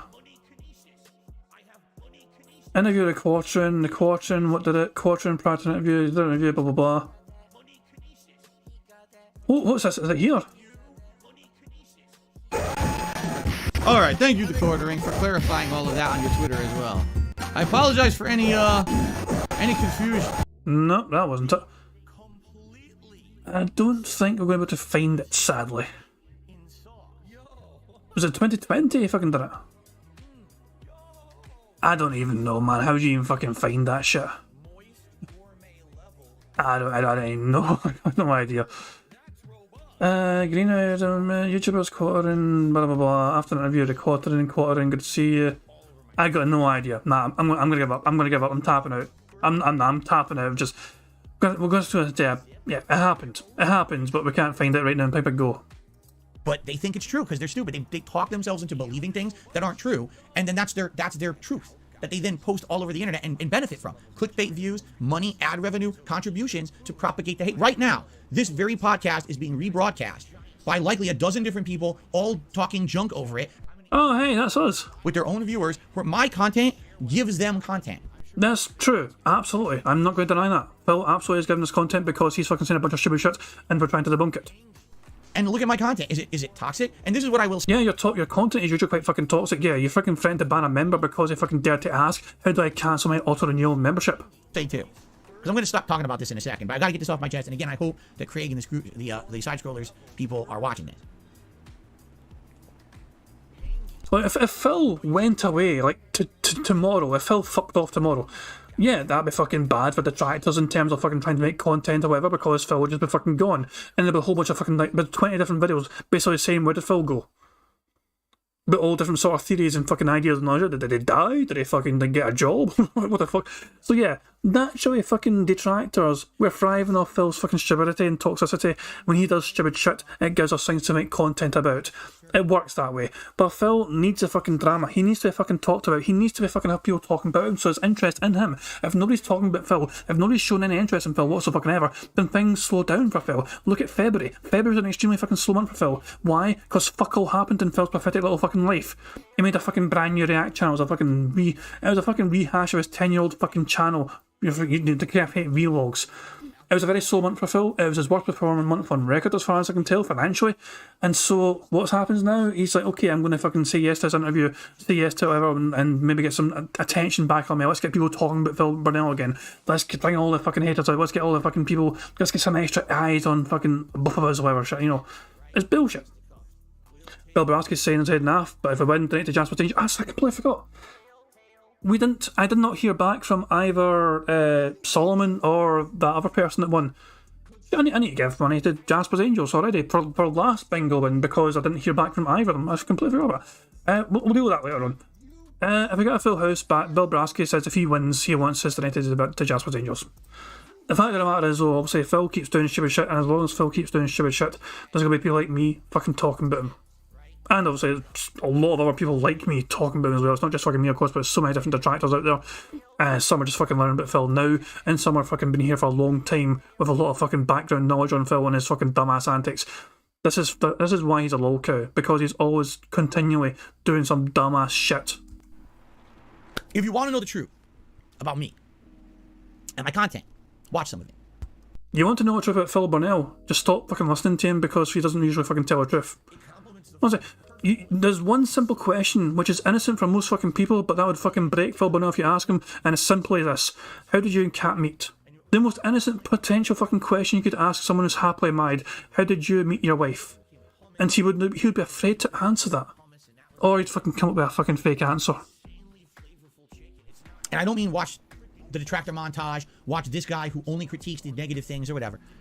And it doesn't have to be a long segment. Watch me play a game for, you know, a live stream that I'm doing of a game for an hour, whether it's a...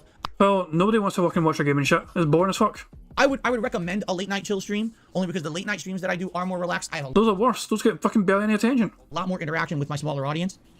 On the late streams, the daytime streams typically end up being a lot more focused on the game, especially because I play a lot of new releases on the earlier streams. But I would say... Phil, the last night stream you fucking played, you were falling asleep. And I'm not even fucking kidding about that. You were literally falling asleep on the last night stream you fucking had. I don't even know if I can fucking find that shit again, but who's it had it? Was it fucking Poems?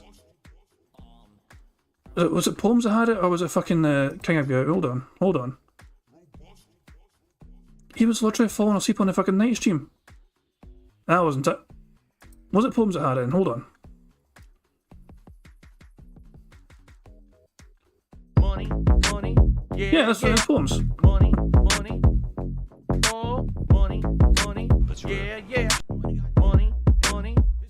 Thank you very much for Super Crazy for the super chat. It says, "Hey brother," and it gives me player hands. Thank you very much, Super Crazy. And yeah, guys, I don't know if you've seen Super Crazy's video yet. Super Crazy was off for a wee while. Had a wee hiatus of sorts, but he came back with a vengeance with part 2. I can't even mind what was the series. It's like part 2 of Phil basically. Phil getting butchered and sorted off Super Crazy, and he goes back to basically where he shows clips of what Phil was saying and doing when something like, I think this was when he got kicked off of Twitch essentially, and he compares that with what's on the bank leak data to kind of show what Phil was fucking doing and saying compared to what he was actually fucking spending, you know. A lot of good clips on there, a lot of good research went into that, you know, so would highly recommend Super Crazy. You know, in case you guys weren't aware, Super Crazy is back with another banger of a video.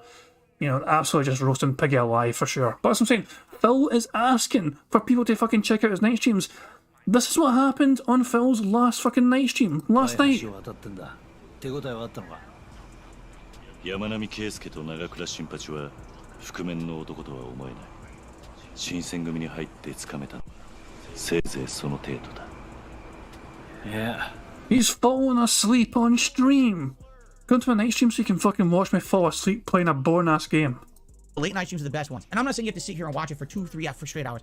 Sit down for 20 minutes and just watch how the stream goes, watch the interactions, and then judging on that, make some judgments for yourself. And if you feel that, and I'm a terrible person, I'm a terrible gamer, I'm a scammer, I'm a loser, I'm this, I'm that, whatever it is, go right ahead and make that judgment. It's your right to have your own subjective take on whatever. The problem is there's no objectivity on the internet about me. It's literally all take the selective moments that make him look bad, turn that into what we say about him, push that out as a dramatic narrative, profit. And this has been for 10 years that I've had to put up with this in my life. I've seen my whole personal life get turned upside down because of it. Remember, this is the happiest Phil's ever been in his entire fucking life. He's never been this happy in his entire life. Just remember that. As Phil goes on and on about how fucking miserable he is right now, this is the happiest Phil has ever claimed he's ever fucking been in his entire life.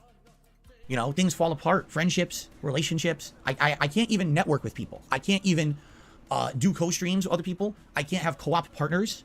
I've tried and people have gotten harassed because of it. You know what I mean? Like, it's really to a situation where I can't even do normal things. People say, why don't you have good Patreon goals? I can't even do Patreon goals. If I do them, people have threatened to get my Patreon shut down. You know what I mean? Like, it's all this stuff. It's like, it's crazy what it's come into. So if I'm going to show up on the show, I do need to buy that everything's going to be safe. Not that I go on the show and this is the shooting gallery for my haters to come and they're going to be posting every disgusting, toxic, personal thing in the chat that has nothing to do with anything of relevance just to hurt us. You know what I'm saying? That has to not be allowed.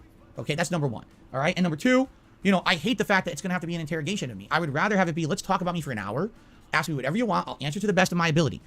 No, I'm not going to reveal legal records, financial records. I'm not going to open up my accounts and put myself to public exposure, because that's exactly the reason my detractors want me to go on a show. They want me to say, Phil, open up everything possible. Because here's the thing, because they either win or they win. Here's why they want that.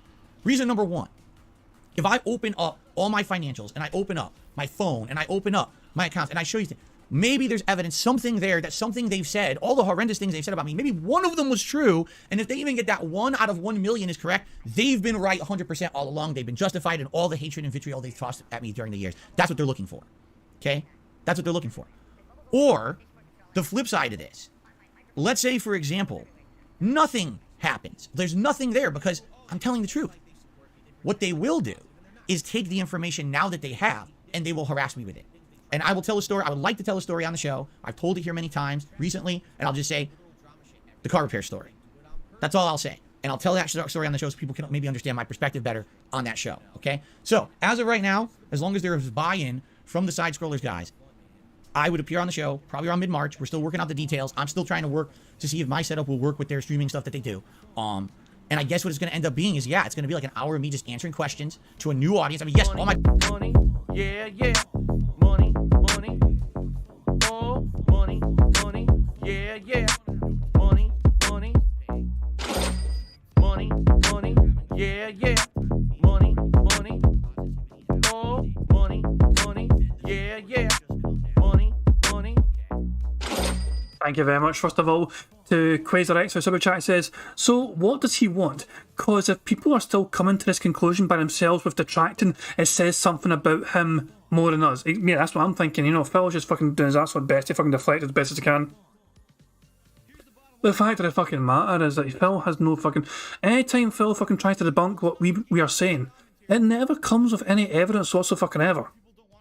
And even for the fucking situation, I mean, Black Mage also super chatted as well, saying other than the escort, we're right every time. We're pretty much, we've usually been fucking spot on most fucking times with most of our fucking things we're saying, and most of the times we have something to fucking back that shit up. The escort saga was something that Phil should have had a slam dunk fucking victory in and saying, look, the detractors are fucking wrong. But the fact of the matter is, Phil got screwed over by his own ego getting in the fucking way of it. The escort saga, people fucking believing Phil was actually fucking hiring, you know. It was such an unbelievable fucking story. But the fact of the matter is, Phil had the power to debunk at any time, but because he was not officially together with Kat at the time, she was in a relationship at that fucking time with Subaru Man. She had a boyfriend. She was not meant to be there. Why do you think Phil took a fucking picture of her from behind so you wouldn't fucking see her face in case that fucking face got fucking shown all over the fucking internet and the fucking boyfriend saw it and fucking kicked her out? And that fucking eventually happened. Subaru Man found out that Kat was fucking cheating on him with Phil Burnell. That is the most humiliating thing ever, by the way. Phil cucking another fucking person is an incredible fucking thing to think about. Someone else has been out-cucked by fucking Phil, Jesus Christ. But that's incredible to me. But yeah, this is what I'm saying. Phil fucking protecting his fucking ego. I can't fucking reveal my fucking secret girlfriend yet. And I can't... So the escort saga happens, and I've thought that the escort's fucking making absolute most of the situation where Phil could easily fucking debunk this very easily, but no, he's got to fucking be secretive about this fucking lady. He can't fucking reveal anything about this fucking lady, this special new lady in Phil's life. You know what I mean? Because it's fucking secret at the time, because I can't fucking reveal too fucking much, because the boyfriend might fucking find out. And lo and behold, obviously the escort saga fucking blew over. I got the Kiwi Farms was incredible in fucking destroying that whole escort saga and breaking that down and finding out who the fuck was behind all that shit. And then you get to the fucking situation where Phil's like, you know, save the house, hashtag save the house, because the boyfriend found out that Kat was fucking sleeping around, kicked her ass out, and all of a sudden Kat needs somewhere to fucking stay. Kat needs to fucking get moved in quicker than expected. So hashtag save the house was fucking born. Phil says, oh, by the way, I need you guys to fucking really step up and contribute. You know, we're going to have a special stream. We're going to, you know, try and hashtag save the house, not shit. And lo and behold, all the fucking money given to Phil used to fucking move Kat in across the fucking country. That is the situation. That's that fucking situation. If Phil can prove me wrong, I'd be happy to be proven wrong. That was the entire situation for that fucking... That was basically the crux of the fucking escort saga and Phil fucking hooking up with Kat. You ask... If Craig asks Phil, I would fucking love it if Phil got asked, how did you and Kat meet? How did you meet your wife? Because what's he fucking meant to say? I slid into a fucking DMs after getting dumped by Panda? That's pretty much a fucking truth of the situation. Detractors will be there, but there's a new audience too to kind of learn about me for the first time and to honestly try to answer these questions to the best of my ability. You know, and be truthful and honest, but not also be so ridiculous. Like, that's the thing. This is not Phil's going to open up his personal life to everyone, and now he ruins it because he inadvertently revealed stuff, and now people will not stop harassing him. I've been through it. I've been through identity theft already. I can't go through it again. It really hurt. People, dude, I swear, people think I'm making shit up. Man, it hurts. 2 years ago. Again, I was in a situation... Don't you fucking dare bring up identity theft. I've gone over it so many fucking times. It is impossible for us to be fucking fabricated information. Somebody accessed your fucking information, your fucking financial information. Somebody stole the details. They didn't take any fucking money. They took something more important than that. They took something more powerful than fucking taking the fucking few dollars that was left in your fucking account. No, instead of fucking taking any goddamn money from you, they took information. And they gave that information to the fucking people, and the people took that fucking information and fucking exposed these to the fucking world. 18 months of historical fucking information from your fucking transactions between fucking May 2020 and September 2021. Information is fucking powerful. That information was so fucking powerful, it fucking got me back into fucking detracting. It got so many fucking people talking about Phil Burnell and the things he was spending his fucking money on. The fucking that fucking... No wonder you fucking cry about the fucking bank leaks, notify identity theft. 3 grand here, 3 grand here, 3 grand here. You're claiming I fucking stole 9 grand from you, motherfucker. You're fucking overdrafting your account already. There was no 9 grand to fucking steal, Phil. Who's fucking lying now? Oh my fucking god, Jesus Christ. It's just fucking... You get tired of fucking repeating the same shit over and over again. I made a fucking like 30-minute video a long time ago debunking Phil on why the bank leaks are legitimate. Phil was always trying to fucking claim they're fake, they're fabrication, the detractors made it all up. Impossible. And I explain that fucking video why it's impossible and why Phil's lying through his fucking piggy teeth. I'm sorry, man, I'm getting emotional, but 2 years ago, I was in a situation where I was almost good to go again. I was almost at the point where after all of this stuff going down, I was like, wow, financially, I'm in a good position. If things keep going the way they're going, there's a light at the end of this. Money, yeah, yeah. Money, money. Oh, money, money. Yeah, yeah. Money, money. Thank you very much to Black Major Super Chat. It says, nobody would steal an identity to get worse credit than they already have. Defeats the purpose. That's a very good fucking point. Phil's bankrupt at this point in time. Phil's credit was absolutely fucking worthless. He'd already had his fucking bankruptcy granted at this fucking time, so Phil fucking trying to claim somebody tried to steal his identity, and to do what? Because he's got a terrible fucking credit score, all his fucking money goes out his fucking account and goes towards fucking, you know, PayPal and iTunes microtransactions and all that shit, and Total Wine and all that crap, and DoorDash. He is not a fucking good saver of money. That is clear as fucking day. He used to be. He was capable of fucking saving money before, clearly. But now he's just fucking got to his fucking, he's like, spend it as soon as I fucking get it. I love how he's trying to force himself to cry here. Look at this shit here, look, he's getting emotional, he's trying to fucking just close his eyes and think of the saddest thing possible, he's trying to fucking force a tear out here. I can't go through it again. It really hurt. People, dude, I swear, people think I'm making shit up, man. It hurts. 2 years ago. Again, I was in a situation, I'm sorry, man, I'm getting emotional, but 2 years ago, I was in a situation where I was almost good to go again. I was almost at the point where after all of this stuff going down, I was like, wow, financially, I'm in a good position. If things keep going the way they're going, there's a light at the end of this tunnel. All right? I said that many times on my streams. There's finally, with all these financial problems I've had going through bankruptcy, there's a light at the end of this tunnel. Things are going to go good. What happened? My detractors harassed Twitch to the point where they kicked me out of the partner program for literally doing nothing. Hateful slurs. We all know the fucking song. Hateful. Let's see if I can fucking find it, actually.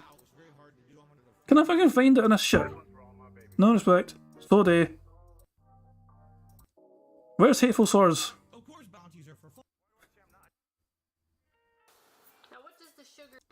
Where is...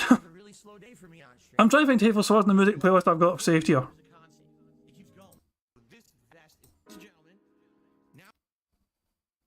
I can't even mind which tune it is, man. God damn, I'm just scrolling through them all.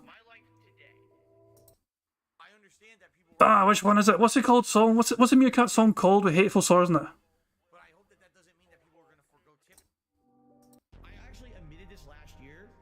Ah, is it Gacha? I don't think it's Gacha. Ah, it's so annoying. I'm trying to fucking remember the song. I got banned on Twitch for no fucking reason. Bet you were fucking banned because you fucking had so much hateful slurs. Is it My Life?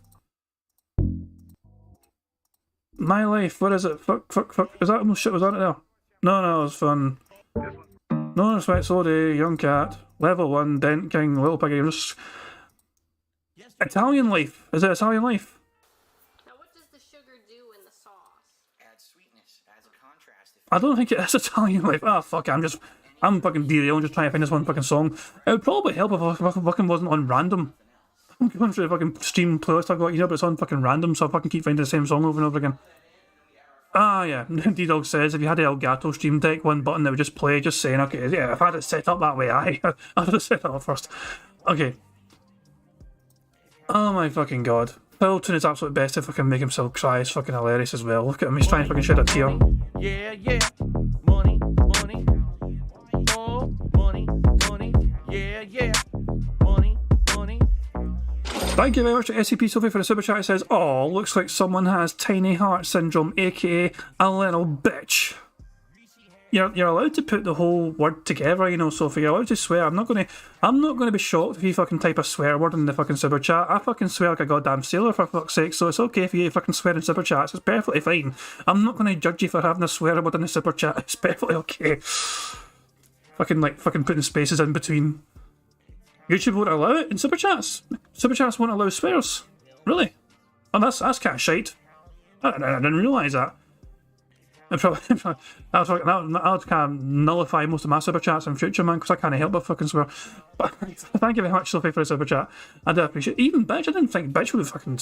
I didn't realise it fucking would have. Because bitch is not even a swear. But in this context, as a swear, but bitch is not a technical swear, but I think it doesn't matter.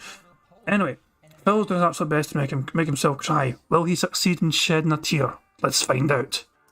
Did nothing to warrant it. Then they committed identity theft, hacked accounts. No, it wasn't identity theft. This motherfucker. I lost tons of money. You didn't have money to fucking take. If you lost tons of money, why were you begging for money? You were begging profusely for money at this fucking time, Phil. He claimed you had $9,000 taken from you, and yet you're still begging for money from people at the same time? I lost money, thousands of dollars. Right? And it's like, oh, but that's fine because it's Phil. Oh, that's fine because it's me. Oh, I see. Only because it's me. And then, well, I don't understand. Why does Phil have to keep asking for contributions from his audience? That's fucking why. Because you scumbags ruin my life over and over. That's why. If you Reminder, this is the happiest that Phil's ever been in his entire life. I just want to make you guys aware that this is the happiest Phil has ever been. I just thought I'd put that out there, okay? In case you forgot, this is the happiest Phil has ever been in his life. Only because it's me. And then, well, I don't understand. Why does Phil have to keep asking for contributions from his audience? That's fucking why. Because you scumbags ruin my life over and over. But he's happy. That's why. If you would leave me alone for 1 year, things would likely level out and be fine. But I'm not going to fucking go away for a year. What am I meant to fucking do? Fucking learn how to fucking play chess? You guys keep creating the problem. Why? So that you can then make more content about it. That's why. It's this endless cycle. Create the problems for Phil, see the misery, cover the misery, profit. Misery. That's what I'm saying. Phil is so... This is what I'm saying. The only thing to be jealous about with Phil Burnell is his net income. You know, the amount of money that Phil is throwing on a daily fucking basis is incredible. On a weekly basis is incredible. Phil averages about $1,000 fucking dollars in tips given to him every single fucking week. On average, you know, on average. It's just a mental amount of fucking money. But Phil's spending habits are so fucking detrimental to him in his own fucking life that it's basically negated. So if there's anything to be jealous of, it's that net income for Phil. But his expenditure is so fucking insanely stupid. You know, that's what I'm saying. This is why I shouldn't be jealous of Phil, overall. Because his life is a fucking misery. He just said it himself. We ruined his life. And this is the happiest he's ever been. But we ruined his life. Money, money, yeah, yeah. Money, money. Oh, money, money, yeah, yeah. Money, money. Thank you very much for Logan K for his super chat. He says, I hope Craig is watching. This says everything he needs to know. This is the thing though, Craig's going to watch this and probably believe Phil. I mean, Craig knows Phil a little tiny bit. He's met him in real life. He went to a convention with him and all that. So I feel Craig's more inclined to believe Phil than anything we say. I just don't think this is going to go the way people think it's going to go. Phil's going to go on this fucking show. He's going to fucking bitch and cry and whine about evil mentally ill detractors. Craig's going to nod his head and go, okay, that's a shame, okay, Phil. And then move on to his fucking next point because he's not going to have a fucking clue how to debunk Phil's nonsensical rambling claims. Anytime Phil fucking talks about the bank leaks, I can fucking point and say, hey, that's fucking been debunked. That is goddamn authentic. We know it's true. This is why it's fucking true. Craig doesn't know that fucking shit. See, Phil's going to fucking bring up the bank leaks, but he's not going to be allowed to talk about. You're not going to be allowed to fucking talk about the bank leaks Phil's going to bring up, for sure. He's going to say, these motherfuckers ruined my fucking life. They got access to my fucking financial information. They stole thousands of fucking dollars from me. You ask me any questions, I can't talk about legal reasons. I'll use it to fucking bitch and whine, but I can't talk about it legal reasons. It's an endless cycle. And I've had enough of it, man. It has to end at some point. But, you know, for now, I try to do my best to ignore it. I try to do my best to just push forward positively here on my own channels and make content for my audience that likes me for who I am and what I do. And they, you know, again, everyone can make their own subjective choices and their own subjective judgments about me. But you know, at the end of the day, I have a fan base who likes me and likes my content and want to support it, and I'm happy for that. I'm happy that I have a very good home life, okay, outside of this that I don't share with you guys. So that's the point, is that if I appear on the show, I want it to be a fair and honest discussion. Ask me whatever the hell you want. I don't care. Ask me any question. I will answer to the best of my ability, but at the same time, I can't do what they want. They want me to put myself in giant situations of risk that will ruin my life, where I've already had parts of my life messed up and ruined because of them. They want that again, or they want it even worse. That's their aim here. And if everything was proven that I was innocent of every single thing, which, by the way, that's never going to happen. Of course, I've made mistakes. Of course, there have been little white lies. Of course, there's been these things over the years that have happened. It's called human nature. I just want the fucking truth, man. I just want the fucking truth to come out. Phil, you fucking manipulate your audience on a daily basis to fucking fund a fucking lifestyle you can't fucking afford. You fucking do stupid shit like fucking play WWE Champions every single fucking day, and you've been playing it every single fucking day consecutively for over fucking, like, 1,800 fucking days now or some pish. You have a fucking better relationship, a longer relationship with WWE Champions than you do with your own goddamn wife. It is ridiculous at this fucking rate in time, Phil. We just want some honesty. We just want some fucking clarity. Why are you so financially irresponsible with your fucking money? Why are you afraid to fucking admit you've got a fucking serious problem playing fucking mobile gaming again? This is a problem you've had in the past, this is an addiction you've had in the past, and you fucking claim you fucking don't do it anymore, but you clearly fucking do it. Years and years ago, 2008, 2007, whatever, you were going to conventions, you were maxing out credit cards, you got yourself in tremendous fucking debt.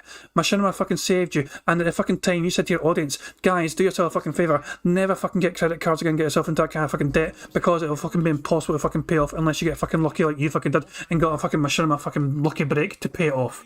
You fucking swore off fucking getting credit cards then and there because you fucking got yourself into a big financial fucking black hole and Machinima fucking saved you. What happened? A few years later, a few short years later, you fucking maxed out 13 fucking credit cards, you fucking had to declare bankruptcy. You didn't learn from these mistakes. You claimed you learned from these fucking mistakes, but you never claimed from these fucking mistakes, and you fucking went back to the credit cards to fucking max them all out and fucking spend more money than you fucking had coming in. And you fucking had to declare bankruptcy. Just like the fucking WWE Supercard at the fucking time. You fucking had an addiction in that fucking game. You overspent in that game. You are missing streams sometimes. You are missing part of fucking making your content sometimes because you're fucking in the bathroom playing Supercard. This is your words, Phil. I'm using Phil's own words against him here. He had a serious fucking problem playing WWE Supercard back in the fucking day. This is before WWE Champions. And Phil fucking stopped it instead of spending too much fucking money in that game. Reset the fucking data, they had a whole cycle. And I said, fuck that game, I stopped playing that fucking game. But look what happens with WWE Champions. A fucking new game comes out and he's fucking back at it. He is prone to committing the same fucking costly mistakes time and time and time again. Phil never acknowledges these fucking mistakes. He's aware of their mistakes and he'll admit they're fucking mistakes, but he'll fucking gladly fall right back into them because he's a fucking child at fucking heart. He cannot fucking escape his own stupidity, his own fucking gullibility to fall for these fucking same fucking addictions and mistakes time and time and time again. He loves spending money on stupid, ridiculous shit. Oh, I need to fucking get this fucking thing for, I need to buy this for fucking this content. I'm going to buy this fucking total, blue whale tail gin. This is going to be fucking great. I'll charge people $100 fucking to take a fucking shot and then spend that immediately in WWE Champions. It's just so fucking dumb. Phil's fucking financial irresponsibility. It really. He's a perfect fucking lesson for everyone, you know what I mean? Don't be like DSP. And I don't just mean for fucking his personality, I just mean how he fucking lives his life. This is not how you should live your fucking life. Right? I'm not perfect. I'm not flawless. I've made mistakes and done horrible things. But at the same time, is it grounds to try to ruin me constantly? That I have to hide here on my channel and I can't even appear on a podcast because here comes the harassment to them. You know what I'm saying? So let's see how it goes. Right now, again, we're hashing out the details. Again, I give them permission if they wanted to play this clip, 30-minute clip, or even highlight it. It's up to them if they want to play it on the show or not. I'm cool with that.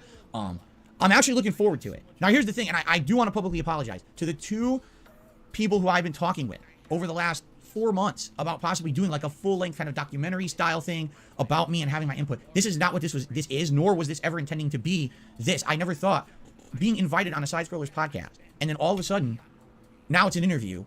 I didn't even expect that. I didn't think that's what it was going to be. And I kind of feel bad because these are two people who I've talked with for months. I feel like they're really good people who wanted to cover me fairly, not to say that they were ever going to pull any punches. And I think one day we are going to do that. There's going to be that kind of a thing on the internet that will be a fair shake of Phil. Right now, I'm not ready for that. But at least this interview will be something where they want to ask questions, go for it, man. Ask me those questions and go from there. But again, yeah, some people might say, well, that's kind of messed up, Phil. You talking for months, you were going to do it. You said you were talking to people, now you're doing it with Side Scrollers. It wasn't supposed to be this way. It wasn't supposed to happen like this. It was supposed to be, if I was going to do it, I was going to do it with someone who was going to do a bigger style project, and now it's kind of just turned into, well, it's too quick interview, right? So, I guess we'll see how it goes, all right? So anyway, that's where it is as of now. I'm sure there's going to be a million questions. People are going to, people contributing. They're going to ask me questions about it. That's fine. I'll answer questions. That's the end of this segment. Thanks for watching. Crew of Side, or if it's just Craig watching this, or Crew of Side Scrollers, whoever watched.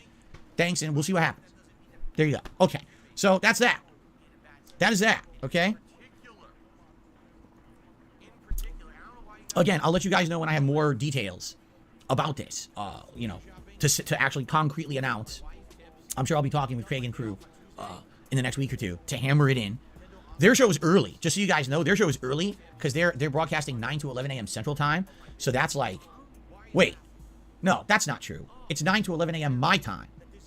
It's 11 to 1 p.m. Central Time. It's basically, it's a 2-hour time difference. So they start their show 9 in the morning my time. So the way that I was approaching it was that I was going to have a day where I get up early. For fuck's sake. There it is. I just bumped the microphone this way, but there it is. 9 a.m. in Phil's world is early. 9 a.m. in Phil's little magical fucking fairyland world is early. Motherfucker. He's got such a fucking sheltered fucking life. Jesus Christ, man. On their show for a couple of hours, then we come over to my stream and we do a decompression stream where basically you guys, we just talk for a couple hours, and then if we want to do some gameplay, we can. But I figured it would be more, I'm off the show now, let's talk about how it went and everything. You know what I mean? That's what I was thinking. But, we'll see. It would have to be a little different, shuffling around on my own schedule and everything, too. Okay? So, all right, guys, that's it. That's what I have. So now we're going to do shout-outs. I know this podcast is going to go long because I have to talk about it. All right? Let's go ahead and let's do some shout-outs. All right? So we start off with, let's do the YouTube side of stuff first. We've got Habib Gaming, who did, re-upped his membership. Thank you, Habib Gaming, for re-upping your membership. We've got B-Boy Cyclone, who's been a member for now 21 months and re-upped their membership. Where the hell is 672 at? He's here. I swear I saw him in the chat. Gamer Guy gifted a membership. Congratulations to Robertonio, and thank you, Gamer Guy, very much for the gifted membership, and thanks for supporting the community. Appreciate that. Oh, excuse me. Blue Phoenix re-upped their membership for 3 months. Says, I'm really pleased to support you as a creator. Thank you, Blue Phoenix. Amrit did a super chat. Says, hashtag justice for Mango. Mango is very much still here. I just told him to calm the hell down because he was being very negative. I hope he stops. Because I like Mango. I do. I just, some people for some odd reason. He was here the other day saying, I can't even talk on this channel. I was like, dude, it's DSP Reacts. It's sub only, just like DSP Gaming. You've been through this. Just sub and you can talk in 24 hours. Like, he's freaking out. Like, I personally maybe he can't talk or something. I don't know what's going on with this guy. Hope he's all right, honestly. 2 last names. Became a 3-month member. He says, why not just ask Craig not to do that? I assume what you're saying is why not ask Craig to not ask me questions? Because I don't think it's possible. Imagine this. I'm going to do a podcast, and on that podcast, I'm going to get a controversial person. Who will be considered controversial in the last few years? I don't know. Yeah. All right. How about this? Andrew Tate. Oh my fucking god. Jesus fucking Christ. Fucking DSP reporting live from some Romanian jail cell. Hello, Andrew Tate. Welcome to DSP Gaming. How are you today, sir? Fuck off, man. Which I don't even know the guy from a dirty shoe. I really don't. I don't know anything about the guy except he's very controversial on the internet with the things he says, and he just got arrested, right? So now imagine he gets out of jail. It's announced he's going to be on a podcast, all right? So he gets on the podcast, and literally the entire podcast, no one talks about any of that. No one talks about his controversial takes on the internet. No one talks about him being arrested. No one talks about any of it. It's just, let's talk about news. And we're covering news articles with him in it. Like, huh? You know what I'm saying? Like, listen, I'm sure it could probably still be a good show, but there's elephants in the room, that won't shut up. They're going. It's just like playing Street Fighter 2 Turbo, hyper fighting. The elephant, the India stage, Dalsim stage. It's like, so Andrew Tate's on the podcast. Shut up, back. I mean, pardon me for a second, ladies and gentlemen, but I feel this could be prime, thumbnail material if we get it right. India stage, Dalsim stage. It was like, so Andrew Tate's on the podcast. Jesus Christ, man, what the fuck? Elephant style.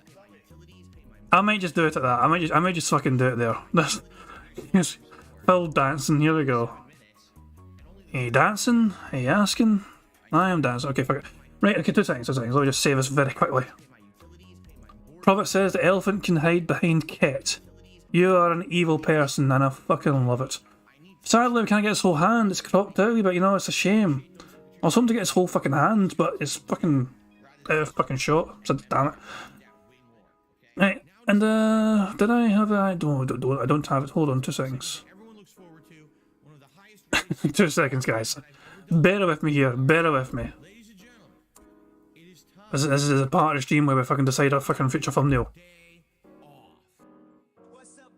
No, it's not turned out too badly at all. It's actually quite decent, I think. There we fucking go. But we else called it the Mango Tango.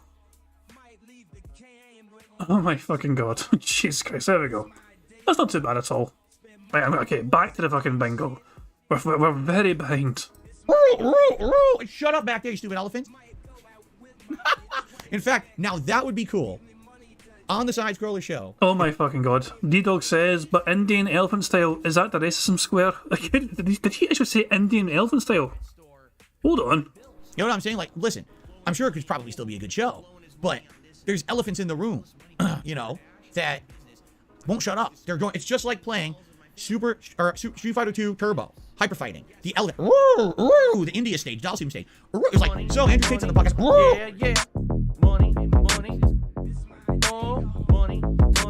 Yeah. Money.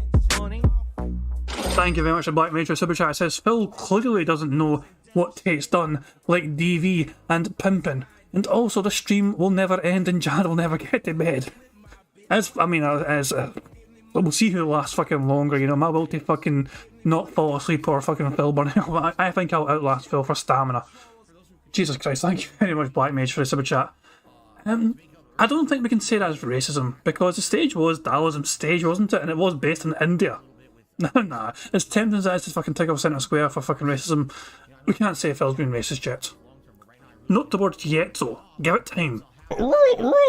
Shut up back there, you stupid. The Side Scroller Show. If they had that elephant sound effect and they play that during the show, that would be funny. Play the elephant in the room, the intrusive India elephant won't shut up. That would be great. But they already have annoying fucking sounds coming from you, Phil.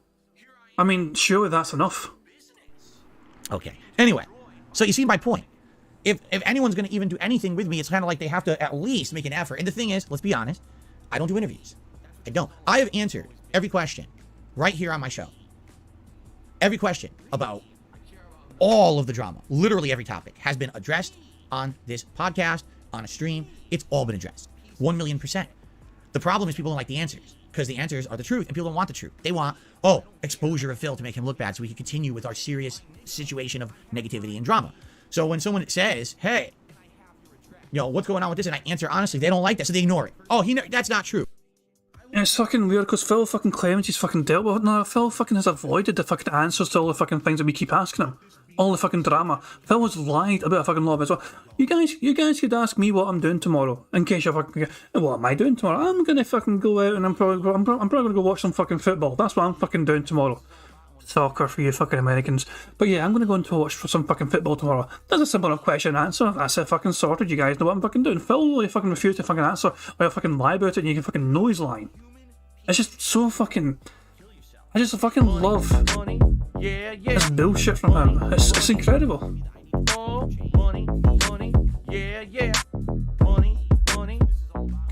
Thank you very much to Kel Denson for the super chat. It says, Phil better stop saying, shut up you elephant. Otherwise cat downstairs might say, I'm sorry, I didn't know you could hear me. You are an evil motherfucker.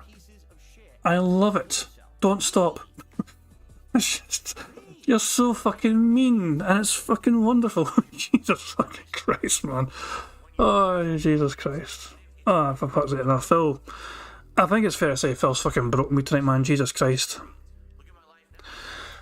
All this for a fucking interview that nobody will fucking care about. He just, it's not true, it's a lie. So you see what I'm saying? There's nothing that anyone could ask me. There's literally nothing that anyone could possibly ask me. Okay? Nothing. At all, that I haven't already answered. I've been asked everything. Really. I've asked there's nothing, there's literally no risk. There's none. The risk is if I start showing specifics that could hurt me. Right? That's it. There you go.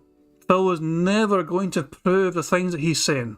There it is right fucking there. He's not going to fucking prove one single claim he'll make on this fucking show. Not one. His word has to be the fucking acceptable response. Otherwise, they're just trying to hurt me. They're trying to fucking hurt me by seeing this fucking private information. Fuck off. Phil is never going to fucking properly debunk the detractors because he's never going to be fucking brave enough to fucking show us apparent evidence he has got at his disposal. Remember he claimed he had the evidence that fucking Twitch got rid of him for unfair reasons, but he wasn't able to fucking show it. This bullshit fucking portfolio of evidence that Phil apparently has against his fucking everyone against him doesn't exist. It's all in his fucking head. As they say, the devil is in the details. Showing you an actual bank account, showing you, transactional history, showing you accounts on my phone, login stuff. That's where the risk is, because that's the end of everything. Because if everyone gets a piece of that information, they will do whatever they can, to hurt. And that's that thing I need to avoid, is avoid that. So, answering questions, I've never been afraid to answer any questions. And then again, it's your own judgment. Be subjective, trust me or not. I can't make you trust me. All you can do is, all right, now here, and really, when you put it into real perspective, okay, what's the big deal if you trust me or not? If you like me, come watch the content. If you don't like me, don't, right? But that's the problem, is people then take it to this insane level of harassment. It's not, I don't like him, so I won't watch him, because I don't trust him, right? Instead, it's, oh, I don't trust him, so I hate him, and now I destroy him, and everything around him. It's like, where did that mentality come from? I don't know. And only on the internet. You can't do that shit in real life. You can only do that shit on the internet. Oh, you'd be afraid of us in real life. Let's be fucking honest. Fucking, I'm like 6'4", man. Phil meets me in real life, he's fucking shitting bricks. And I'm not even that fucking tough a guy, but I'm just fucking taller than him, man. He's fucking... We've seen how much a fucking coward Phil is. The one time we knew we were going to a fucking fight, where was it, Viking or whatever, there was going to be some big fucking fight in the Street Fighter community, and Phil was going to fucking fight him in real life, and Viking was all up for it, man. He was going to fucking... He was training hard, and Phil fucking shat himself, so he fucking tried to back out of it. Instead of us actually just fucking doing a fight, let's just do some DX crotch chops to the fucking crowd, and they'll fucking lose their mind, they'll lose their fucking shit. Phil is a fucking coward, an eternal fucking coward. Prophet is asking who debunked the escort saga. Kiwi Farms. But in particular, a moderator did it. What was his name? Psychology. That guy, he used to be in a DSP part of the fucking forum all the time. Not much anymore, I believe. He's moved on. I can't even mind his fucking name, but he was the one specifically that went absolute ham on debunking that escort saga. I can't mind his fucking name properly, but he's been long gone. At least he's still on Kiwi Farms, I think, but I don't think he's on that part of the forum anymore. I think he fucking stopped dealing with DSP stuff because he just got fed up with DSP.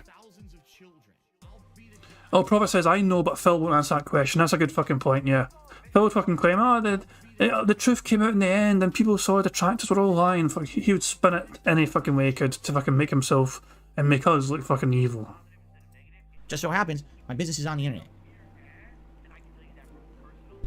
Okay. Anyway, but yeah, that's what And full disclosure, I'm not trying to fucking destroy Phil here. Look, he has done a lot of fucked up shit. And I fucking know he's lying about a bunch of it. I'm just trying to fucking make sure the truth is fucking known. I'm all about fucking transparency and fucking honesty. I mean, I don't want to fucking know every single personal fucking detail of Phil's boring, empty, pathetic little life. I'm just trying to fucking make sure his fans are aware what happens to the money they give this fucking scamming piece of shit. That's all I'm fucking doing. So why not ask Craig not to do that? Well, Craig, thanks for asking me on your show, but if you're going to ask me any questions whatsoever about negative stuff, I'm not appearing. Huh? It's almost like you have to get past that. Like, this is the initial hurdle. And once that hurdle has been passed, correct? Then you can get to normality. So maybe if I appear on the show and it's a whole hour of interrogating, a hardcore hour of asking me questions about every stupid thing that I've already answered, and I just got to give the answers again, so it's all in one consolidated spot, and the haters will never be satisfied, and they'll always say we hate his answers, and then, my fans will be like, we really didn't care about this anyway, we're going to watch his streams regardless, and then maybe, if things go well, then things can maybe get back to normality. I don't know. I guess we'll see. Maybe eventually I can be a normal appearer on some show, like a normal human. I don't have to be treated like, I'm a scumbag spy for some kind of a country who now has to be thrown in the gulag and tortured to get answers. You know what I'm saying? So I guess we'll see what happens. And by the way, no, I'm not getting paid for the show. That was never a discussion. I don't think anyone gets paid as a guest on that show. I don't want money for the show. That was never an intention at all. I wasn't paid for the quartering appearance. I'm not paid for this stuff. It's ridiculous. That's what people say when they're assholes who lie and make shit up. Okay? All right. Let's get to the tip side of things because there's a lot of tips to shout out. Okay.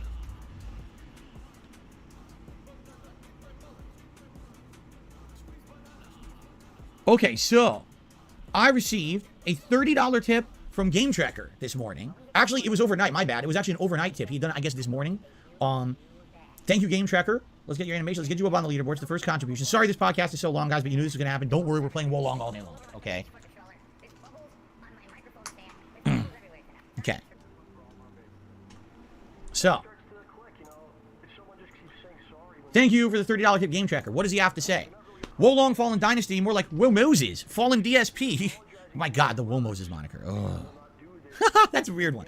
Actually, honestly, I know next to nothing about the game. I probably won't have much interest. I just tipped because I want to make a stupid joke. Well, there you go. Thank you very much, Game Tracker. I appreciate that. That's very nice of you. And thanks for a really good start, obviously, to today's stream. Hold on. There we go. Cool. Okay, continuing on. Got a $2 tip here.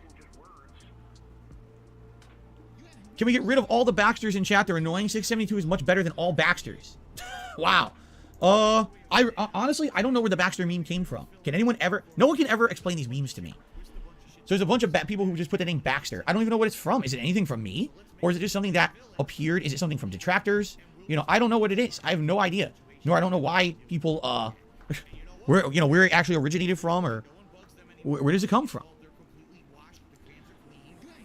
Does anyone know? People want to fit in, so they all create a name. I think people just copied Clyde. I've never seen a negative association with the name. Like, I don't think it's something insulting, unless it's a sneak diss, but I don't think it is. So, I don't know. Let it ride. I'm not going to start just banning people because they have a name. I received a $1 tip from Ibuki. Elden Ring, the power of the Elden Ring. Fight the same bosses 27 times, repetitive locations, game of the year, Elden Ring. There you go. I think someone is very opinionated on Elden Ring. Thank you for the $1 tip. Alrighty. Continuing on, we got another one. A $1 tip from... You're describing karma. That's why it's always important to be a good person when it matters most. Now, I will... Oh, that's a troll bait tip if ever I saw one. How's he going to fucking react to this?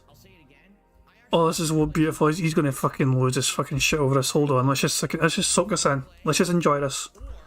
Alrighty. Continuing on, we got another one. A $1 tip from... You're describing karma. That's why it's always important to be a good person when it matters most. Now, I will openly admit over the years, I told you guys this time and time again, I made big mistakes back in the day. When I was my early days as a content creator, I was an asshole. I spoke out of turn. I insulted things that I had no right to insult. I was insulting game developers. I was insulting other content creators. I was insulting games. It came from my days of being a competitive Street Fighter, where back then to make a name for yourself, you had to be offensive. You had to actually start rivalries. That way people would care about you, right? So it kind of is from that. But that was over 10 years ago. If you take a look at things now versus then, and if you watch my content today versus back then, okay, how can you even compare the two? It's like apples to oranges. It's hilarious because people will say, Phil, you've changed too much. Your content's too tame. We don't like you anymore. Then people say, oh, you see, Phil hasn't changed at all. That's why we still hate him. Like, what? You can't have it both ways. It's either you admit that I've changed as a person, I've grown, I don't do those offensive things I used to do anymore, but then you admit, but you say, oh, well, now the content's boring. Or... it's the other way around. If it's so offensive or whatever, then you know what I'm saying? It's bullshit because they want it both ways. They want justification for hating on me, but then they use that as a reason to say that also my content sucks. It doesn't make any sense at all. It's called rationalization, right? And it doesn't work. You can't rationalize toxic hate. You just can't do it. It's not anything logical. Logical people don't do that. Logical people will take someone and criticize, say, nah, okay, I don't like them, and move on. They don't do systematic harassment. You know what I'm saying?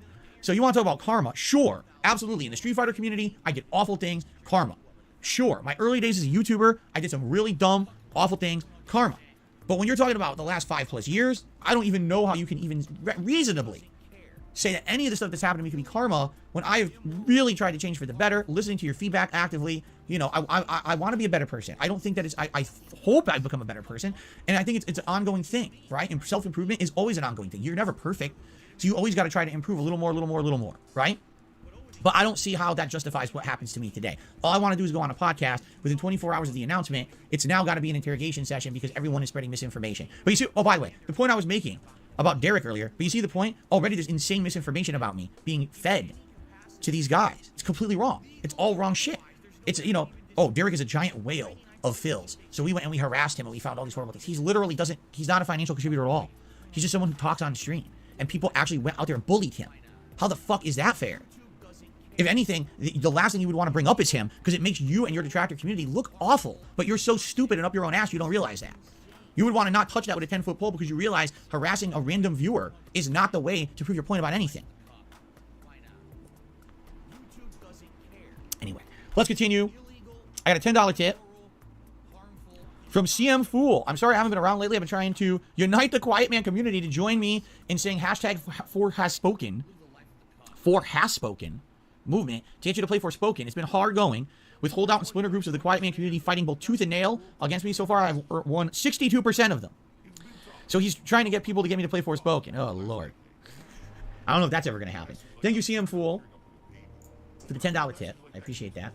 Hold on. I kind of tuned out there for a fucking second, but I noticed like some percentage. Did the word voting get mentioned there? I need to rewind that for a second, sorry. I got a $10 tip from CM Fool. I'm sorry I haven't been around lately. I've been trying to unite the Quiet Man community to join me in saying hashtag #4HasSpoken movement to get you to play Forspoken. It's been hard going with holdout and splinter groups of the Quiet Man community fighting both tooth and nail against me. So far, I've won 62% of them. Oh, I didn't mention voting, but I just said I won 60% of some... Fuck off. I also when I said fucking voting there or some capacity. So he's trying to get people to get me to play Forspoken. Oh, Lord. I don't know if that's ever going to happen. Thank you, CM Fool, for the $10 tip. I appreciate that. For fuck's sake. I mean, we have one free space already. We might get a second one when it likes. I don't know if the likes happened before he started recording for YouTube or not. But we might only need 2 more, if that's the case. I think D-Dog said earlier on we have 2 free spaces, so I think he's confident that we got the likes in before Phil was recording for YouTube. So we might only need 2 of these things to happen, guys.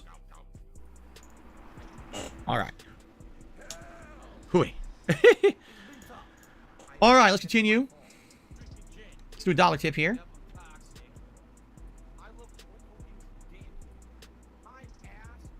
Okay, this is Troll. I can ignore that one. You know what's actually funny? Is that there are people, let's talk here. There are people who try to think that they're smart. And they ride what's called both sides of the fence. You ever heard this one? It's someone who acts one way in one situation and another way in another situation. Well, that's called being a two-faced fuck. That's kind of normal for a lot of people, actually, kind of weirdly, but yeah. Yeah, you're basically fucking saying, oh, you got fucking people in your chat and pretend to be fucking fans, but are not actually fucking fans. They're basically fucking, are you about to accuse Snowcar or something? Are you about to accuse Snowcar of being a detractor? Okay, it's someone who basically is trying to play both arguments, so no matter what comes up at the end of the day, they're the winner. There are people who are very much in the detractor community, but then they come over here to the streams and they pretend to be friendly. And then all of a sudden, on the flip side of it, you know, they'll go back and practice backstabbing. So there was someone who this morning was watching the Side Scrollers podcast, said very, very bad things about me in their chat room, and just tried to tip me $1 and say something like I'm going to talk to them. Are you stupid? Yes, you are stupid. You're dumb. Why do you think I'm blind? You know, obviously, you know, I watched the show this morning. I just talked about it, right? So, I mean, how dumb can you be? But these people are dumb. That's how they act. So, no, I'm not going to entertain you in my content when I know that you're saying nasty things about me all over the internet. I'd be a moron. Okay? All right, continuing on. Ibuki number 2 tipped me $1. I can't wait to watch that rant on one of my many detractor channels. It's gonna be great. Huh? So much for ignoring the fucking bait tips there. Shout out to Akko, Teal, Hate Army Watch, Snort Hogan, Doody, and all these other glorious little fucking re-streamers, re-clippers, not a shit, they fucking archive the finest digestible Phil ranting and raving. It's out there. It's so good. It's so good to take in all that shit.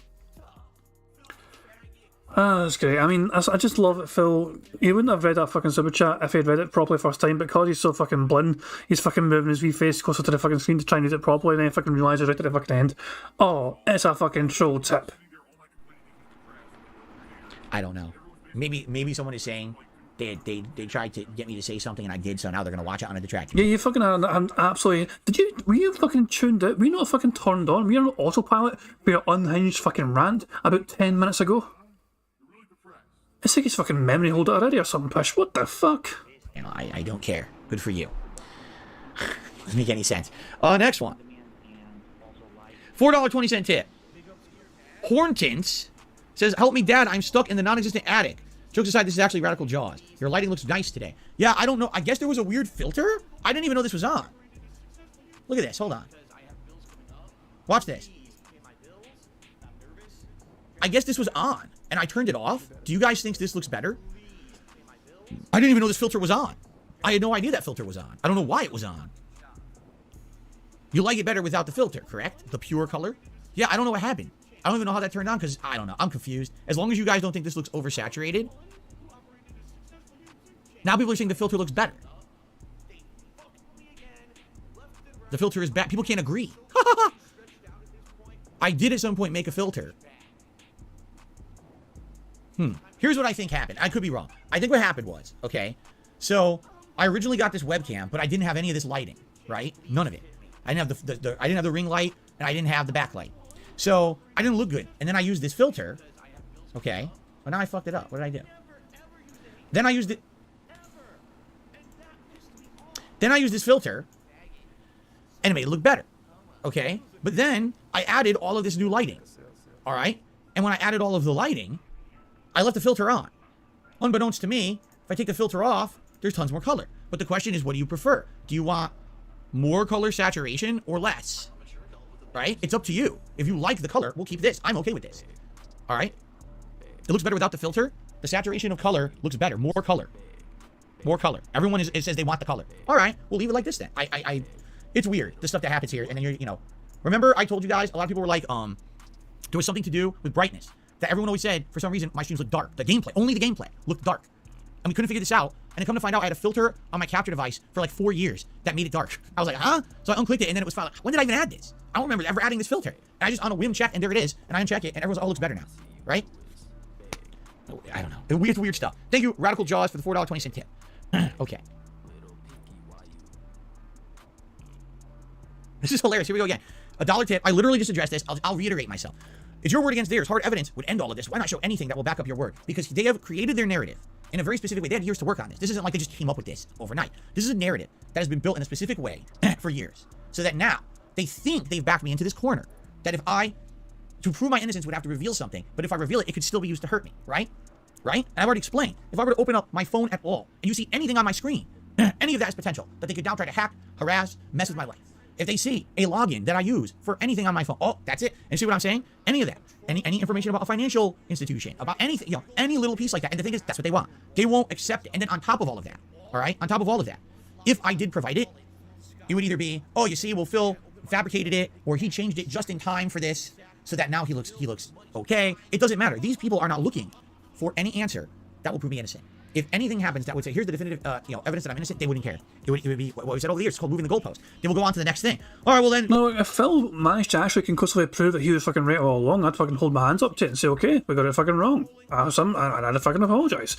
But the fact of the matter is, there's been so much fucking evidence on our fucking side of Phil's many fucking wrongdoings of several fucking things.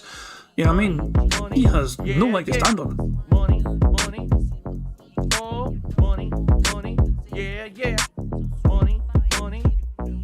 Thank you to the Anti-Spartan for subscribing to the channel, much appreciated. But I was saying, look, Phil has no goddamn leg to stand on. Phil would have to fabricate evidence to debunk most detractor claims.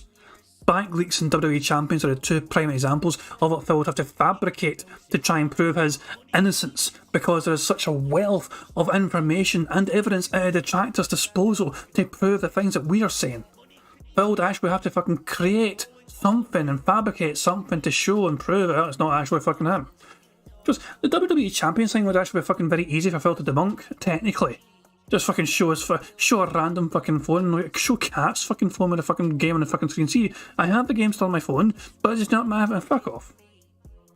Nah.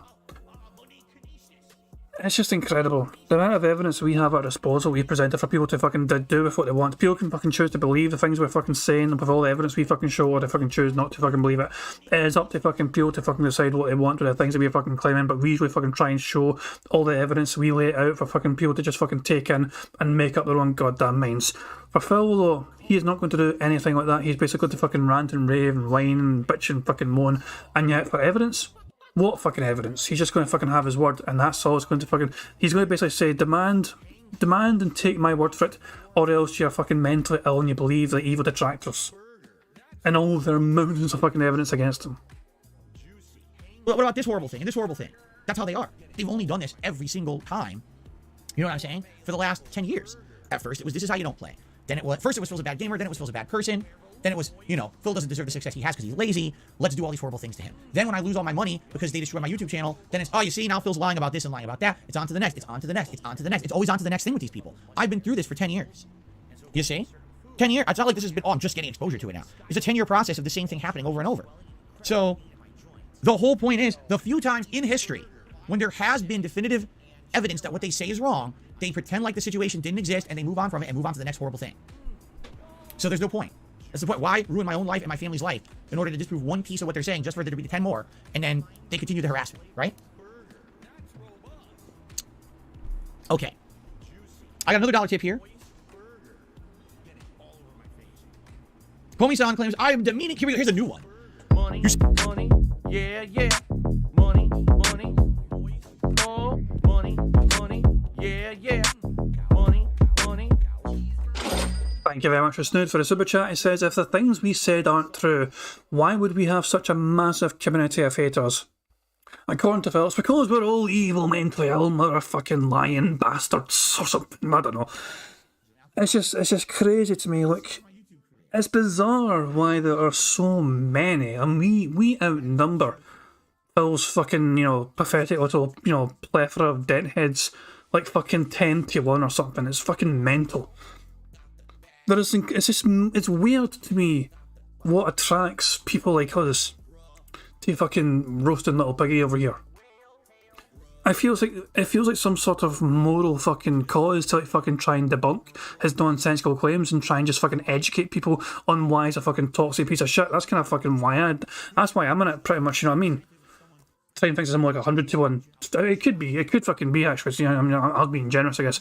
But yeah, it's bizarre. It's just... There have been things that detractors have gotten wrong sometimes, and that's why I try and stress the importance of getting information right before we go forward with it. For example, raw DSP archive was taken down on YouTube a couple of days ago. The emails used to do that belong to Phil Burnell. That is absolutely 100% true. They are his actual fucking email addresses that were used in the copyright strikes against raw DSP archive. Does that mean it was Phil Burnell himself that was responsible for the copyright strikes? No, it was not.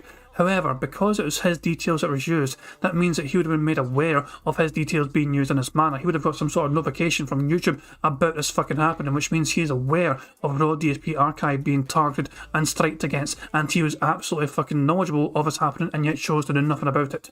He was complicit, essentially. He chose to fucking let someone else, if Phil did not do it himself, if Phil did not copyright strike down raw DSP archive all by himself, then he was perfectly happy and content to let someone else use his credentials to get a channel taken down on YouTube.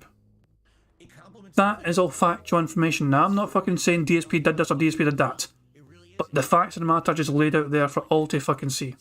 Just to fucking, that's the factual information there. You go to Schenkel Fleur's community page, he has got a fucking screenshot of Phil's emails on that fucking... We can do it right now, actually, fuck it, we'll just go right now, fuck it. I'm telling you guys, you can fucking go, but I'll just fucking show you myself, why the fuck not? I said all that, so I might as well want to just fucking find Shinko. Hold on. I'm subscribed to so many motherfuckers. Here we go. This is Shinko's community page. There's the image there. So, they call me DSP123@gmail.com, officially confirmed to belong to fucking Phil Burnell. They've also got this fucking other stupid thing here. There's another screenshot. Hold on, there's another one in there. Is there more to this fucking picture, isn't there? There was another picture here, I think.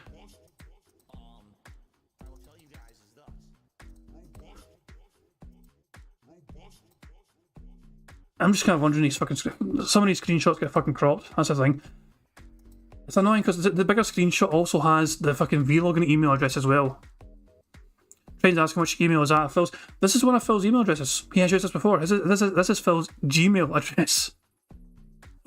It's not actually. This is actually one of the newer ones. Phil made this not long ago because he was using Hotmail before. Phil still uses his fucking Hotmail address. There's also the vlog. Part of the copyright strikes also included the vlog email address, which featured on Phil's DSP Reacts channel. which is this fucking thing here, which I can't fucking click the full image of because it fucking won't let me because YouTube community posts fucking crop images out, sadly. But yeah, the fact of the matter is, I just fucking explain, that's what I'm saying. When I try and debunk the Phil and doing fucking anything, dspvlogan@gmail.com, Phil actually showed it off by mistake on his own fucking React channel. And that's one of the fucking emails that was used as well against Raw DSP Archive to copyright strike him. Now, no, that's what I'm saying. I'm not saying it's Phil done it, but he's certainly aware of it, and he was complicit in it, and he fucking allowed it to happen essentially because he would have fucking got notified by email that his email address was used to copyright strike down another channel, and he would have been perfectly fucking happy with it.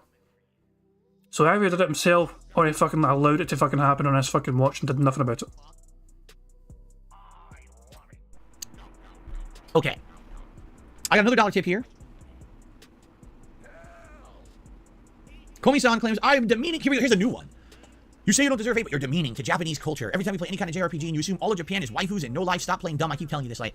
Oh my god. Are we going to get to tick racism? Are we going to get to tick racism? How do you not understand that to you? Oh my fucking god. No, I'm taking it for that. I'm taking it for that. That's a fucking bingo, right? Fuck, I'm taking it for that.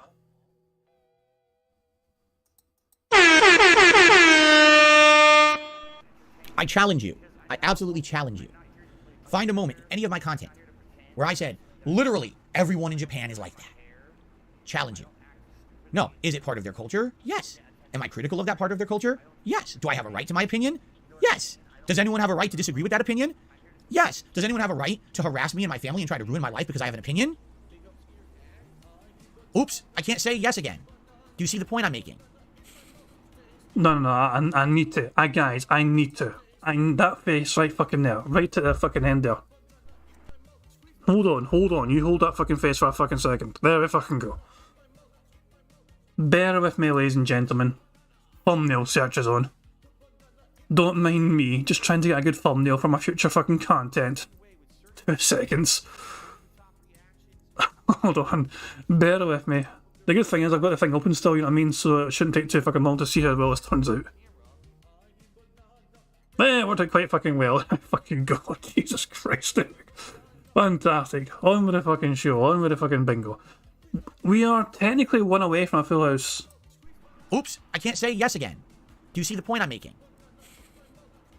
There comes to a point where logic has to step in and be like, no, okay, maybe you disagree with that. But again, oh, well, we all hate you because you said generalized things about Japan. Well, first of all, I never said that. I've disagreed with parts of culture. That's obviously for a group. Not everything is always going to be for every single person, right? We know that. But at the same time, is that a reason to try to be so toxic towards me and to hate me? I mean, come on. This is rampant immaturity with the meme culture, with the hater troll culture. It's insane. Anyway, continuing on. Your boy Lem re-upped their membership for 19 months. Thank you, your boy Lem, for that. Tips continue. I guess we're never playing Wolong because the tips continue. I can't play the game until the shoutouts are done. I would like to remind Phil Burnell that we have a racism square on the bingo card because Phil has been frequently fucking being racist towards things, especially the fucking Japanese and Asians or whatever, within the last several couple of weeks. I have had growing demand from my own bingo audience to fucking include a racism square because Phil is so frequently racist. We have somebody called Pauseclay in this very fucking bingo chat who on a daily basis is asking, has Phil been racist yet? And usually have to answer either yes or not yet because we expect racism on a daily fucking basis now when it comes to Phil Burnell on his fucking podcasts. I did not expect it to happen on this podcast, I will not fucking lie, because Phil is mainly fucking talking about this fucking interview thing, but there we fucking go. I fucking baited him into fucking talking about it. Okay, Rogel Jaws did another $4.20. He said, I just noticed your profile picture on PayPal. Yeah, it's my cowboy hat phase. He says, you're going to wrangle up some support. Have a great day. Thank you for laughs. Wish me luck. 15 inches of snow in Canada today. Holy. Over a foot, huh? Well, I've been there. It ain't pretty. I wish you the best, and I hope that it's not too intrusive upon your life today. Although it sure sounds like you probably won't be able to move. Did he just roast Canada? Did he just say fuck you to Canada? I've been there. It ain't pretty. He really just fucking told Canada, fuck you, you're ugly. Listen again. Have a great day. Thank you for laughs. Wish me luck. 15 inches of snow in Canada today. Holy. Over a foot, huh? Well, I've been there. It ain't pretty. What an arsehole. I've been there, it ain't pretty. What a fucking bastard, man. Imagine just shitting over some random... Poor Canada. Fuck, don't. I've been there, it ain't pretty. For laughs. Wish me luck. 15 inches of snow in Canada today. Holy. Over a foot, huh? Well, I've been there. It ain't pretty. I wish you the best, and I hope that's not too intrusive upon your life today. Although it sure sounds like you probably won't be able to move. All right. We got Gunner glasses time, baby. Oh yeah, the Gunner glasses.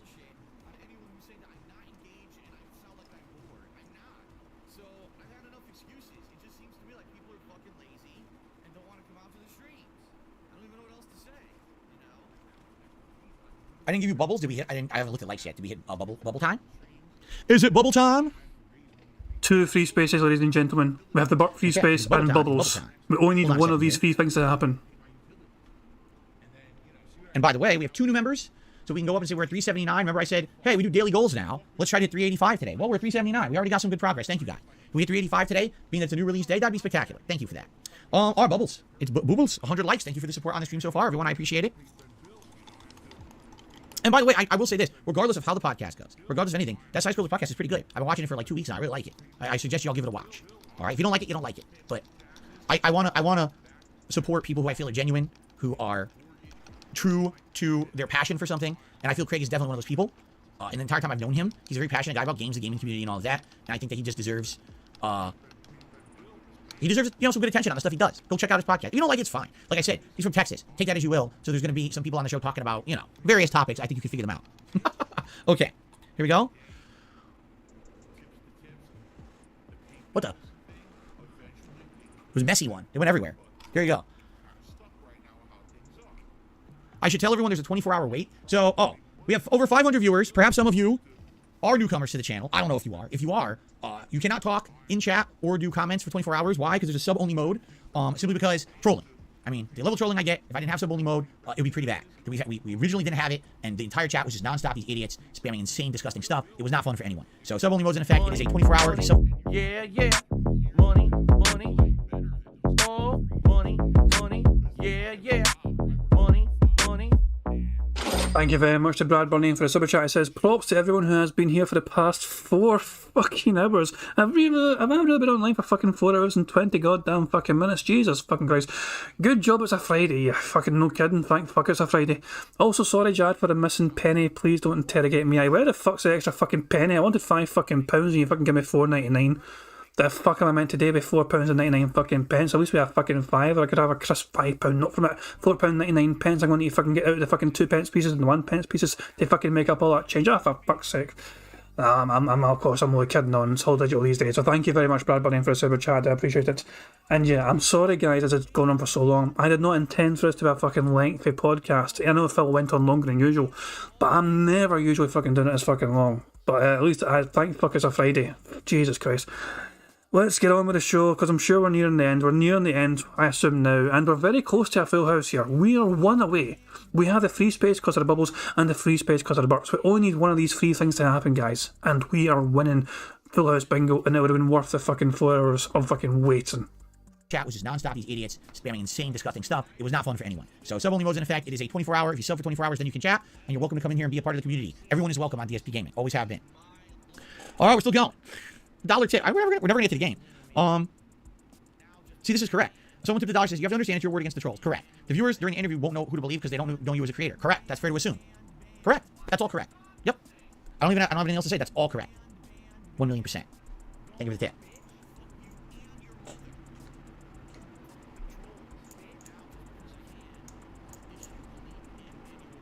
We got I don't know what you're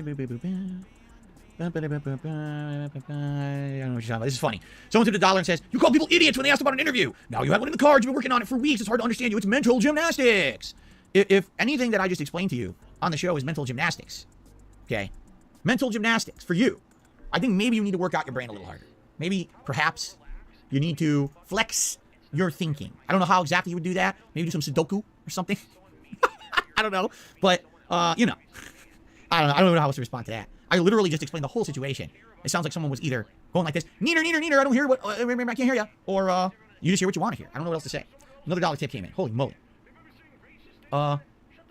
You have generalized it. Several times I've come to your streams. You said the Japanese have a culture of a hostess cafe. You compare Hong Kong to Japan. You're generalizing Asian cultures in general. I'm trying to help you be more self-aware, but you can't help it. It makes that generalization. Other people turn that into demeaning. All right. If you have a problem with something that I say on a stream, fine. Call me out for it. But, call me out when I'm doing it, too. Like, right now, I can't tell you exactly what I said or when I said it. I mean, how many games we're playing Like a Dragon? Ishin, we've played Yakuza games, we've played... Wow. Wow. If you don't call him out at the time he's fucking doing it, it doesn't count, I guess. Call me out when I'm fucking doing it. It might not have been fucking there at the time when you were fucking doing it, Phil. You might have fucking found out about it when watching On Demand, for fuck's sake. Not everyone's a oh my fucking god. I love how Phil just got shown several fucking examples of times he was racist. It's like, why didn't you fucking tell me I was being racist at the fucking time? How about you just don't be a fucking racist, Phil? That'd be a simpler solution, I'm just saying. That means you wouldn't get called out for being racist because you wouldn't be racist. But you are racist, so yeah. I'm trying to help you be more self-aware, but you can't help it. It makes that generalization. Other people turn that into demeaning. All right. If you have a problem with something that I say on a stream, fine. Call me out for it, but, you know, call me out when I'm doing it, too. Like, right now, I can't tell you exactly what I said or when I said it. I mean, how many games we're playing Like a Dragon? Ishin, we've played Yakuza games, we've played Lost Judgment games. I've done React-style commentary on this stuff. I don't even know what you're addressing. In general, no, I don't believe that there is 100% of Japan is anything. That's ridiculous. There's no 100% of any group is anything. That's a crass overgeneralization. Yeah, yeah. Money, money. Oh, money, money. Yeah, yeah. Money, money. Thank you very much to Barrett Wells for Super Chat. It says, it's out of context and I can't go back and see myself in the context because I'm a very busy guy. Yeah, Phil has fucking always got a fucking excuse ready to fucking defend himself and why he was always to be a piece of fucking shit for fucking saying all these fucking things back then. Like, nobody told him it was racist, dude. Nobody told him. And I love how Phil was fucking... So the guy accused him of generalisations, which Phil is guilty of. Phil does generalise a fucking lot, saying the Japanese... Phil says all the time, the Japanese do this, the Japanese do that. He's not saying all of... But the fact of the matter is, he's saying the Japanese do this. It is a generalisation. And Phil's defence to that is, I'm not saying 100% of them do this. I'm not saying 100% of them do that. It's not really a fucking defence, it's a fucking cop-out because no one's even fucking saying he was saying all of them were doing it in the first place. It's what the fuck, Phil? I mean, full context, okay? Full context, fuck it. Full context, let it play out and see what you think. But yeah, Phil fucking turns the question in his fucking head and tries to fucking say, I'm not saying all the fucking Japanese do it, when the fucking question was literally saying, you're generalising it and this is why and when you fucking generalised it. You have generalized it. Several times I've come to your streams. You said the Japanese have a culture of a hostess cafe. You compare Hong Kong to Japan. You're generalizing Asian cultures in general. I'm trying to help you be more self-aware, but you can't help it. It makes that generalization. Other people turn that into demeaning. All right. If you have a problem with something that I say on a stream, fine. Call me out for it, but, you know, call me out when I'm doing it, too. Like, right now, I can't tell you exactly what I said or when I said it. I mean, how many games we're playing Like a Dragon? Ishin, we've played Yakuza games, we've played Lost Judgment games. I've done React-style commentary on this stuff. I don't even know what you're addressing. In general, no, I don't believe that there is 100% of Japan is anything. That's ridiculous. There's no 100% of any group is anything. That's a crass overgeneralization that's meant to basically be inflammatory if you say something like that. So I don't even know what you're addressing. Tipping me dollars now during a podcast that's already gone over its length to try to prove your point is not helping anyone, including yourself. It's not helping your case. We don't even know what you're talking about. Okay, I received a $10 tip. Good lord. I don't think we're playing a game today. We got a $10 tip from your boy Lem. I want to support your stream. Thank you for the entertainment. Thank you so much, your boy Lem. I really appreciate that. Thank you. Thank you. Your boy Lem. Appreciate that. Okay. Alright. I think it's finally... Are we finally done? Are we finally done? Is there a game? Is it over? To be played today? Is it done? Is it finished? Perhaps not. Please I was end it. trying to miss anything, you know. Please Time end for it. Q&A, says At the Gamer. Please end it. Oh, we haven't done enough. We need more Q&A. Please end it. Sounds like a plan. Let all it right. end. I think we're good for now. Let Looks it good. end. I think we can safely get into the game now. Play the All right? leprechaun. So I'm sure there'll be more Just talk about all of this. show So the if I have any more leprechaun. updates for any of you regarding any of this stuff, I'll let you know. Right now, you know, 100% working on hashing out details in the light, you know, and stuff like that. And I'll let you know when I know. Like I said, likely it'll be me appearing on this podcast middle of the month at some point. And likely it's going to end up being something that's before my own content. And then I can kind of do a post-show. Hey, if you like that appearance, head over to DSP Gaming. Or actually, at that point, it'll likely be DSP Reacts. I almost think like that'd be the better channel to do it. Head over to DSP Reacts, right? Money, yeah, yeah. Money, money. Oh, money, money. Yeah, yeah. Money, money. Thank you very much for Tommy on for the super chat. He says, the only thing I can say about the length of this bingo is, woe long. I see what you did there, you cheeky little fucker. It's a fucking lovely joke. I love that sense of humour. Is it time to fucking end yet? Thank you very much for the super chat. 4.5 hours I've been going. 4.5 hours I've been live streaming. This is usually like a fucking 2 hour live stream or 2.5 hour live stream or something. It's never usually this fucking long. How the hell did this fucking happen? And Tommy on who's asking what kind of currency was that? It's the new Israeli shekels apparently. So there we go. Thank you very much for the super chats, Tommy. I do appreciate it. Mr. Piggy's out. He's too drunk. He can't take anymore. I fucking wish I was drunk. I've still got a bottle in the fridge, but I couldn't really step away. That bottle will do for tomorrow, I guess. But yeah, let's just see if Phil's going to finally end the goddamn show. Mind you, we're still trying to win bingo here. We only need one fucking thing to happen, so we can't just skip anything. Actually, at that point, it'll likely be DSP Reacts. I almost think like that'd be the better channel to do it. Head over to DSP Reacts, right? And do a little mini show where we talk about everything that happened, and you know what I'm saying? By the way, is the frame rate okay? Looks okay, right? I just want to be sure, because now that there's a filter on or off, I want to make sure it didn't screw up the frame rate. It looks okay with the camera? That's what I'm looking over here, because I'm trying to judge, is it okay or not? I hope it's okay for you guys. Okay. Showtime did a super chat, says, we're not done yet! Showtime, thank you for the super chat. Let's get you on the leaderboard. At least we're in no hurry to play the game, right? I'm very happy that we made this game all day. Holy moly. I guess we're going to get like an hour less gameplay, but what can you do? Thank you, Showtime, for the super chat. I just received a $2 tip from Big Papa Phil. You think it's true the majority of your current detractors weren't even around for your earlier offensive actions? They just bandwagon detractors who don't even know of you until they watch a detractor video. These people have never been hurt by you and still attack you? Probably. It's funny because... No. I've been around since like fucking 2014, 2015. They said something on the Side Scrollers podcast this morning that I completely disagree with. They actually said, do you think the major majority of people who don't like Phil who become his detractors are former fans? I don't think so. I think at one point that was the case. I think during the This Is How You Don't Play movement, that was the case. And that was 10 years ago. That was, we like Phil, but now seeing all the negative things he does all in one spot, we kind of realize, you know, how bad he is. And, you know, that's really what spearheaded that movement against me. Today, I don't think so. And again, they had misinformation. They said things about doxing. Like, there's hardcore evidence I've doxed people. That literally has never happened. They said that I doxed one of my moderators. That literally has never happened. You did dox him. You showed off his fucking card, you know, on your Discord to your fucking other moderators. You did. We have photographic evidence showing you doing this. The guy himself said you fucking did it.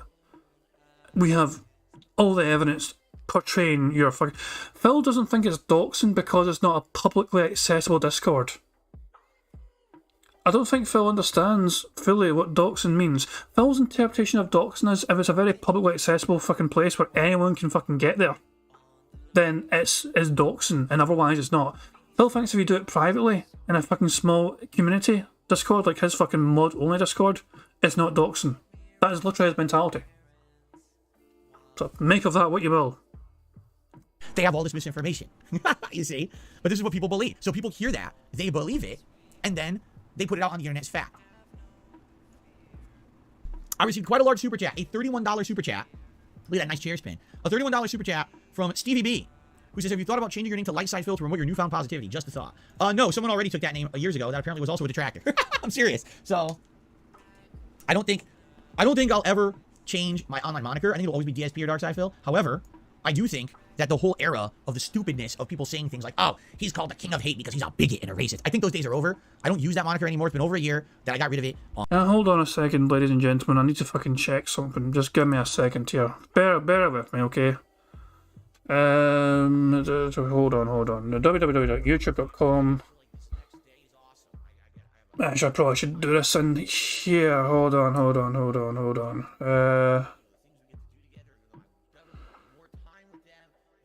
youtube.com/the King of Hate Vlogs. Oops, I meant drag it over, sorry. Hello, everyone. Shut the fuck up. There we go, ladies and gentlemen.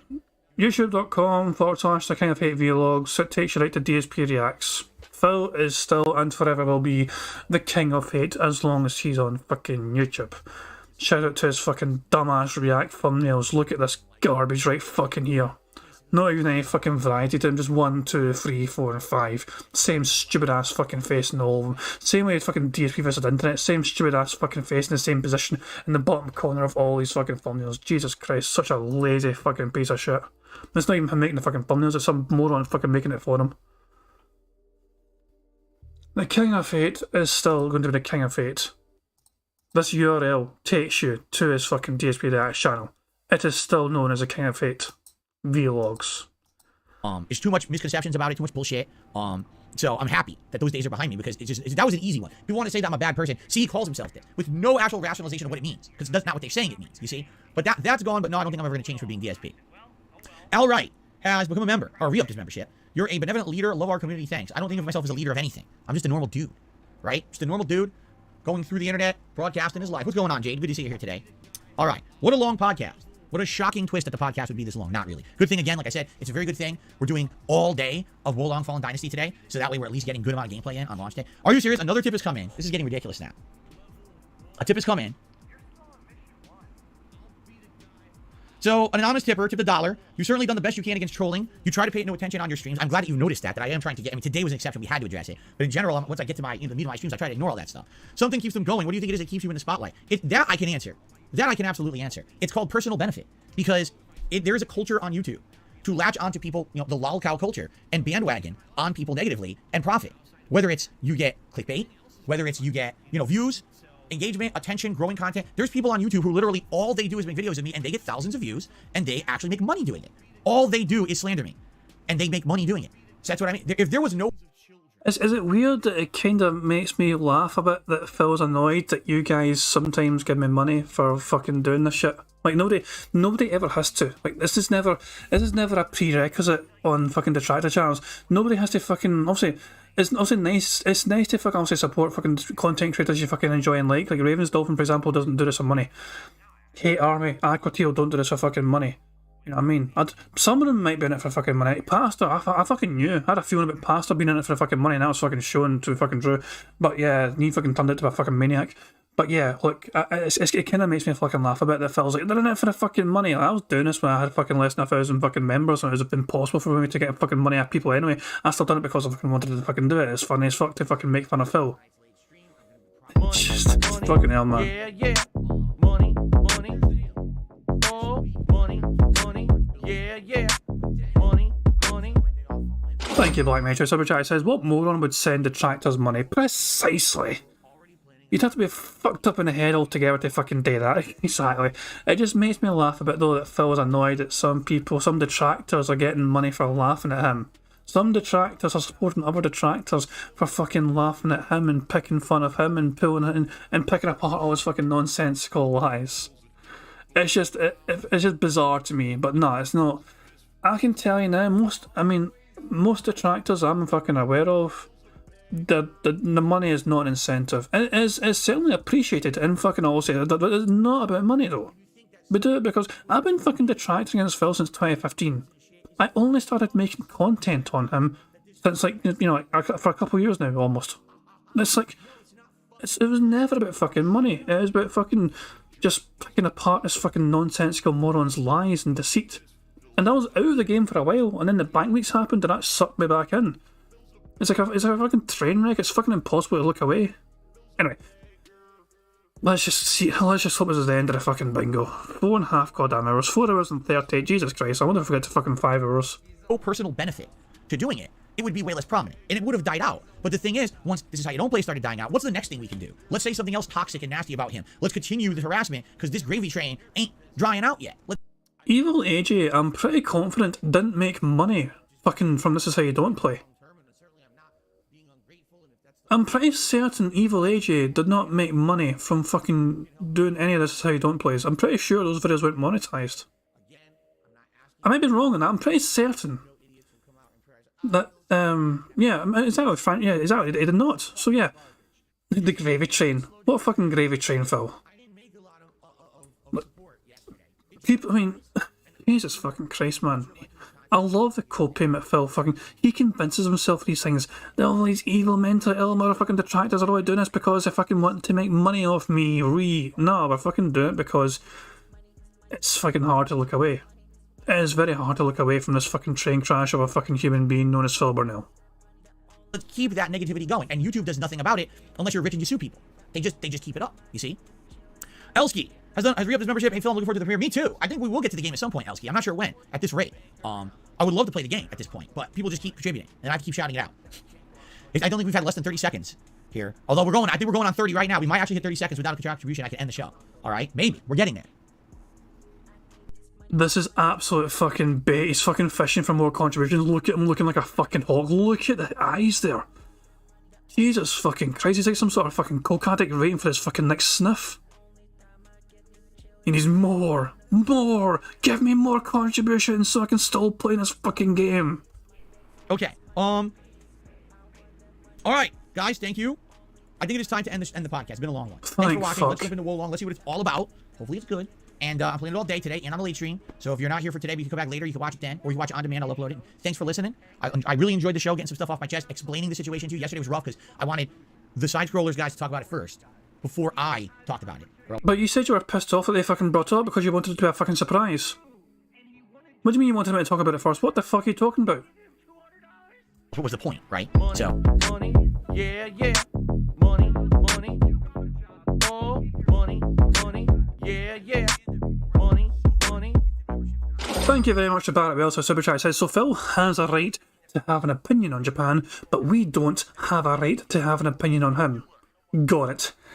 Yeah, we can have opinions on Phil Burnell as long as they're to his liking.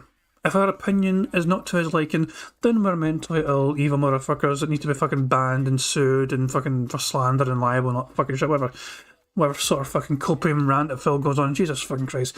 I just love that he was absolutely called out and he was given specific examples of the things he fucking said, and his fucking thing to complain about was, why didn't you fucking mention it at the time? It's like, that's his fucking rationale. It's like, why did you punch that person last night? It's like, why didn't you stop me? Why didn't you tell me it was wrong to punch that person? It's like, I wasn't even in the right country. I was in a different fucking country. How could I fucking stop? It's like, why not? You shouldn't be fucking doing it, Phil. You shouldn't be fucking saying that, for fuck's sake. Francesco thinks that, you know, that's a stretch in my opinion, Francesco. Francesco says someone should try Sudoku, referencing seppuku, ritualistic samurai suicide. Nah, I don't buy that for a second, yeah. I mean, Francesco says it's a well-known meme. I understand that, you know, to be fair. It's like you know, you should kill yourself in Minecraft. That's a meme as well, you know what I mean? You add Minecraft early on. I don't know. It's questionable. I'll say that. I'll say it's questionable that Phil was trying to insinuate that, but it's up for debate for sure. Okay, I personally don't think he was doing that as a meme, but that's just my take on it. You think he was trying to kind of imply that? It's open for interpretation. the side scrollers guys to talk about it first before I talked about it, or else what was the point, right? So, thank you for listening. And by the way, top of the morning. Oh, thank fuck. It's a fucking never thought I'd be so fucking happy to see a fucking Irish side, Phil. Let's get on with the fucking thing.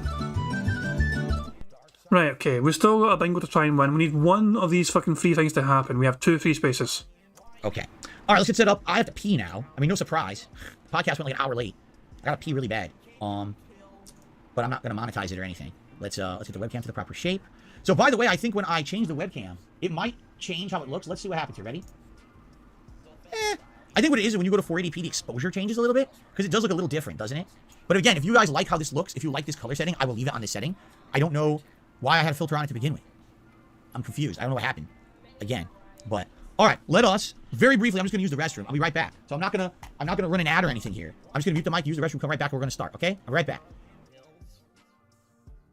And he's away to run to the little boys' room. Let me fast forward like fuck until Phil returns. That actually was quite fast. I held the arrow button for a bit too long there, but that was actually quite fast. I'll let you guys watch him waddle back into frame. Here we go. Waddle, waddle, waddle. Any fucking second. We won't hear the bump when he makes that.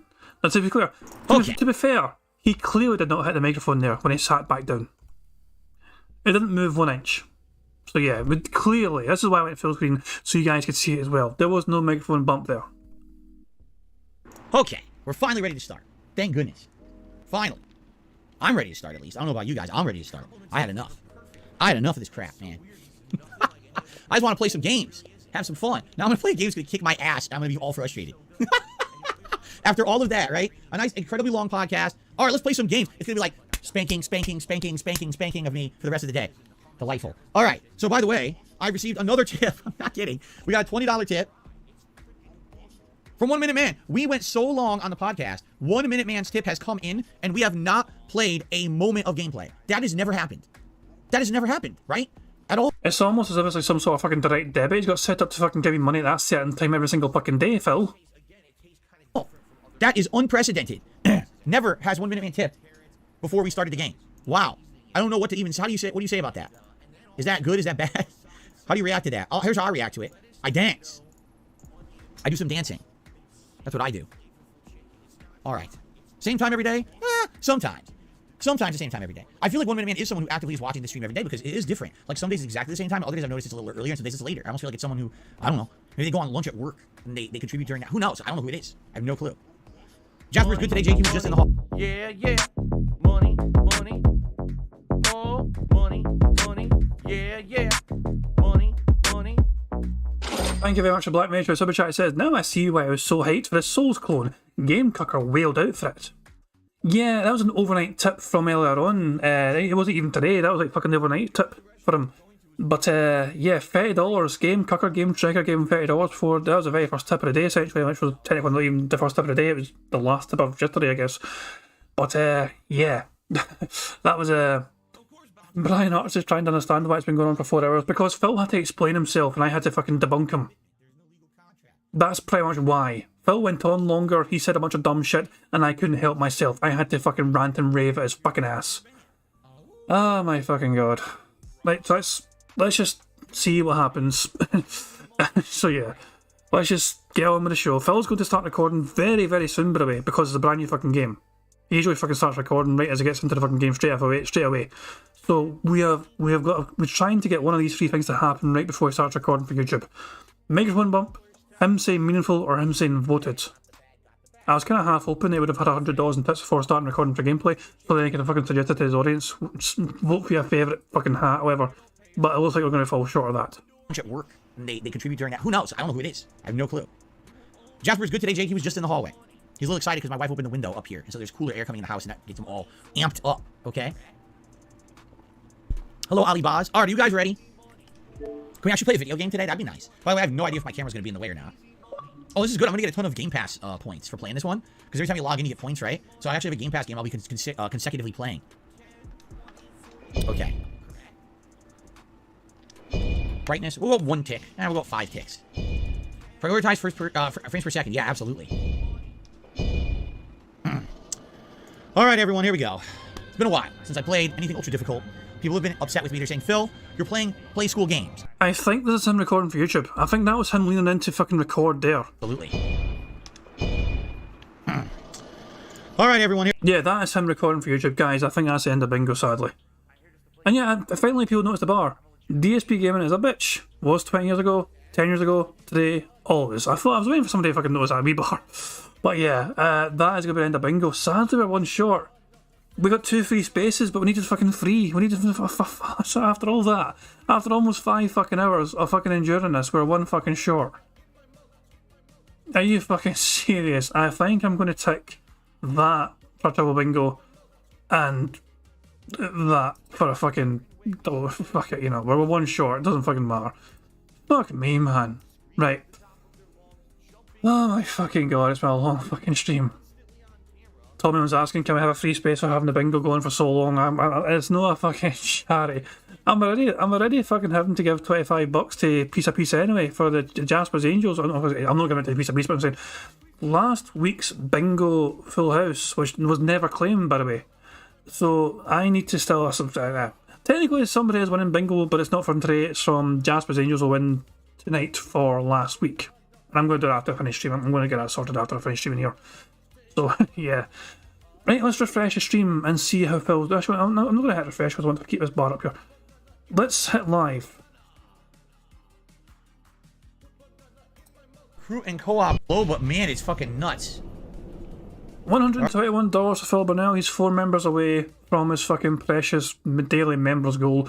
And he's wearing a fucking hat, so he's having a good fucking day. This is Phil's most successful day since a while ago. I can't even fucking mind when it was the fucking last $100+ fucking stream. Oh, for fuck's sake, I can't even fucking arsed to fucking look anymore. It's just, I'm done in. Fuck Phil, we're done with bingo. We're done. This will probably be a thumbnail for the next fucking one. That's going to be that one, but it's probably fucking this one because look at that fucking face. Yeah, keep in mind, guys, if you want to fucking check out DSP Archive on Odyssey, the fucking link was in the chat. You guys can, because fucking you got nuked on YouTube, so there we fucking go. Fucking hooray for that. Get rid of that fucking face and fucking remove it, replace it with this fucking face. Here's the fucking next thumbnail. I will not be here tomorrow, guys. And I don't stream on Saturdays anymore, so that's that. That's just a. There you go, fucking Phil. It's a bit too big, I may have to make a fucking bit smaller, two things. So 5th of March will be when I'm back returning to the bingo side of things. There we fucking go. Cool stuff indeed. So guys, I do hope you enjoy your weekends when it comes. I do hope you'll enjoy your next day of Friday. I hope you enjoy your Saturday, how you wish to spend it. I'm not sure who's going to restream tomorrow. Whoever's doing the restreaming, good fucking luck to you, hope it all goes fucking well. What the fuck's happening on my fucking Twitter? I just a whole bunch of fucking cool fuck. Well, I'll check everything there. I'm done and I'm fucking knackered. It's been a long fucking day. Don't automatically fucking play every fucking time. Automatically fucking plays, guys. Thank you very much for being here. Whether you're here for the whole entire fucking shit show or whether you're here for bits and pieces of it, whatever, I mean, it's a long fucking stream. Did not mean for it to go this long, but I do appreciate everyone coming along, enjoying it all the same. There we go. Indrid has said that Snood and I will be covering the pre-stream tomorrow. There we go. I assume Snood will try and steal another bingo card off me at some point to use tomorrow. So I'll see you. I'll see that. That actually might be a fucking Discord message. I got one Discord message waiting for me. Is it Snood? I have. It's been that. It's no Snood. It's something else. Okay, cool stuff. I am fucking done in. So yeah, I'm gonna wrap things up there. So yeah, there we go. Detractor being live tomorrow covering Phil's antics, and I think Ravens Dolphin said he might be doing it as well tomorrow. I'm not sure. Don't quote me on that. But yeah, there's plenty of variety anyway for you guys. You know what I mean? As there is, there's also quite a lot. There's a taste for everyone. You know what I mean? So yeah, make sure you support all these robust content creators and detracting for you and doing live streams, especially on a Saturday. I am going to fuck the fuck off now. You know, I'm going to fucking get myself. I don't know, fucking Valium or something. I don't know. I'm done in, guys. Thank you for tonight. Have a good day for tomorrow. And yeah, that was a fucking lot to unpack, wasn't it? Prophet's like, we're not doing. There's no way. Oh, Prophet's doing a restream tonight. So Prophet's live tonight. Is that right? So Prophet's live. Oh yeah, Friday nights. I forgot Prophet. Yeah, it does because Friday night kind of thing as well. So check out Prophet later on. For you guys that are not going to be like sleeping. Like AKA, if you're on the West Coast or whatever, America, or in America, Prophet will live for the night stream antics. So there we go. Make sure you check out Prophet later on for a night stream. So yeah, enjoy the rest of your Saturday, guys. Thank you very much for being here. Thank you for keeping me right in the chat. Thank you for just keeping me sane as well. Thank you for the contributions as well. You guys are extremely generous as always. You know what I mean? It's just I cannot thank you enough for just how how nice people are. And I do hope you've enjoyed the show. And enjoyed me slowly going fucking insane. I'm going to end things so I always end things. This is made by the excellently talented Pixar Animations. It's called Notorious PIG Contributions. It's one of my favourite detractor tunes of all goddamn time. And yeah, I will see you all on Sunday for some more bingo antics. Until then, have a good Friday, have a good Saturday. I am going to fuck the fuck off. Have a good one, guys. Peace out. On September 14th, a pre-authorized payment of $16.51 from PayPal.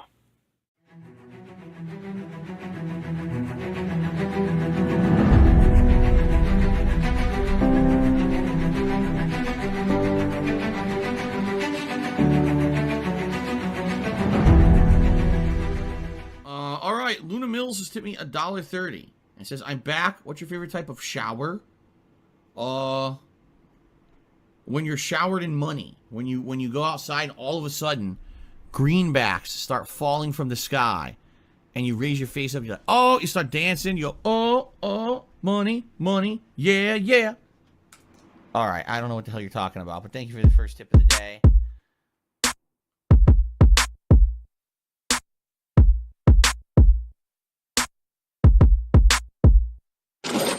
Money, yeah, money, oh, money, yeah, money, money, yeah, money, oh, money, yeah. These contributions are mandatory. Money, yeah, money, oh, money, yeah, money.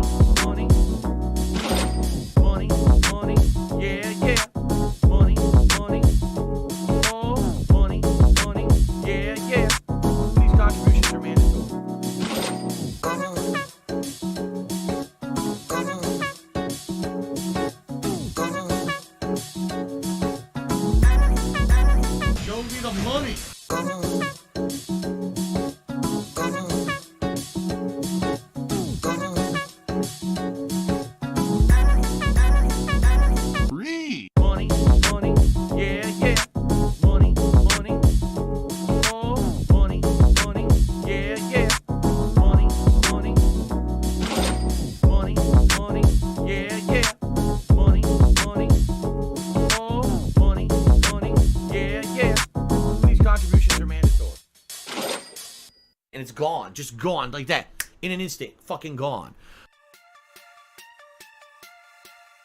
Fucking gone, and so am I. Thanks again, everyone.